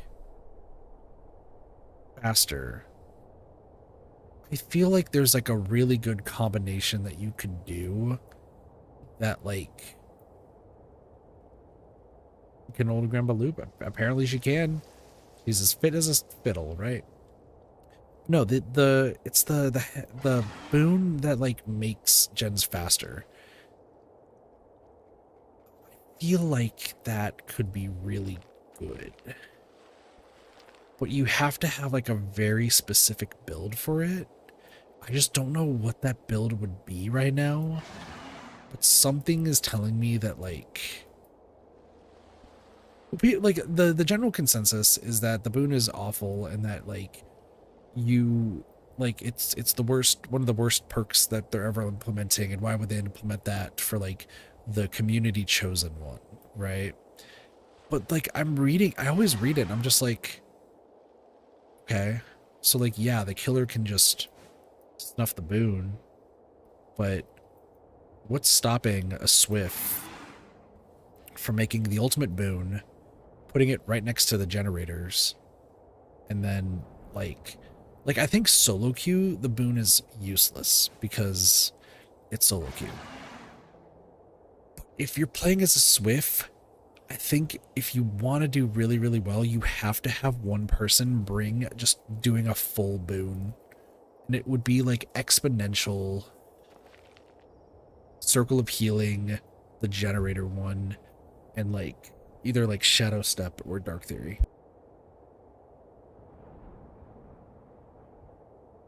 Like, I feel like if it's gonna get any use, you have to do it. Very, really interesting. True. Sprint burst getting nerfed. Once again, might be in the minority. I never thought that sprint burst, or even like the whatever it's called class, the escapist class in 2v8. I never really thought that they were that good. Like I know people like sprint burst was Vigil is like the most classic build ever, right? People just run it all the time and you can just get yourself unexhausted like super, super quick. But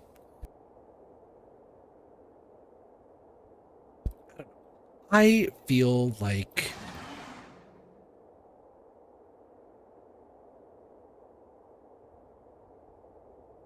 it shouldn't be exhausted. Like I get like that's how it is, but I feel like the perk should just go on a cooldown that like can't be adjusted by any means. Like you're not exhausted and you have to like stop, but like make it where it's if it's really that much of an issue, give it like a 60-second nerf, like a 60-second cooldown that has exhausted built into it. So like it doesn't like get affected by vigil or anything. It's just a straight up cooldown. And then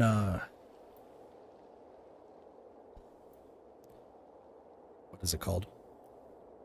And then if you're like running, then like the cooldown stops. But if somebody's running vigil, like it doesn't affect the cooldown. And and if anything, that would then incentivize killers to bring exhausted just to like stop it. And that would also like I don't know. I feel like the debuffs for say feel a lot. This is my brain right now. It's mush. The debuffs, right? That vigil affects it. Those I get the. I would want to say should be something that's given by the killers. So it's like, oh, the killer has inflicted exhausted on you. The killer has affected exposed on you. The killer has inflicted blindness on you. Like, keep it to where the killer inflicts it, and it can't be self-inflicted. So that way, like, you just keep actual cooldowns on the perks. And once again, that's if sprint burst is really as big of an issue as people are saying it is. I personally don't believe it's the case, but also I don't run sprint burst. So maybe I'm not the best person to ask. And I tend to run the builds that like no one really runs.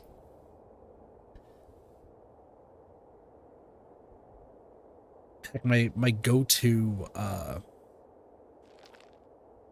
build right now is Deja Vu, Wake Up, Soul Survivor, and Flow State.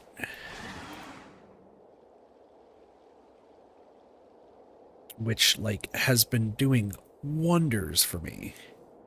The fact that I can unhook people faster just really throws off killers. And it's the greatest thing ever. Like, super underrated perk, if I'm being honest. The more gens you do, the faster you heal, the faster you cleanse totems, and the faster you unhook. If you're at the end game, you just unhook like so fast that you don't have to worry about doing the whole body blocking stuff. You just go in, unhook, and you're set. I think it's underrated. That's just me. I'm also really tired. I could probably get some sleep. But I really want to find at least like one lucky before the night's over.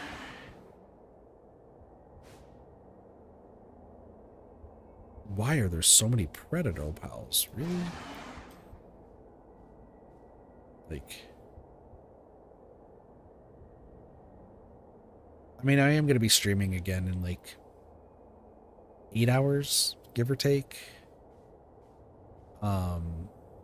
Originally, the next stream after this, and I talking to you as well, River. You have a great night. Take it easy.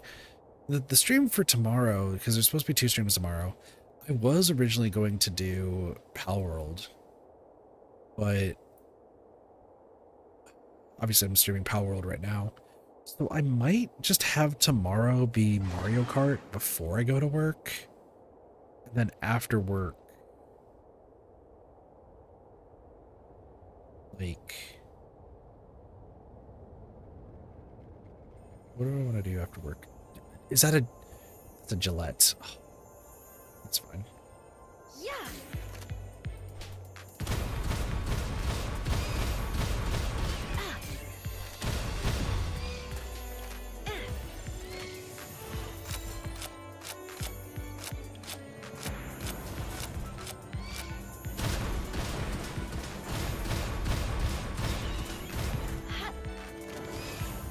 No way I missed.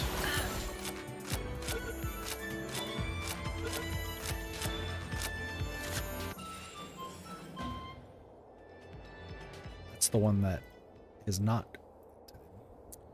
Damn, I was hoping I was gonna be Gelroy. Yeah, Gillette and Gelroy, like, that would have been a lot better. Let me put on the goggles, by the way. Be fine. No longer putting on the goggles. I'll put those on later.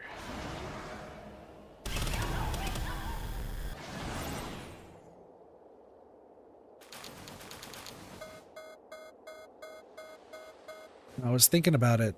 Sorry, I'm gonna keep doing this, doing a little once around while I think about it for tomorrow. Stream tomorrow, like tomorrow morning, I think we will just do Mario Kart. I think that's fine because it just means that we can get through the ghost stuff and just talk about whatever. I don't really need to like super focus, but at least I can have like just enough focus to just get through it. So it's not gonna be too bad.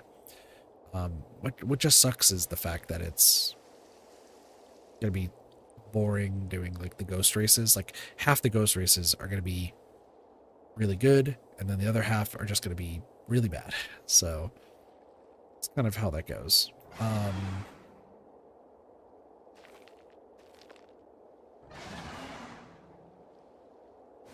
Then you have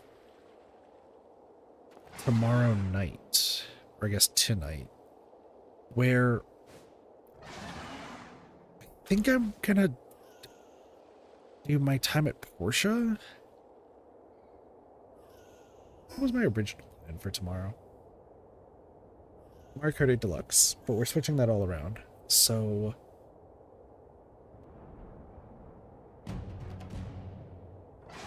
meteorite descent in progress. Crazy. I think this is going to be what this weekend's going to look like. So tomorrow morning we'll do Mario Kart 8 Deluxe. Pretty straightforward. Excuse me. Tomorrow night I'll do my time at Porsche, because it's gonna be like super late at night and like I can actually like focus. And then Saturday we'll do Brutal Legend. I don't think there's gonna be a stream in the middle of the day because if I remember from talking to Neko earlier, she wants to do. She's gonna be doing. There's a Terraria update that happened, so she wants to do that on Saturday. So that, like, so we're not gonna be doing 999. Which, by the way, the 999 stream. Ooh, I'm so excited. It was so good. I really want to play the game again myself too, but we'll get there. But yeah, we'll play Brutal Legend. I don't think there will be a stream in the middle of the day because I want to work on scripts and other stuff, and especially if Neko is not going to be streaming like 999 or something else with us or with me. That's fine. Like, I don't have to worry about that. But then I have Palworld listed as like Saturday night, and I think Palworld might need to go on a hiatus? Question mark. I'll have to like look more into it, but really what this is coming down to, so we have the game to finish, right? I still have 2 more towers left to go. They're both in like this dark area. So there's a lot of exploring to do there. But at the same time, there's still a whole lot of Lucky Pals I need to get. And there are a lot of like, there's a lot of grinding that I need to do. So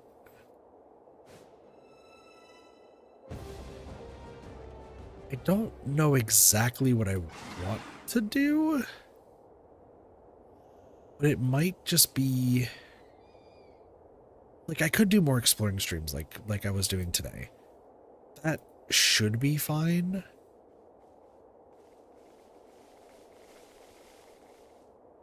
But I need to also like get the pals to be better, and I need to figure out how to beat the arena like constantly, to which I know that there are some like kind of cheese methods and there's some like other like stat level methods that you can do, which sure, I'm not going to be adjusting like the pal attack stats just because I don't want to be that cheatsy right now. Like if I start like really struggling and I just stop caring, then sure. But for right now, I might just like, no, I'm gonna do some research into the arena and just find like a decent team of like 3 separate pals. And then if I can get those 3 pals already, or if I already have them, or if they're ones that have to like mod in to be lucky, then I think what I will do is uh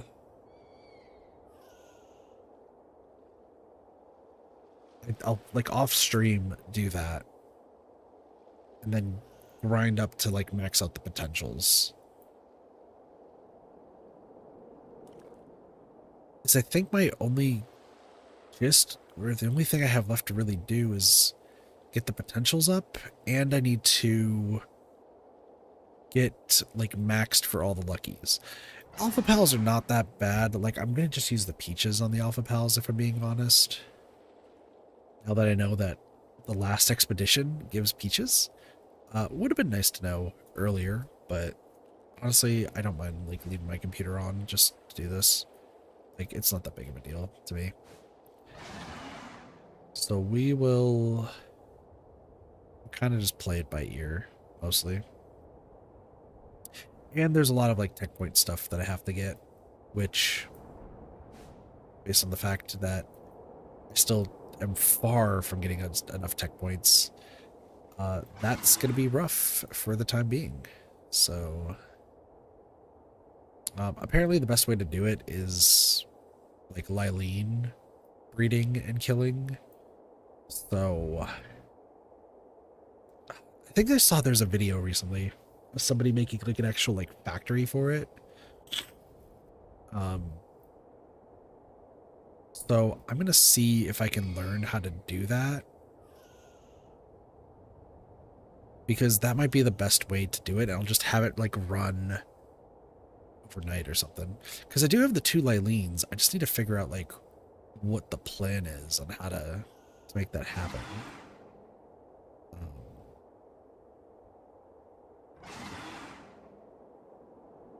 Because I have to hatch and then they get butchered, rinse, repeat. And then I also have to bring, so I do have a Splatterina that I got randomly, but I kind of want to find a lucky Splatterina or an alpha Splatterina, which I don't think we have. Also, after this next turn, I'm going to go back to the statue, back to base. Let's see, because I think the Splatterina we have is regular, so I might want to try to get an alpha Splatterina and then go from there, or like figure out where, I mean, I guess I could just do that right now because I know I have one. I just don't know where, because her whole thing is amount of items obtained using the meat cleaver is increased by 100%, which is really darn good. Okay, she's at night all throughout here. Oh, that's huge. She could be a rare one.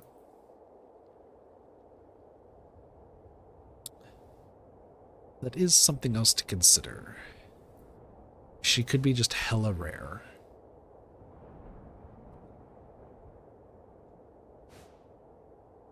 So I might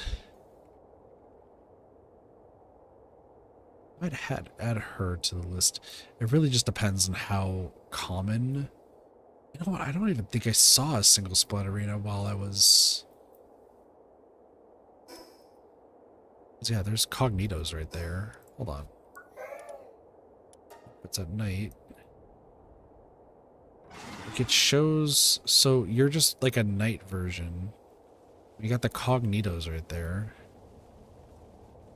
Okay, no, she does show up quite a bit. Okay, cool. So we can also try hunting her. I could get an alpha one. And then we could use the alpha one because the alphas are allowed for what we're doing. Let me just make sure. I think the only one I have though is just a regular one. Is there a... There could be a boss Splatterina? Let me see this map. No.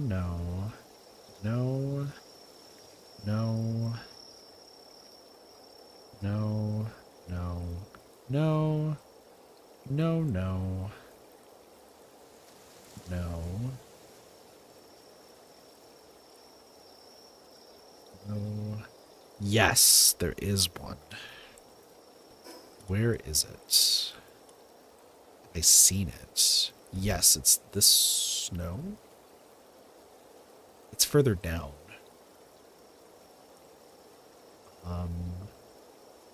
It's like right here, I would say, maybe?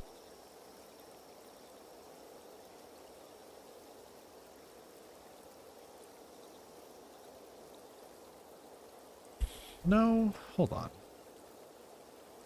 Where am I in relation to where this is?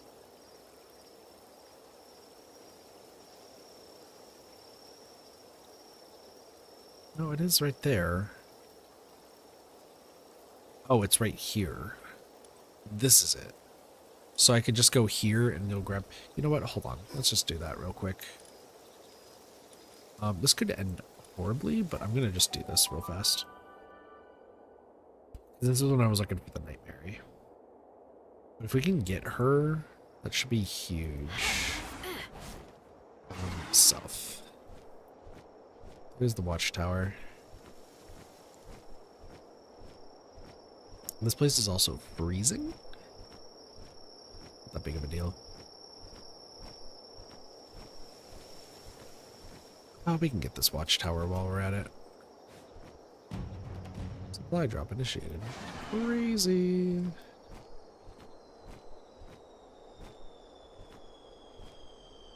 Excuse me. Please don't hit me off the thing.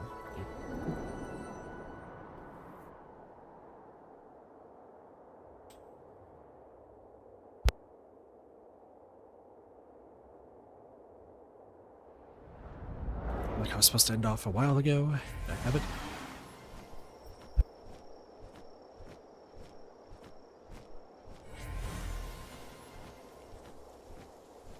Oh, the sneezing hurts. Sneezing hurts. Okay, right here. Shit. Excuse me.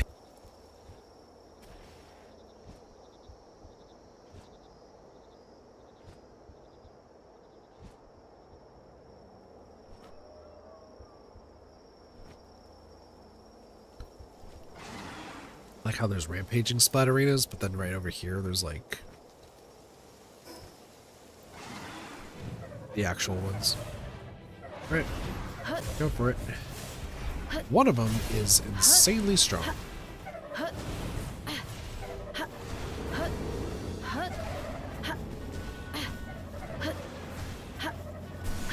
Oh, one of them's rampaging. That makes sense.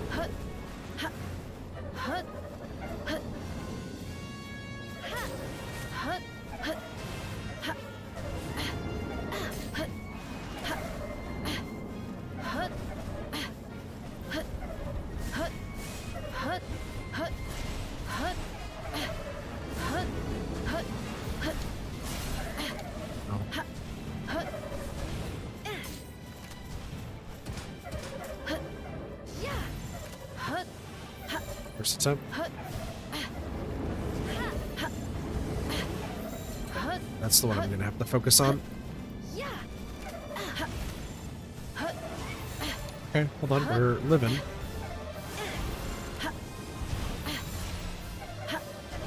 It sucks.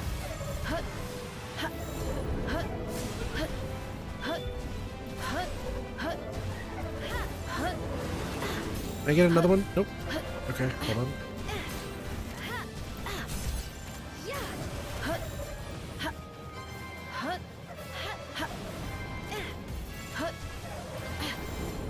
Our sculpture's dying.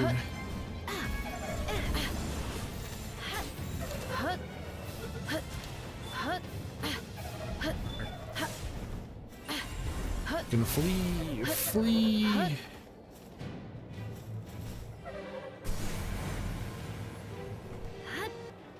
Okay. That's the alpha done. Ooh.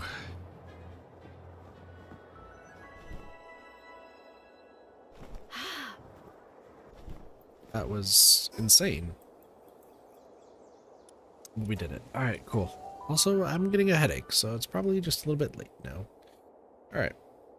So I'm going to learn about the breeding farm thing, figure out how that all works, and then I am going to go rest. So, yeah. But with that, I thank you all so much for watching. I hope you all enjoyed the stream. Have a wonderful day, night, morning, afternoon, night, or evening. Of course, my name's Katafi. I'll see you next time for some more Reddit gaming. See you later. Peace. Bye, everyone.